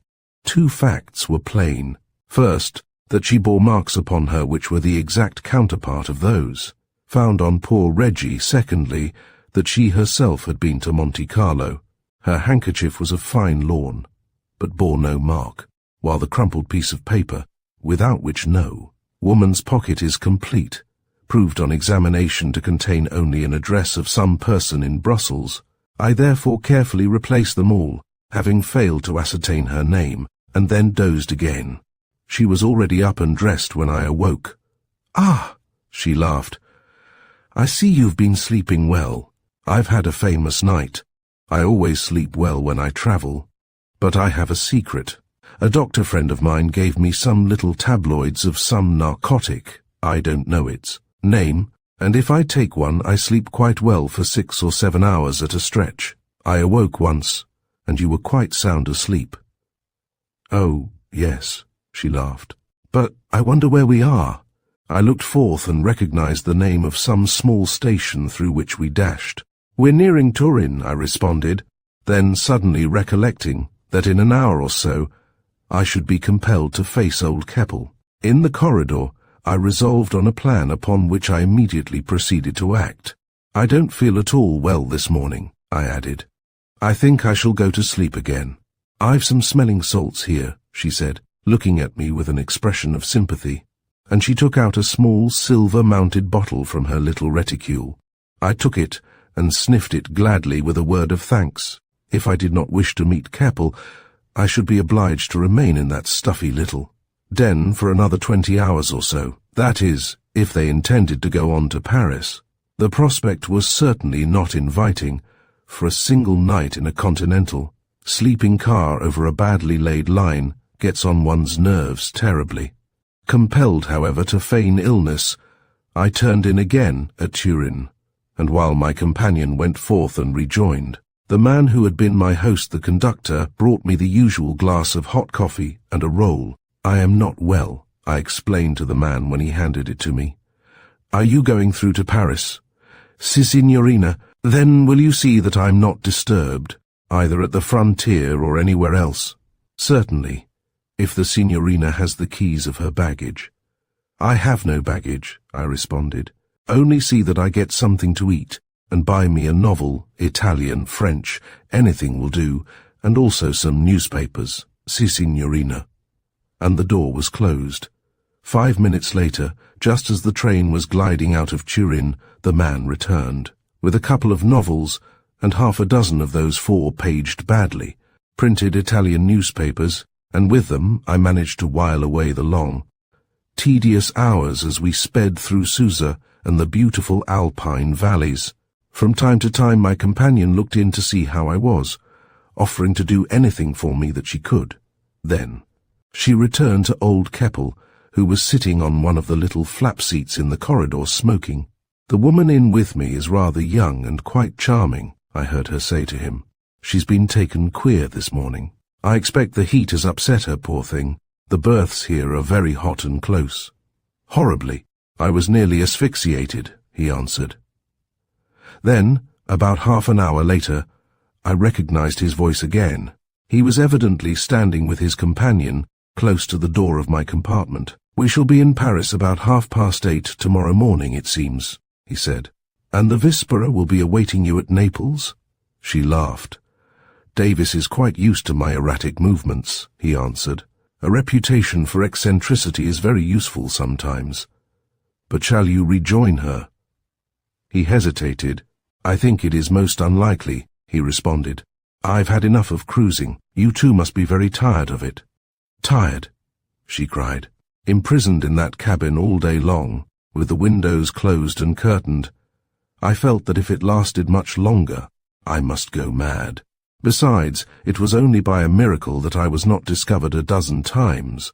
But very fortunately, you were not," he said, "and all to no purpose," she observed in a tone of weariness and discontent. "Ah, that's quite another matter. Quite another matter. I do wish that you would satisfy my curiosity and tell me what occurred on the night before we landed," she said. "You know what I mean." She evidently referred to the attempt upon her life. "Well," he responded in hesitation, "I myself am not quite clear as to what took place.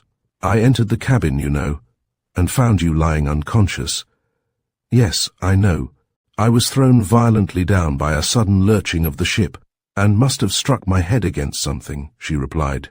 "But afterwards, I remember experiencing a most curious sensation in my throat, just as though someone with strong, sinewy fingers were trying to strangle me. I have the marks there now." "Absurd," he laughed. "It was only your imagination. The close confinement in that place, together with the rolling of the ship, had caused you a little light-headedness, without a doubt. But it was more than imagination. Of that I feel certain. There was blood upon my lips, you remember, because in falling you had cut your lower lip. I can see the place now. I believe that someone tried to take my life." "Rubbish. Why, whom could you suspect? I was the only soul on board who knew of your presence there." "Surely you don't suspect me of attempted murder?" "Of course not," she answered decisively. "Then don't give way to any wild imaginings of that sort. Keep a cool head in this affair." The remainder of the conversation was lost to me, although I strained my ears to catch every sound. His words made it plain that she was in ignorance of the knowledge possessed by the unseen man whose voice I had overheard, and, further, that both were acting in accord in order to obtain some object, the nature of which was to me a complete mystery. She came a short time afterwards, and inquired kindly how I felt. They were going to change into the dining car, and she hoped I would not starve altogether. As I talked to her, I recollected the strange marks I had seen upon her throat, those distinct impressions of finger and thumb. I looked again for them, but they were concealed by the lace of her high-necked bodice. There seemed a strange, half-tragic beauty about her face. She was certainly 50, if not more, yet in the broad daylight I could detect no thread of silver in her hair. She was extremely well preserved. The conductor brought me a cutlet and a bottle of Beaujolais after we had passed through the Mont Cenis, and for some hours afterwards I lay, reading and thinking. We were on our way to Paris, but with what motive I had no idea. I wondered what they would think on board the Vespera when they found me missing, and laughed aloud, when I reflected that the natural conclusion would be that I had eloped with old Mr. Keppel. I rather regretted that I had told Ulrica nothing, but of course a telegram to her would explain everything on the morrow. The yacht would be lying safely in Genoa harbour, awaiting her owner, who never intended to return. And where was the unseen man? That was a puzzling problem which I could not solve. I could not even form the slightest theory as to whom he might really be. The day passed slowly and evening fell.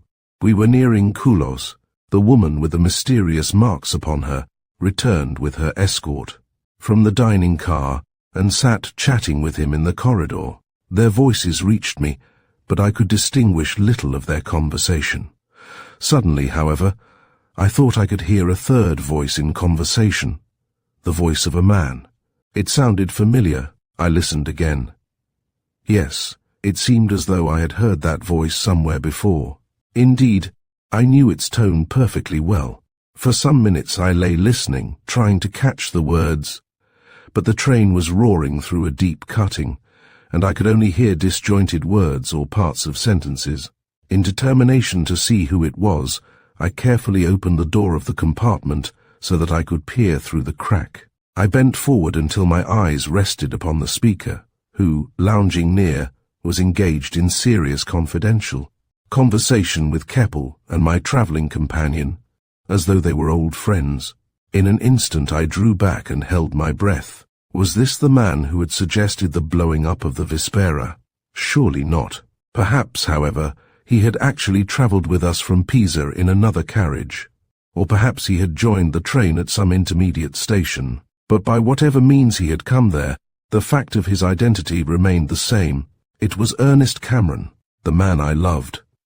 Chapter 17 confides the story of a table. The discovery of Ernest's presence in the car was an entirely fresh development of the mystery. I had been ignorant of his acquaintance with Keppel, but that they were really close friends was evident by the rapid, rather apprehensive manner in which they were conversing. I tried, and tried again, to overhear some of the words spoken, but in vain. Therefore I was compelled to remain in wonderment until the conclusion of that long, terribly tiring journey halfway across Europe.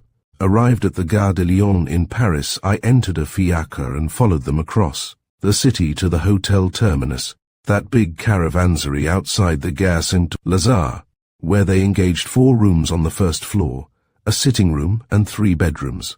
Having taken every precaution to prevent being detected by either of them, I ascertained that the number of the sitting room was 206. Therefore I engaged 205, the room adjoining, and ordered a light déjeuner to be taken there. I was faint, nervous, and tired after being cramped up for 30 hours, and was resting on the couch, when suddenly voices sounding in the next room caused me to spring up on the alert in an instant. Keppel and Ernest were speaking together. "It's a risk, of course," the millionaire was saying in a low voice. "A great risk. But we've run greater in this affair," the other responded. "You know how near to arrest I have been." I held my breath. Arrest? What could he mean? "It was fortunate that you escaped as you did. Thanks to you. Had you not concealed me on the Vispera and taken me on that cruise, I should now be in the hands of the police." "But they seem to possess no clue," Keppel observed. "Fortunately for us, they do not," answered the man to whom I had given my heart, and he laughed lightly, as though perfectly confident in his own safety. It was that transfer of the notes at the carnival ball that puzzled them. They were speaking of poor Reggie's murder. I held my ear close to the dividing door, striving to catch every word. I was learning their secret. The 2 men whom I had least suspected were actually implicated in that dastardly crime. But what, I wondered, could have been their motive in taking the poor boy's life? Certainly robbery was not the incentive, for to the old Pittsburgh inventor 60,000 francs was but a paltry sum. Again I listened, but as I did so the woman entered, and then, taking leave of her, the 2 men went forth and down the stairs. In an instant I resolved to follow them, and ere they had gained the entrance hall I had put on my hat and descended. They took a cab, and first drove up the hill behind Saint-Lazare to the Boulevard des Batignolles, descending before a large house, where, from an old concierge in slippers, Ernest received 2 letters. Both men stood in the doorway and read the communications through. From their faces I could see that the letters contained serious news, and for some minutes they stood in indecision. At length, however, they re-entered the cab and drove back past the Opera, through the Rue Rivoli, and across the Pont des Arts, turning into a labyrinth of narrow, dirty streets beyond the Seine, and stopping before a small, uninviting-looking hairdresser's shop. They were inside for some 10 minutes or so, while I stood watching a short distance off, my head turned away, so that they should not recognize me if they came forth suddenly. When they emerged they were laughing good-humouredly, accompanied to the door by a rather well-dressed man, evidently a hairdresser. For a comb protruded from his pocket, and his hair was brushed up in that style peculiar to the Parisian coiffeur. "Good day, messieurs," he said in French, bowing them into the fiacre. "I understand quite clearly. There is nothing to fear, I assure you, absolutely nothing." In that man's dark eyes, as he stood watching the cab turning, was a strange, intense look which struck me as familiar. Yes, I had seen those eyes before, without a doubt. His face was triangular, with broad forehead and pointed chin, a rather curious personality. Again, I looked at his peculiarly brilliant eyes, and a strange truth flashed suddenly upon me. Yes, I remembered that curious expression quite distinctly. It had riveted itself indelibly upon my memory. He was the man who had worn the owl's dress in Carnival, the man who had returned to me the note stolen from poor Reggie. He was an accomplice of these two men, of whom I had never entertained suspicion. The truth came to me as a staggering blow. Ernest was an assassin. Had he not admitted how near he had been to arrest and congratulated himself upon his escape? Had not old Keppel aided him by concealing him on board the Vespera? Once, alas, I had in my foolish, rosy days of youth believed in the man who had made love to me, who had flattered and caressed me, and who had declared that I should be his always. Ah, how well I remembered it! How bitterly all the past came back to me! And yet, until that very hour of my discovery that he was an assassin, I had never ceased to love him, never for a single instant. We women are indeed strange creatures. I re-entered the cab, but in the Boulevard Saint. Michel, my driver, unfortunately lost sight of them. They must, I think, have turned suddenly into one of the many side streets and thus reached the Queux. For a few minutes I sat back in hesitation. Should I return at once to the hotel, or should I go boldly to that man whom I had so fortunately discovered, and charge him with having had in his possession the stolen notes? If I adopted the latter course, I saw that I should only raise an alarm, and the pair I was watching would undoubtedly get clean away. No, the old proverb that murder will out had once more asserted its truth. I had made a most amazing discovery, and now my love for Ernest as a man having been transformed to hatred of him, as an assassin I meant, to weave a web slowly about them, and when complete I would give information to the police and thus avenge the poor boy's death.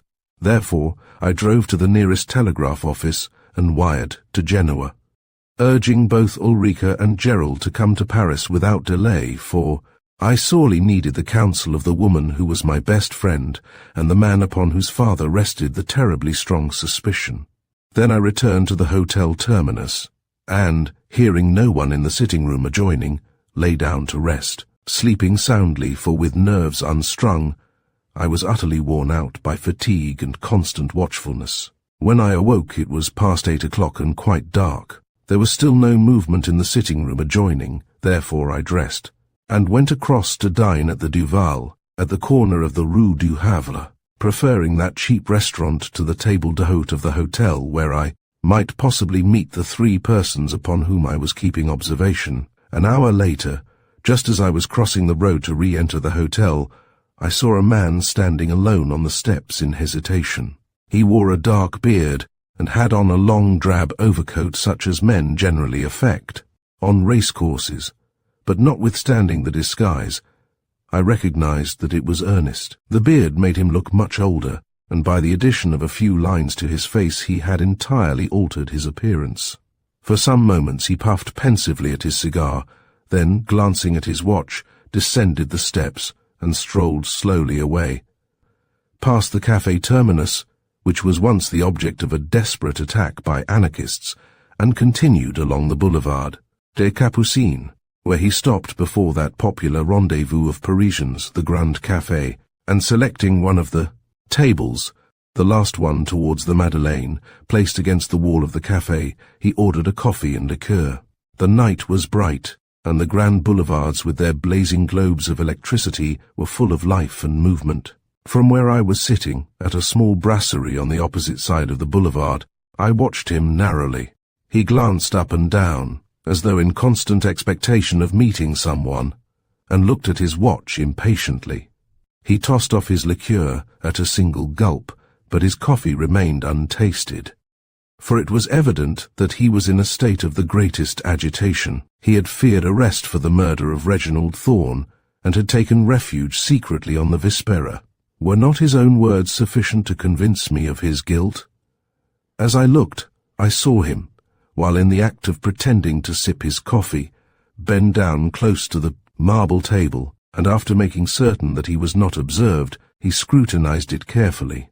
Twice he bent to look at it closely. Surely, I thought, there must be something of interest there. Then he glanced at his watch again, paid, and strolled off down the boulevard. Whether to follow or whether to investigate that table, I was for the moment undecided. But I resolved upon the latter course, therefore, crossing the road, I made straight for the seat he had occupied, and having ordered a syrup, proceeded to examine the table. Very quickly I discovered what had interested him. Scrawled in pencil upon the marble were some letters quite unintelligible, but evidently a cipher message. It ran, J. Tabak, 22. Another inscription had been written there, but it had been lately erased by some previous customer, who had apparently dipped his fingers in the drippings of beer or coffee and smeared it across. The writing was not very easy to discern in the half-light, for the table was so placed as to be in deep shadow. Was it possible that the person who had erased the first message had written the second? Could it be that this person was the man whom I had been watching? I had seen him bend over the table mysteriously, first glancing round to make sure that no one was watching. Why had he thus betrayed fear if that message was not one of importance? Goron, the great chief of the Paris Sûreté, had told me when I had met him at dinner, once in New York, how the criminals of Paris were fond of making the tops of the café tables the means of secret communications, and how many a crime had been discovered by the police with the aid of the keys they possessed to certain secret codes. I looked again at the initial, the word tobacco, and the number 22 scrawled on the marble before me, and was puzzled to know what meaning they could convey. Had Ernest really written them?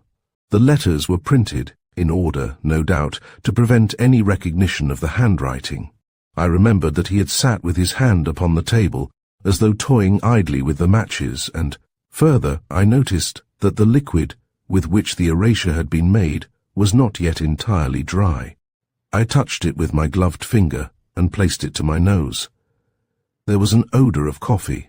Now, if Ernest had really inscribed that cipher message, he had substituted his for the original one written there. With what purpose? To whom was this unintelligible word addressed? Having regard to the fact that the tables of cafes are usually washed down by the waiters every morning, it seemed certain that the person to whom he intended to convey the message would come there that night. Indeed, he had constantly looked at his watch, as though in expectation of the arrival of someone.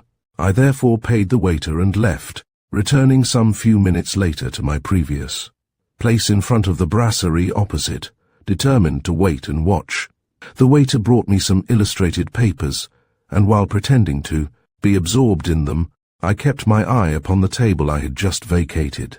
A shabby, wizen-faced little man in a silk hat with flat brim passed and repassed where I was sitting, and I thought eyed me rather suspiciously. But perhaps it was only my fancy, for when one is engaged in the work of bringing home to a criminal his crime, one is apt to look with undue suspicion on all and sundry. I think I must have been there nearly half an hour when a ragged, unkempt man, who had slunk past where I was seated and picked up several cigar ends with a stick bearing a sharpened wire point, crossed over to the Grand Café and recommenced his search beneath the tables there. He had secured several pieces of smoker's refuse when, in a moment, he darted to the table in the shadow, and as he stooped, feigning to pick up a piece of unconsumed cigar, I saw that he glanced eagerly to see what message was written there. Just at that moment, the wizen-faced man who had evinced such an extraordinary interest in myself was standing idly upon the curb close by.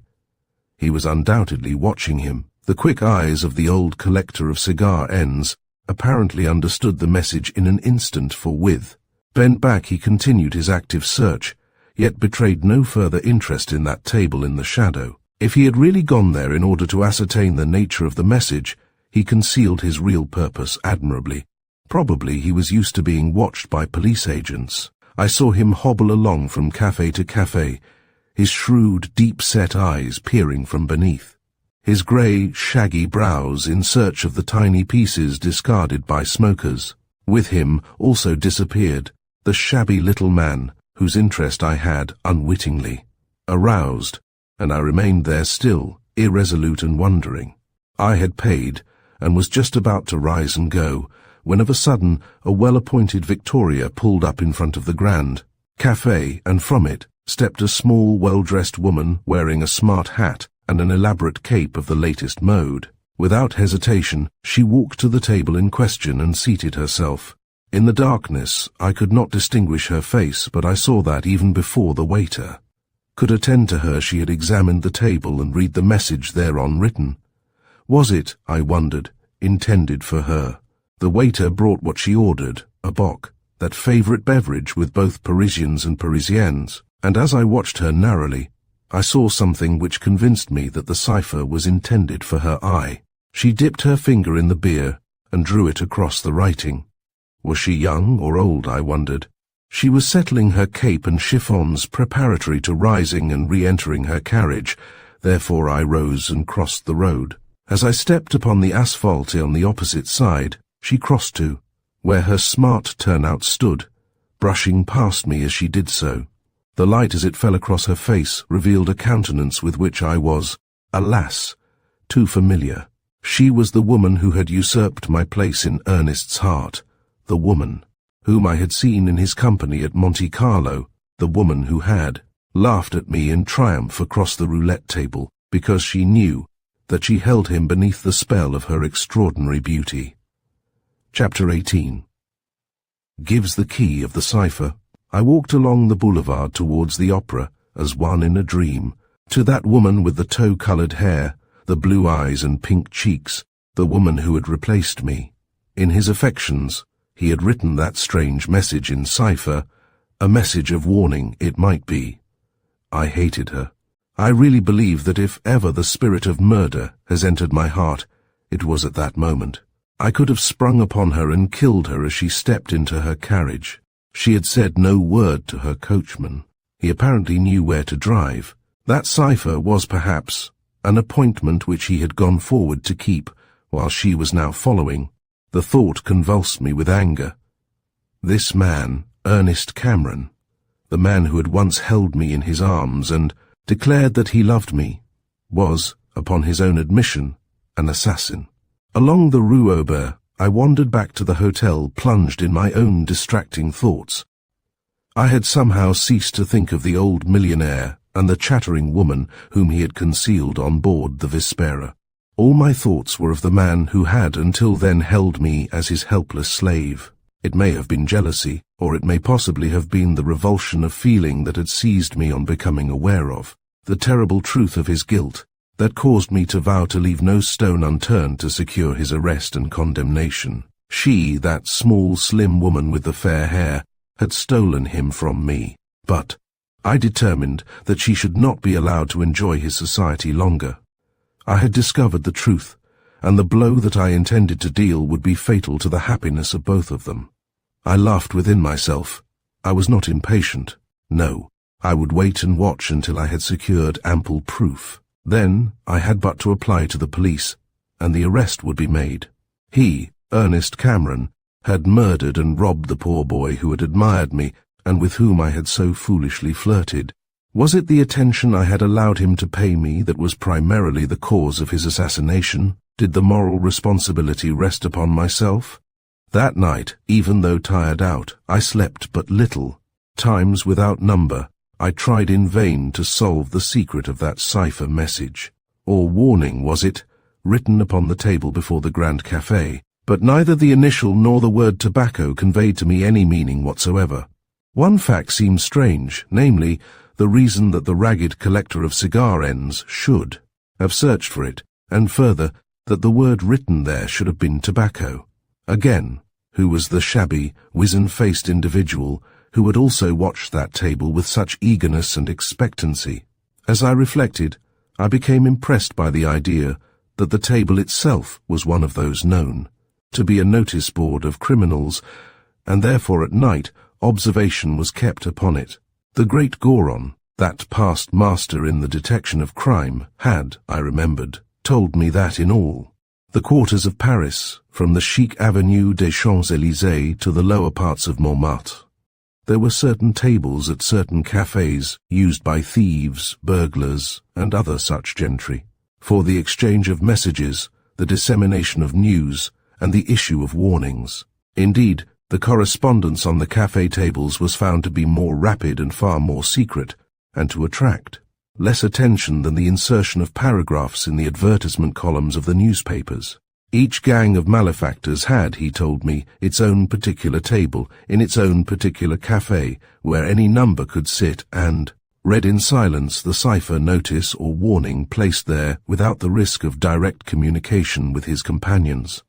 Had this man, whom I had fondly loved, actually allied himself with some criminal band, so that he knew their means of communication and was in possession of their cipher? It certainly seemed as though he had. But that was one of the points I intended to clear up before denouncing him to the police. Next morning I rose early, eager for activity, but there seemed no movement in the room adjoining mine. All three took their coffee in their bedrooms, and it was not until nearly 11 o'clock that I heard Keppel in conversation with the mysterious woman who had been my travelling companion. "Ernest is running a great risk," he was saying. "It's quite unnecessary to my mind.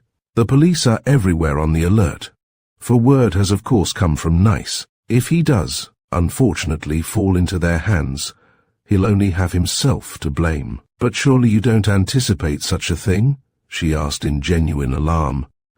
"Well, he goes about quite openly, well knowing that his description has been circulated through every town and village in France. And if he were arrested, where should we be?" inquired the woman in dismay. "In a very awkward predicament, I fear," he responded. "That's the very reason why I'm trying to persuade Cameron to act with greater discretion. He's well known, you see, and may be recognized at any moment in the street. If he were a stranger here in Paris, it might be different. It's absurd, certainly, for him to run his head into a noose. I must speak to him at once. He's out. He went out before 6 this morning, the chambermaid tells me." "That's odd. Where's he gone?" "I don't exactly know. Somewhere in the country, I should think." "What if he is already arrested?" "No, don't let's anticipate such a contretemps. Matters are, however, beginning to look serious enough, in all conscience," he answered. "Do you think we shall succeed?" she inquired eagerly. "We have been successful before," he responded confidently. "Why not now? We have only to exercise just a little more care and cunning than that exercised by the police. Then, once above suspicion, all the rest is perfectly plain sailing. Which means that we must make a perfect coup. Exactly. The whole scene must be carried out firmly and without a hitch, otherwise we shall find ourselves in very evil case. Knowing this should make us desperate," she observed. "I'm desperate already," he replied in a quiet voice. "It will not go well with anyone who tries to thwart us now. It's a matter of life or death." What new plot had been hatched I could not guess. What was this fresh conspiracy that was intended? His carefully guarded words aroused within me an intense curiosity.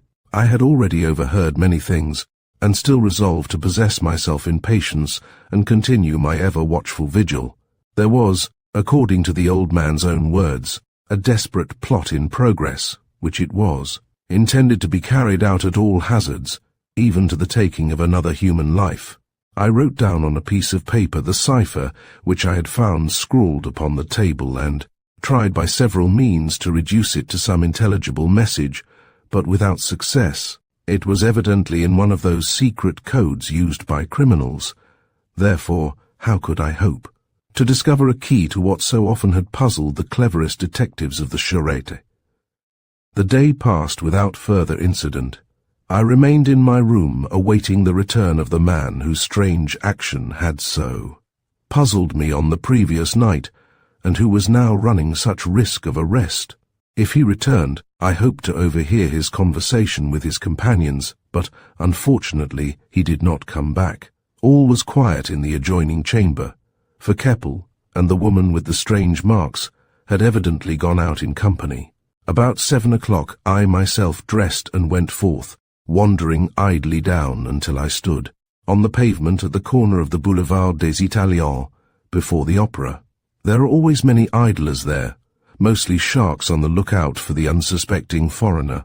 The English and American tourist offices are just opposite, and from the corner. These polyglot swindlers easily fix upon likely victims and track them down. Suddenly, it occurred to me to stroll along and glance at the table before the Grand Café. This I did, but found only the remains of some cipher which had been hastily obliterated, possibly earlier, in the day, for the surface of the marble was quite dry, and only 1 or 2 faint pencil marks remained. As I sat there, I chanced to glance across the road, and to my surprise, saw the same shabby, wizen-faced man lounging along the curb. He was evidently keeping observation upon that table. In pretense of not seeing him, I drank down my coffee, paid, and rising walked away. But he at once followed me, therefore I returned to the hotel. It is not pleasant to a woman to be followed by a strange man, especially if one is bent upon making secret inquiries or watching another person, so when I had again returned to my room, I presently bethought myself of the second exit from the hotel, the one which leads straight into the booking office of the Gare Saint-Lazare. By this door I managed to escape the little man's vigilance, and entering a cab, drove down to the Pont des Arts. I had nothing particular to do, therefore it occurred to me that if I could find that little coiffeuse where I had seen the man with whom I had danced on the night of the carnival ball, I might watch and perhaps learn something. That this man was on friendly terms with both Keppel and Cameron had been proved by that scrap of confidential conversation I had already overheard.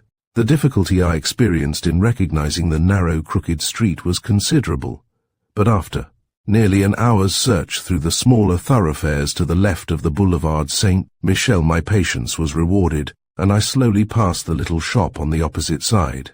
The place was in darkness, apparently closed. Scarcely had I passed, however, when someone emerged from the place, and turning I saw it was the man who had worn the owl's dress. He was attired smartly, and seemed to possess quite an air of distinction.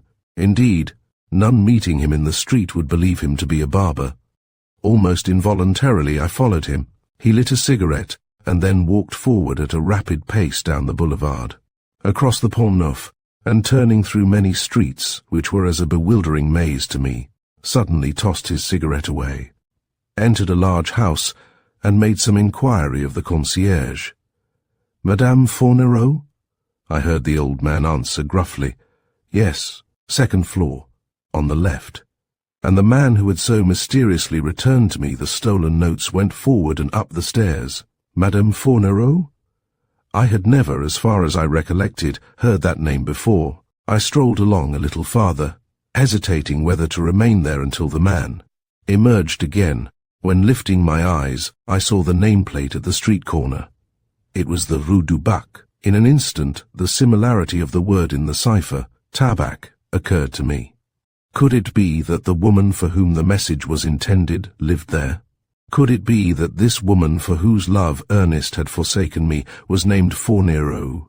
I entertained a lively suspicion that I had at last discovered her name and her abode. I think that at that moment my usual discretion left me utterly. So many and so strange were the mysteries which had surrounded me during that past month or so that I believe my actions were characterized by a boldness of which no woman in her right senses would have been capable. Now that I reflect upon it all, I do not think that I was in my right senses that night, or I should never have dared to act alone and unaided as I did. But the determination to avenge the poor lad's death, and at the same time to avenge my own wrongs, was strong upon me. A jealous woman is capable of breaking any of the 10 commandments. Amor da per mercede, geliosa e rota fede. Had I reminded to reason with myself, I should never have entered that house, but fired by determination to seek the truth. And meet that woman face to face, I entered boldly, and without a word to the concierge passed up to the 2nd floor. The house was, I discovered, like many in Paris, of a character superior to what its exterior denoted. The stairs leading to the flats were thickly carpeted and were illuminated by electricity, whereas from the street I had believed it to be a house of quite a 4th-rate class. When I rang at the door on the left, a neat bonne in a muslin cap answered my summons. "Madame Fournereau?" I inquired. "Oui, madame," answered the woman, and admitting me to the small but well-furnished entrance hall, waved her hand forward, saying, "Madame is expecting you, I believe. Will you please enter?" My quick eyes noticed in the hall a number of men's hats and women's capes, and from the room beyond came quite a babble of voices. I walked forward in wonderment, but next second knew the truth. The place was a private gambling house.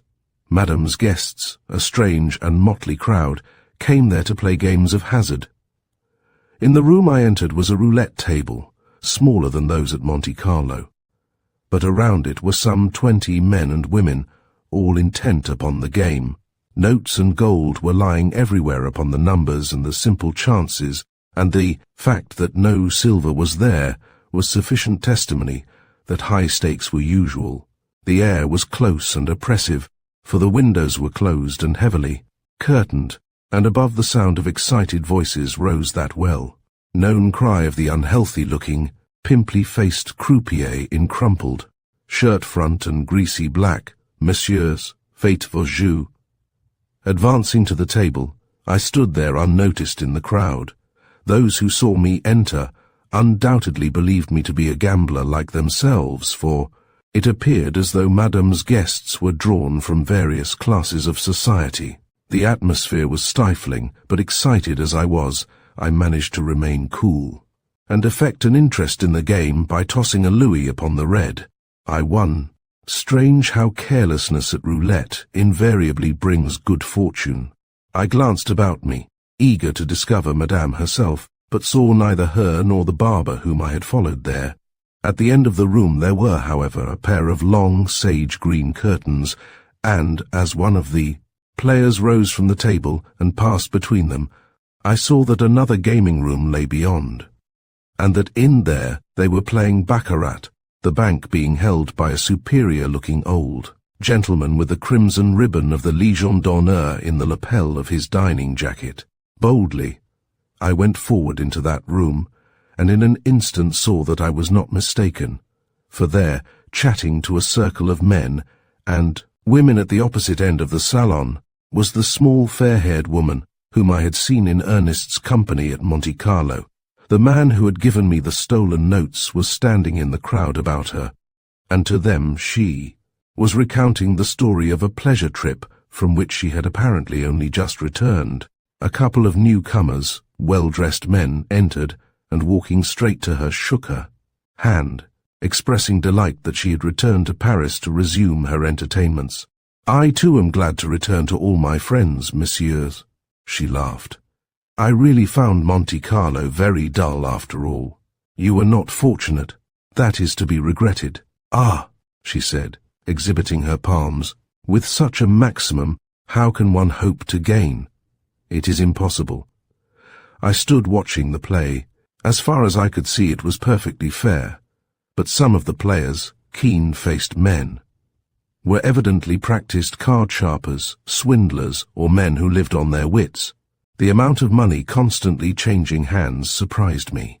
As I stood there, one young man, scarcely more than a lad, lost 5,000 francs with the most perfect sang-froid. The women present were none of them young, but were mostly elderly and ugly, of that stamp so eternally prominent in the Principality of Monaco. The woman, when she turns gambler, always loses her personal beauty. It may be the vitiated atmosphere in which she exists, it may be the constant tension of the nerves, or it may, perchance, be the unceasing, all-consuming avarice, which I know not. All I am certain of is that no woman can play and at the same time remain fresh, youthful, and interesting. Until that moment, I had remained there unnoticed in the excited crowd, for I had turned my back upon Madame Fournereau, lest she should recognize in me the woman whom Ernest had undoubtedly pointed out to her, either in the rooms, in Ciro's, or elsewhere. But as I advanced to pass back to the adjoining room, where I considered there would be less risk of recognition, the long green curtains suddenly opened, and Ernest Cameron stood before me. Chapter 19. Pieces together the puzzle. I stepped back quickly, while he, with eyes fixed upon that fair-haired woman, who seemed the centre of a miniature court, failed to notice me. Upon his face was a dark, anxious look, an expression such as I had never seen there before. Perhaps he was jealous of the attentions shown by the dozen or so of men who were chatting and laughing with her. Her appearance was scarcely that of the keeper of an illicit gambling house. One would have expected to find some fine, dashing, handsome woman in a striking gown and profuse display of jewellery. On the contrary, she was quietly dressed in a pretty, graceful gown of dove-grey cashmere, the bodice cut low, and trimmed with silver passementerie, a frock which certainly well became her rather tame style of beauty. Her only ornament was a small half-moon of diamonds in her hair. Ernest, on entering, appeared to recognize the situation at a glance, and with his back turned to her stood watching the baccarat just as I had feigned to watch. Through the great mirror before him, however, he could note all her actions. She was laughing immoderately at some remark made by one of her companions, and I noticed how Ernest's face went pale with suppressed anger, how haggard, how thin, how blanched, nervous and ill he looked. Usually so smart in attire, his dress clothes seemed to hang upon him. His cravat was carelessly tied, and in place of the diamond solitaire I had bought at Tiffany's for him in the early days of our acquaintance, which he had still worn when we met at Monte Carlo, there was only a common plain pearl stud, costing perhaps 10 centimes. Alas, he had sadly changed. His was, indeed, the figure of a man haunted by the ever-present shadow of his crime. Curious, I thought, that he did not approach her, but the reason for this became plain ere long. I had returned to the adjoining room, and was again watching the roulette, when she brushed past me on her way out into the corridor, from which led off several other rooms, and suddenly I heard his well-known voice utter her name in a hoarse whisper. "Julie!" She stopped, and recognizing him for the first time, gasped, "Ernest, you here?" "Yes," he responded.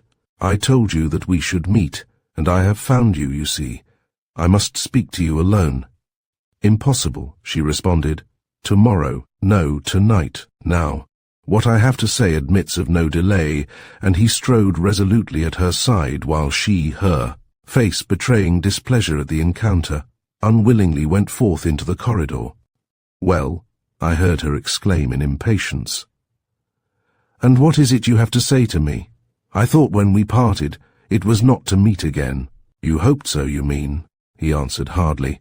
"Come into one of these rooms where we may be alone. Someone may overhear if we remain here." "And is it so strictly confidential, then?" "Yes," he answered. "It is." Then, with great reluctance and impatience, she opened a door behind them, and they passed into what appeared to be her own petit salon. Again the fire of jealousy consumed me, and without thought of the consequences of my act, I went straightway to the door, and entering faced them. As I entered, Ernest turned quickly, then stood rigid and amazed. "Carmela," he gasped. "How came you here, to this place?" "How I came here matters not," I answered in a hard tone. "It is sufficient for you to know that I have entered here to demand an explanation from you and this woman, your accomplice." "What do you mean?" cried his companion in her broken English. "What do you mean by accomplice?" "I refer to the murder of Reginald Thorne," I said, as quietly as I was able. "The murder of Monsieur Thorne," repeated the woman. "And what have I to do, pray, with the death of that gentleman, whoever he may be?" Ernest glanced at me strangely, then addressing her in a firm voice, said, "The woman who murdered him was yourself, Julie Fornero." I stood dumbfounded.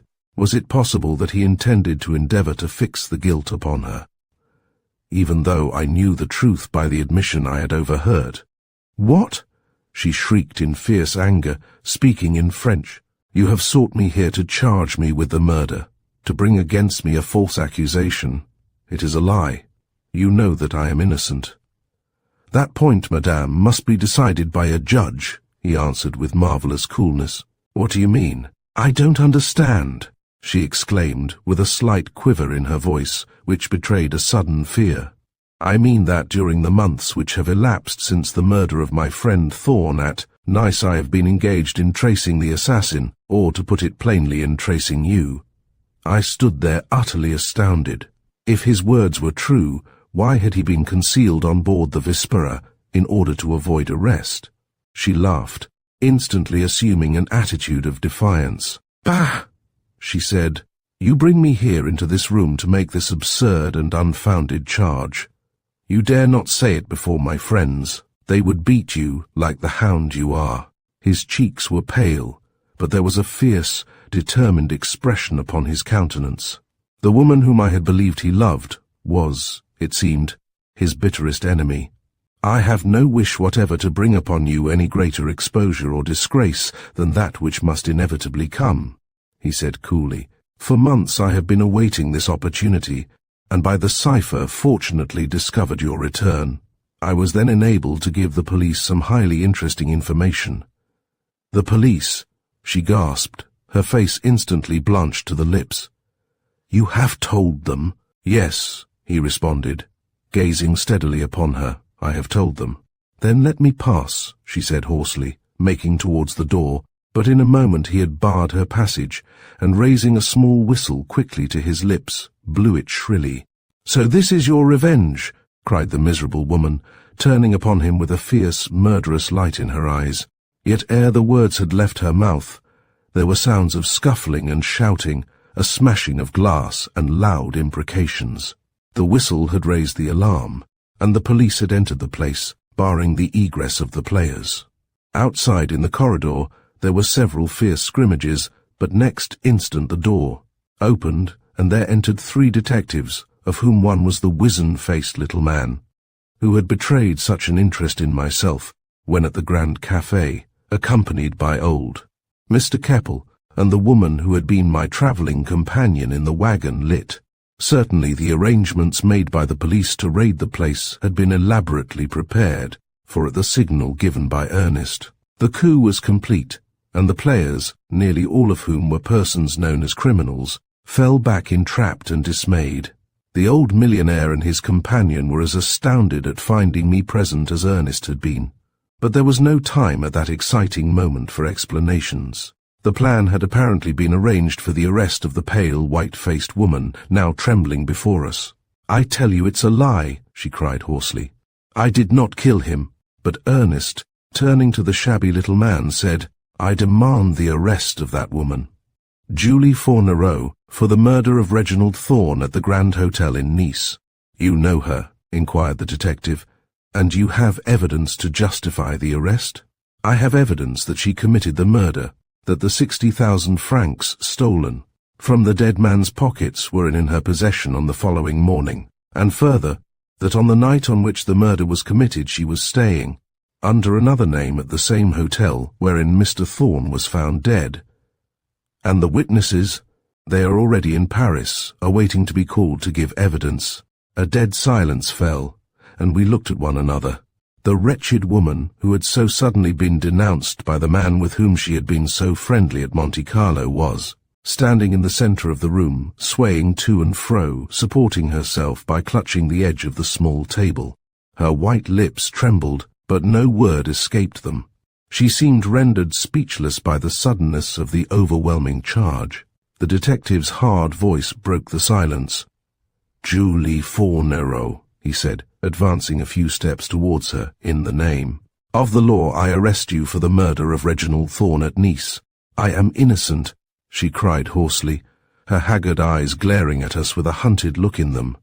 "I tell you I am innocent." "Listen," said Ernest in a firm tone, although there was a slight catch in his voice which told how excited he was. "The reasons which have led me to this step are briefly these. Last December I crossed from New York to Havre and went south to spend the winter at Monte Carlo. I stayed at the Metropole, and amid the cosmopolitan crowd staying there, met the woman before you. One day there arrived at the same hotel from Paris my friend, Reginald Thorne, whom I knew well in New York, but who had lived here in Paris for the past year. We were about together during the day, and in the rooms that evening he encountered me walking beside this woman, Fournereau. That same night he came to my room, and in confidence related me a story which at the moment I regarded as somewhat exaggerated, namely, how he had been induced to frequent a certain gaming house in Paris where he had lost almost everything he possessed, and how he had ultimately discovered that, An elaborate system of sharping had been practiced upon him by this woman and a male accomplice. That woman, he told me, had left Paris suddenly just at the moment when he discovered the truth, and he had encountered her in the rooms with me. Her name was Julie Faunereau. I glanced at the wretched woman before us. Her wild eyes were fixed upon the carpet. Her fingers were twitching with intense agitation. Her breath came and went in short, quick gasps. Earnest in his exposure was, indeed, merciless. Had she seen him in the rooms? I inquired. Yes, he answered. We had come face to face. He told me that, having been robbed of nearly all he possessed, he was determined to give information against her. She was, he told me, an associate of bad characters in Paris, and urged me to cut her acquaintance. His story was strange and rather romantic, for he gave me to understand that this woman had made a pretense of loving him, and had induced him to play here, in her house, and lose large sums to the men who were her accomplices. Personally, I was not very charmed with her, Ernest went on, glancing at me. She was evidently, as Thorne had declared, acquainted with many of the worst characters who frequent Monte Carlo, and I began to think seriously that my own reputation would be besmirched by being seen constantly in her company. Still, I tried to dissuade my friend from endeavouring to bring justice upon such a person, arguing that, having lost the money in a private gaming establishment, he had no remedy at law. But he was young and headstrong, possibly suffering from a fit of jealousy. After several days, however, fearing that he might create a scene with this notorious woman, I induced him to go over to Nice and stay at the Grand. While there, curiously enough, he met the lady who is here present, Miss Rosselli, and at once fell deeply in love with her. No, I protested in quick indignation. There was no love whatever between us. That I strongly deny. Carmela, he said, addressing me with a calm, serious look, in this affair I must speak plainly and openly. I myself have a confession to make. Of what? Listen, and I'll explain everything. Then, turning to the others, he went on, Reginald fell violently in love with Miss Rosselli, not knowing that she had once been engaged to become my wife. When, the day after meeting her at the hotel, he told me of his infatuation, and I explained the truth, he seemed considerably upset. She loves you still, he said. I feel certain that she does, for she has given me no encouragement. I affected to take no notice of his words, but to me the matter was a very painful one. I had broken off the engagement, it was true, but my heart was now filled with bitter remorse. I had seen Carmela again. All the old love had come back to me, and I now despised myself for my mean and unwarrantable action. We had met several times, but as strangers, and knowing her proud spirit, I feared to approach her, feeling certain that she would never forgive. Forgive, I cried. I would have gladly forgiven. Carmela, he said, turning again to me with a grave, serious expression, I regret being compelled to lay bare my secret thus before you, but I must tell them everything. Yes, I said, now that this woman is to bear the punishment of her crime, let us know all. Then I added bitterly, speak, regardless of my feelings, or even of my presence. A few days prior to his tragic end, poor Reggie had, as I have explained, moved over to the Grand at Nice, but strangely enough, the same idea had occurred to this woman Faunereau. She preferred to live in Nice during Carnival, she told me, for she liked all the fun and gaiety. Whether it was for that reason I know not, but at all events it seems clear from inquiries recently completed in Nice that one afternoon he met this woman at Rumpelmeyer's, the fashionable lounge for afternoon tea, and in a sudden fit of anger declared that he would denounce her as an adventuress and swindler. Now it appears that her clients, the gamblers who frequent this place, number among them some of the most notorious and desperate members of the criminal fraternity, and the natural conclusion is that, fearing his exposure, she killed him. I deny it, cried the wretched woman. It is a false accusation which you cannot prove. The extreme care and marvelous ingenuity by which the young man's death was encompassed is shown by every detail of the case. Not a single point, apparently, was overlooked. Even the means by which he was assassinated has remained until now a mystery. But, passing to the night of the tragedy, it will be remembered that he had won 60,000 francs at roulette, and having left Miss Rosselli and her friends, he re-entered the rooms and changed his winnings into large notes. Half an hour before, this woman, whom I had met earlier in the evening and who had dined with me at Ciro's, had wished me goodbye, and having previously watched his success at the tables, followed him into the casino when he re-entered to change the notes. The interval of about an hour between his leaving Monte Carlo and his arrival at the Grand Hotel at Nice is still unaccounted for. Nevertheless, we know that this woman whom he had threatened travelled by the same train from Monte Carlo to Nice, that she entered the hotel a few minutes later and went to her room, and that next morning she had in her possession 60 notes, each for 1,000 francs. It seems, however, that she quickly feared that suspicion might rest upon her, for the police had commenced active inquiries and therefore resolved to get rid of the stolen notes. This she did with the aid of an accomplice, a man named Laumont, well known at Monte Carlo each season. This man, one of the habitués of this place, went to the carnival ball at the Nice casino and there gave Miss Rosselli the stolen money, intending that its possession should throw suspicion upon her. Some other members of this interesting gang of sharpers who make this place their headquarters and who go south in winter in search of pigeons to pluck, knowing Laumont's intention, posed as detectives, however, and to them Miss Rosselli innocently handed over the notes she had received. He paused for a moment, then continued. Now, however, comes one of the most ingenious features of the affair. This woman, finding next day that her plot to throw suspicion upon Miss Rosselli had failed, turned her attention to myself. She was aware that a slight quarrel had arisen between Reggie and myself, regarding his injudicious and futile action in seeking to denounce her, and with others had overheard some high words between us when we had met at the Café de Paris on the day previous to his death. She gave information to the police, and then left the Riviera suddenly. Next day I found myself under observation, and in order to escape arrest induced. Mr. Keppel, who has taken a great interest in the affair from the first and who is one of the trustees under the will of Mr. Thorne, Senior, to conceal me on board his yacht until such time as our inquiries in Paris could be completed. It was ascertained that this woman Fournereau, who had gone to Russia, intended to return to her apartments here upon a date she had arranged with her accomplice, Laumont. Therefore, I have remained in hiding from the police until today. This is her first reception, notice of which was circulated among her friends by means of cipher upon certain tables in the cafes on the Grand Boulevards. But this lady, I inquired, indicating the handsome woman who had been my travelling companion in the wagon lit.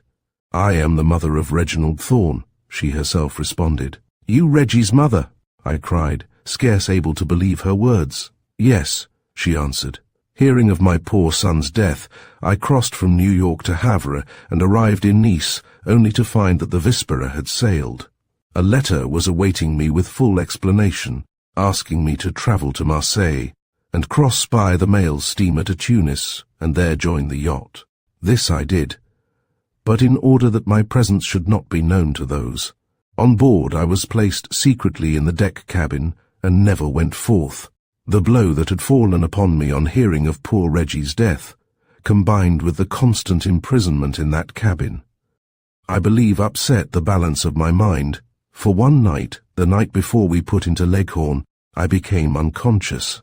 I was subject to strange hallucinations, and that night experienced a sensation as though someone was attempting to take my life by strangulation.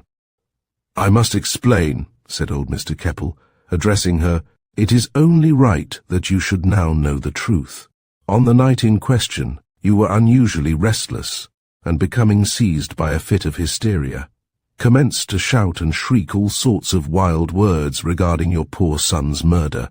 Now I had concealed you there, and fearing lest some of the guests should, hear you, and that a scandal might be created, I tried to silence you. You fought me tooth and nail, for I verily believe that the close confinement had driven you insane. In the struggle, I had my hands over your mouth and afterwards pressed your throat in order to prevent your hysterical shrieks. When suddenly I saw blood upon your lips, and the awful truth dawned upon me that I had killed you by strangulation. Tewson, the chief steward, who in addition to Cameron was the only person on board who knew of your presence entering at that moment, made the diabolical suggestion that in order to get rid of the evidence of my crime, I should allow him to blow up the ship. This I refused, and fortunately an hour later, we succeeded in restoring you to consciousness. Then we landed at Leghorn on the following evening, not, however, before I discovered that the real motive of Tewson's suggestion was that he had stolen £3,000 in cash, notes and securities from a dispatch box in Lord Stoneborough's cabin, and wished to destroy the ship so that his crime might remain concealed. The man, I have discovered, has a very bad record, and he has now disappeared. Then briefly I explained what I had seen and overheard on that wild, boisterous night in the Mediterranean, how I had followed the millionaire and the woman who was bent upon avenging the murder of her son, how I had sent the yacht to Genoa, and how carefully I had watched the movements of all three during those 2 never-to-be-forgotten days in Paris. All seemed amazed at my story, Ernest most of all. During that night in the wagon lit, I said, addressing Mrs. Thorne, I noticed 2 curious marks upon your neck. Upon your poor son's neck were similar marks. Yes, she replied, they were birthmarks, known as the marks of thumb and finger. Poor Reggie bore them exactly as I do, and she also explained how, having recognized me as a fellow guest on board the Vispera, she had purposely endeavored to mislead me by her conversation, as she feared that my suspicion of Ernest might upset their plans. And the woman who murdered poor Reggie, and who so ingeniously attempted first to fasten the guilt upon Miss Rosselli and afterwards upon myself, is there, cried Ernest, pointing at the trembling, white-faced figure before us. She killed him because she feared the revelations he could make to the police regarding this place in which we are standing. Outside sounded loud scuffling and altercation, for, as it afterwards proved, the strong body of police who had raided the place, finding many persons wanted, were making wholesale arrests. The woman Fornero raised her head at Ernest's denunciation, and laughed a strange, harsh laugh of defiance. "Bian!" she cried shrilly with affected carelessness. "Arrest me, if you will. But I tell you that you are mistaken. You have been clever, very clever, all of you. But the assassin was not myself." The police officer addressed her, saying, "Then if not yourself, you are aware of the identity of the murderer. So I shall arrest you as being an accomplice." "It is the same." "No, I was not even an accomplice," she protested quickly. "I may be owner of this place, I may be a person known to you, but I swear I have never been a murderess." The officer smiled dubiously. "The decision upon that point must be left to the judges," he answered. "There is evidence against you, for the present that is sufficient. Monsieur Cameron has told you that I was threatened with exposure by the young American gentleman," she said. "That is perfectly the truth. Indeed, all that has been said is the truth, save one thing. I did not commit the murder, nor had I any knowledge of it until afterwards. But the stolen notes were actually in your possession on the following morning," the detective observed in a tone of doubt. "They were given to me for safekeeping. By whom? I refuse to say." The detective shrugged his shoulders, and a smile passed across the faces of his 2 companions. "You prefer arrest, then?" he said. "I prefer to keep my own counsel," she answered. "These persons," she continued, indicating us, "have believed themselves extremely ingenious, apparently, taking upon themselves the duties of the police, and have arrived at a quite wrong conclusion. You may therefore arrest me if you wish. I have nothing whatever to fear." And she glanced around at us in open defiance. Indeed, so indifferent was she that I felt convinced that Ernest's theory of the committal of the crime had fallen to the ground. The detective seemed, however, well aware of the character of the woman, and proceeded to deal with her accordingly. "You are charged with the murder," he said. "It is for you to prove your innocence." "Who, pray, is the witness against me?" she cried indignantly. "Your accomplice," cried Ernest quickly, "the man Laumont, the man to whom you gave the stolen notes to transfer to Miss Rosselli." "Laumont," she cried. He has told you that I committed the crime. He has denounced me as the murderess." "He has," answered Ernest. "On that fatal night when Thorn entered the rooms to change the notes, I met him, and although we had had a few high words in the Café de Paris on the previous day, he approached me, asking my pardon, which I readily gave. He then inquired whether it was really true that Miss Rosselli had been engaged to me. I replied in the affirmative, and he then said that he did not intend to meet her again, but should leave for Paris in the morning. I tried to dissuade him, but his only reply was, "She loves you still, my dear fellow. She can never forget you. Of that I'm certain." Then he left, and travelled to Nice without further word to her. Arrived at the hotel, he went straight to her sitting room and sat down to write her a letter of farewell. He commenced one, but destroyed it. This was afterwards found in the room. Then, just as he was about to commence a second letter, you, Julie Fornereau, entered, killed him, and stole the notes which you knew he carried in his pockets. "How did I kill him?" she demanded, her eyes flashing with anger. "You yourself know that best." "Ah!" And Jean Laumont told of this elaborate piece of fiction, did he? It is amusing, very amusing. At word from the chief detective, one of the officers went forth. We heard Laumont's name shouted loudly outside the room, and a few moments later he was ushered in by two officers. He drew back in quick surprise on seeing us, but in an instant the woman flew at him in fury.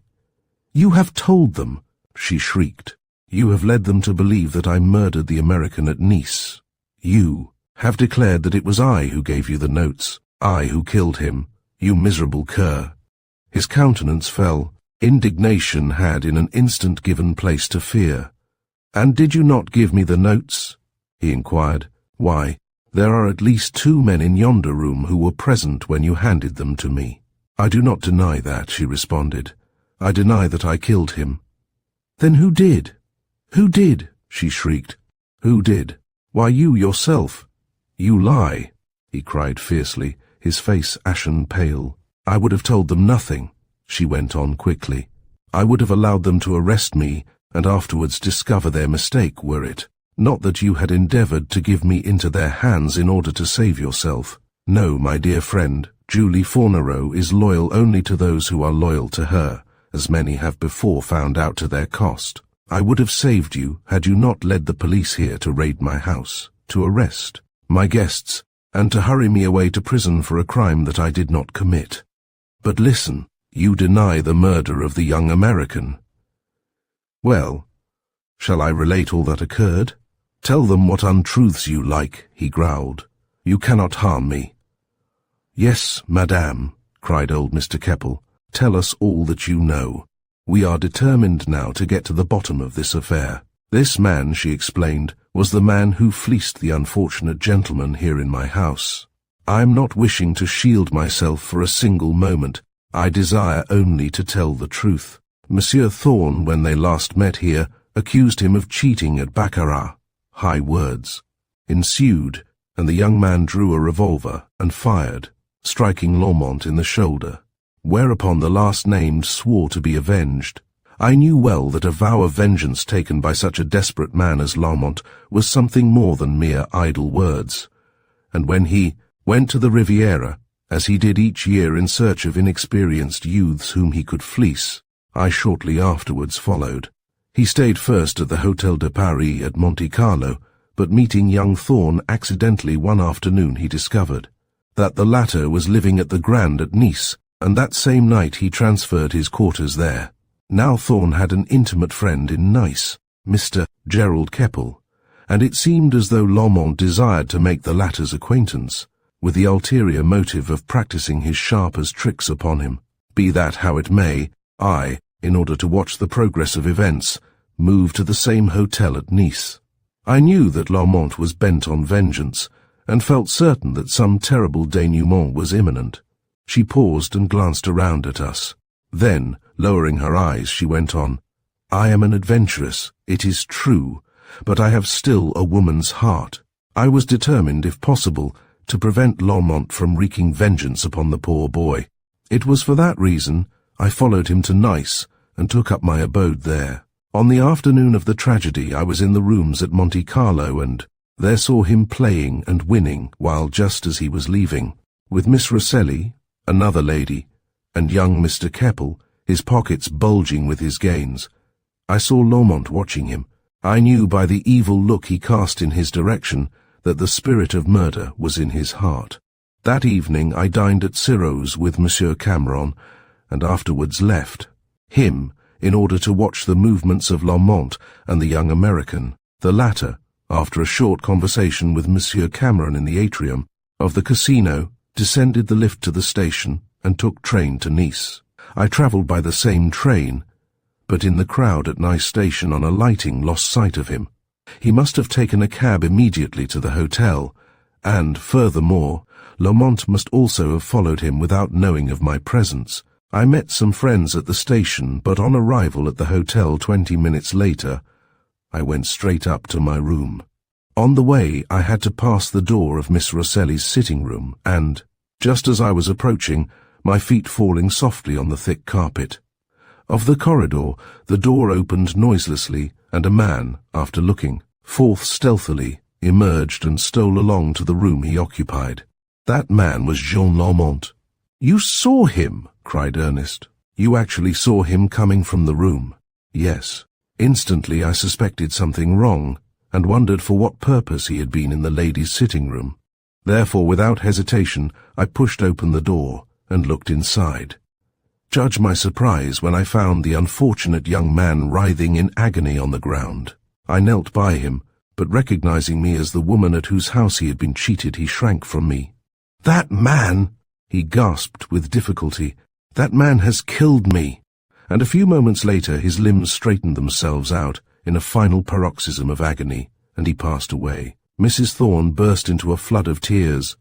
The voluble Frenchwoman was silent for a moment, her eyes fixed upon the face of the man against whom she had uttered that terrible denunciation. I stood there terrified, unable to move. She went on. "Lormont had, as I feared, killed him." "Killed him? How can you prove it?" demanded the cunning card sharper, who, in order to throw the police off the scent, pursued the harmless calling of hairdresser in that back street off the Boulevard Saint-Michel. "How can you prove it?" Chapter 20 reveals the truth.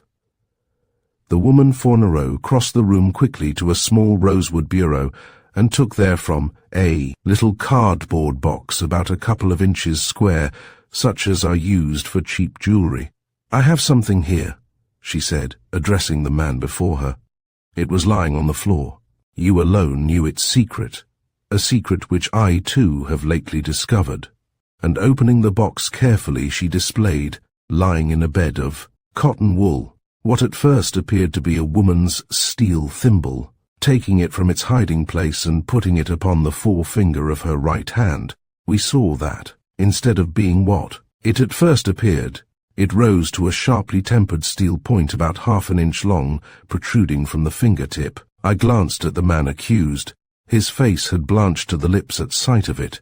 "This," she explained, "I discovered on the floor close to where the dead man was lying.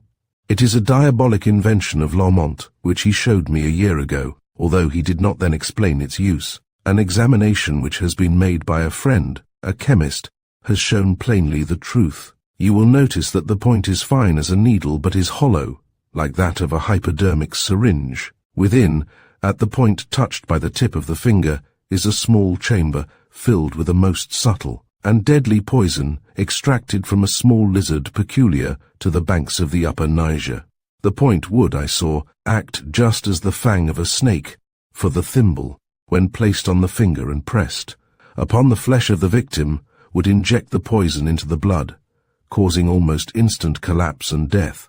The puncture made by such a fine point would be indistinguishable, and the action of the poison, as we afterwards learnt, was so similar. to several natural complications that at the post-mortem examination, the doctors would fail to distinguish the real cause of death. She held the diabolical thimble forth to us to examine, saying, "The mode in which this was used upon the unfortunate Monsieur Thorne was undoubtedly as follows." He had seated himself at the table with his back to the door when Lomond, watching his opportunity, crept in with the thimble upon his finger, and ere his victim was aware of it, he had seized him by the collar from behind and pressed the point deep into the flesh, behind the right ear, at a spot where the poison would at once enter the circulation. You will remember that the doctors discovered a slight scratch behind the ear and attributed it to having been received in the struggle which they believed had taken place. But there was no struggle. As has been proved by the medico-legist who has examined this most deadly but inoffensive-looking weapon, anyone struck by it would become paralyzed almost instantly. Therefore the chair was broken by him as he fell against it in fatal collapse. "And the stolen notes? What of them?" asked old Mr. Keppel anxiously. "Ah," she answered, "those accursed notes. On the following morning, Lomond came to me and handed me the money, saying that as I knew the truth regarding the crime, he would trust me further and give the money into my safe keeping. I took it, for, truth to tell, I knew that he could make some very unwelcome revelations to the police regarding this place and the character of the play here. Therefore I decided that, after all, silence was best, even though I held in my possession the thimble, which, I presume, in his hurry to escape from the room, fell upon the floor and rolled away. I took the notes, and for some days kept them, but finding that the police were making such active inquiries, I returned them to him, and he then resolved upon giving them to Miss Rosselli, either in order to further baffle the detectives or to throw suspicion upon her. He told her some extraordinary story about meeting in London, merely, of course, to put the police off the scent and cause them to believe that the money was stolen by English thieves. Soon afterwards, I knew that Monsieur Cameron was aware of the manner in which his friend had been cheated here, and then, in fear of being arrested on suspicion, I fled to Russia, arranging with my friends to return here on the 1st of May. Today, the date of your return I learnt from Lomond himself, explained Ernest. For in the course of my inquiries immediately after the tragic affair I found that he was your associate, and in order to divert suspicion from himself he hinted at you as being the assassin. He denounced me, not knowing that I held this evidence of his guilt in my hand," she cried, holding forth the finger with the curious-looking thimble upon it. "Poor Monsieur Thorne is, I fear, not the first victim who has fallen beneath the prick of this deadly instrument." "To whom do you refer?" inquired the detective quickly. "To Monsieur Everton, the young Englishman, who was found dead one night a year ago in the Avenue des Acacias." In an instant, the man Lomond sprang at her with all the fury of a wild beast, and clutching at her throat tried to strangle her. His eyes were lit by the fierce fire of uncontrollable anger, his dark, bushy hair giving his white face a wild and hideous look. And for an instant, in the confusion before the detectives could throw themselves upon him, it seemed as though he would tear limb from limb the woman who had confessed. For a moment, the detectives and the pair were mixed in a struggling mass, when suddenly a loud yell of pain escaped the wretched man, and releasing his hold he drew back, with his left hand clasped upon his wrist. He staggered, swayed unevenly, uttering fierce and terrible imprecations. "Dieu!" he gasped. You've killed me." What had happened was next instant plain. In the struggle, the point of his dastardly invention, which was still upon the woman's finger, had entered deeply, the fleshy part of his wrist, injecting that poison that was so swift, and to which there was no known antidote. He staggered. Two detectives sprang forward to seize him, but ere they could do so he reeled, clutched the air, and fell heavily backward, overturning the small table beside which he had been standing.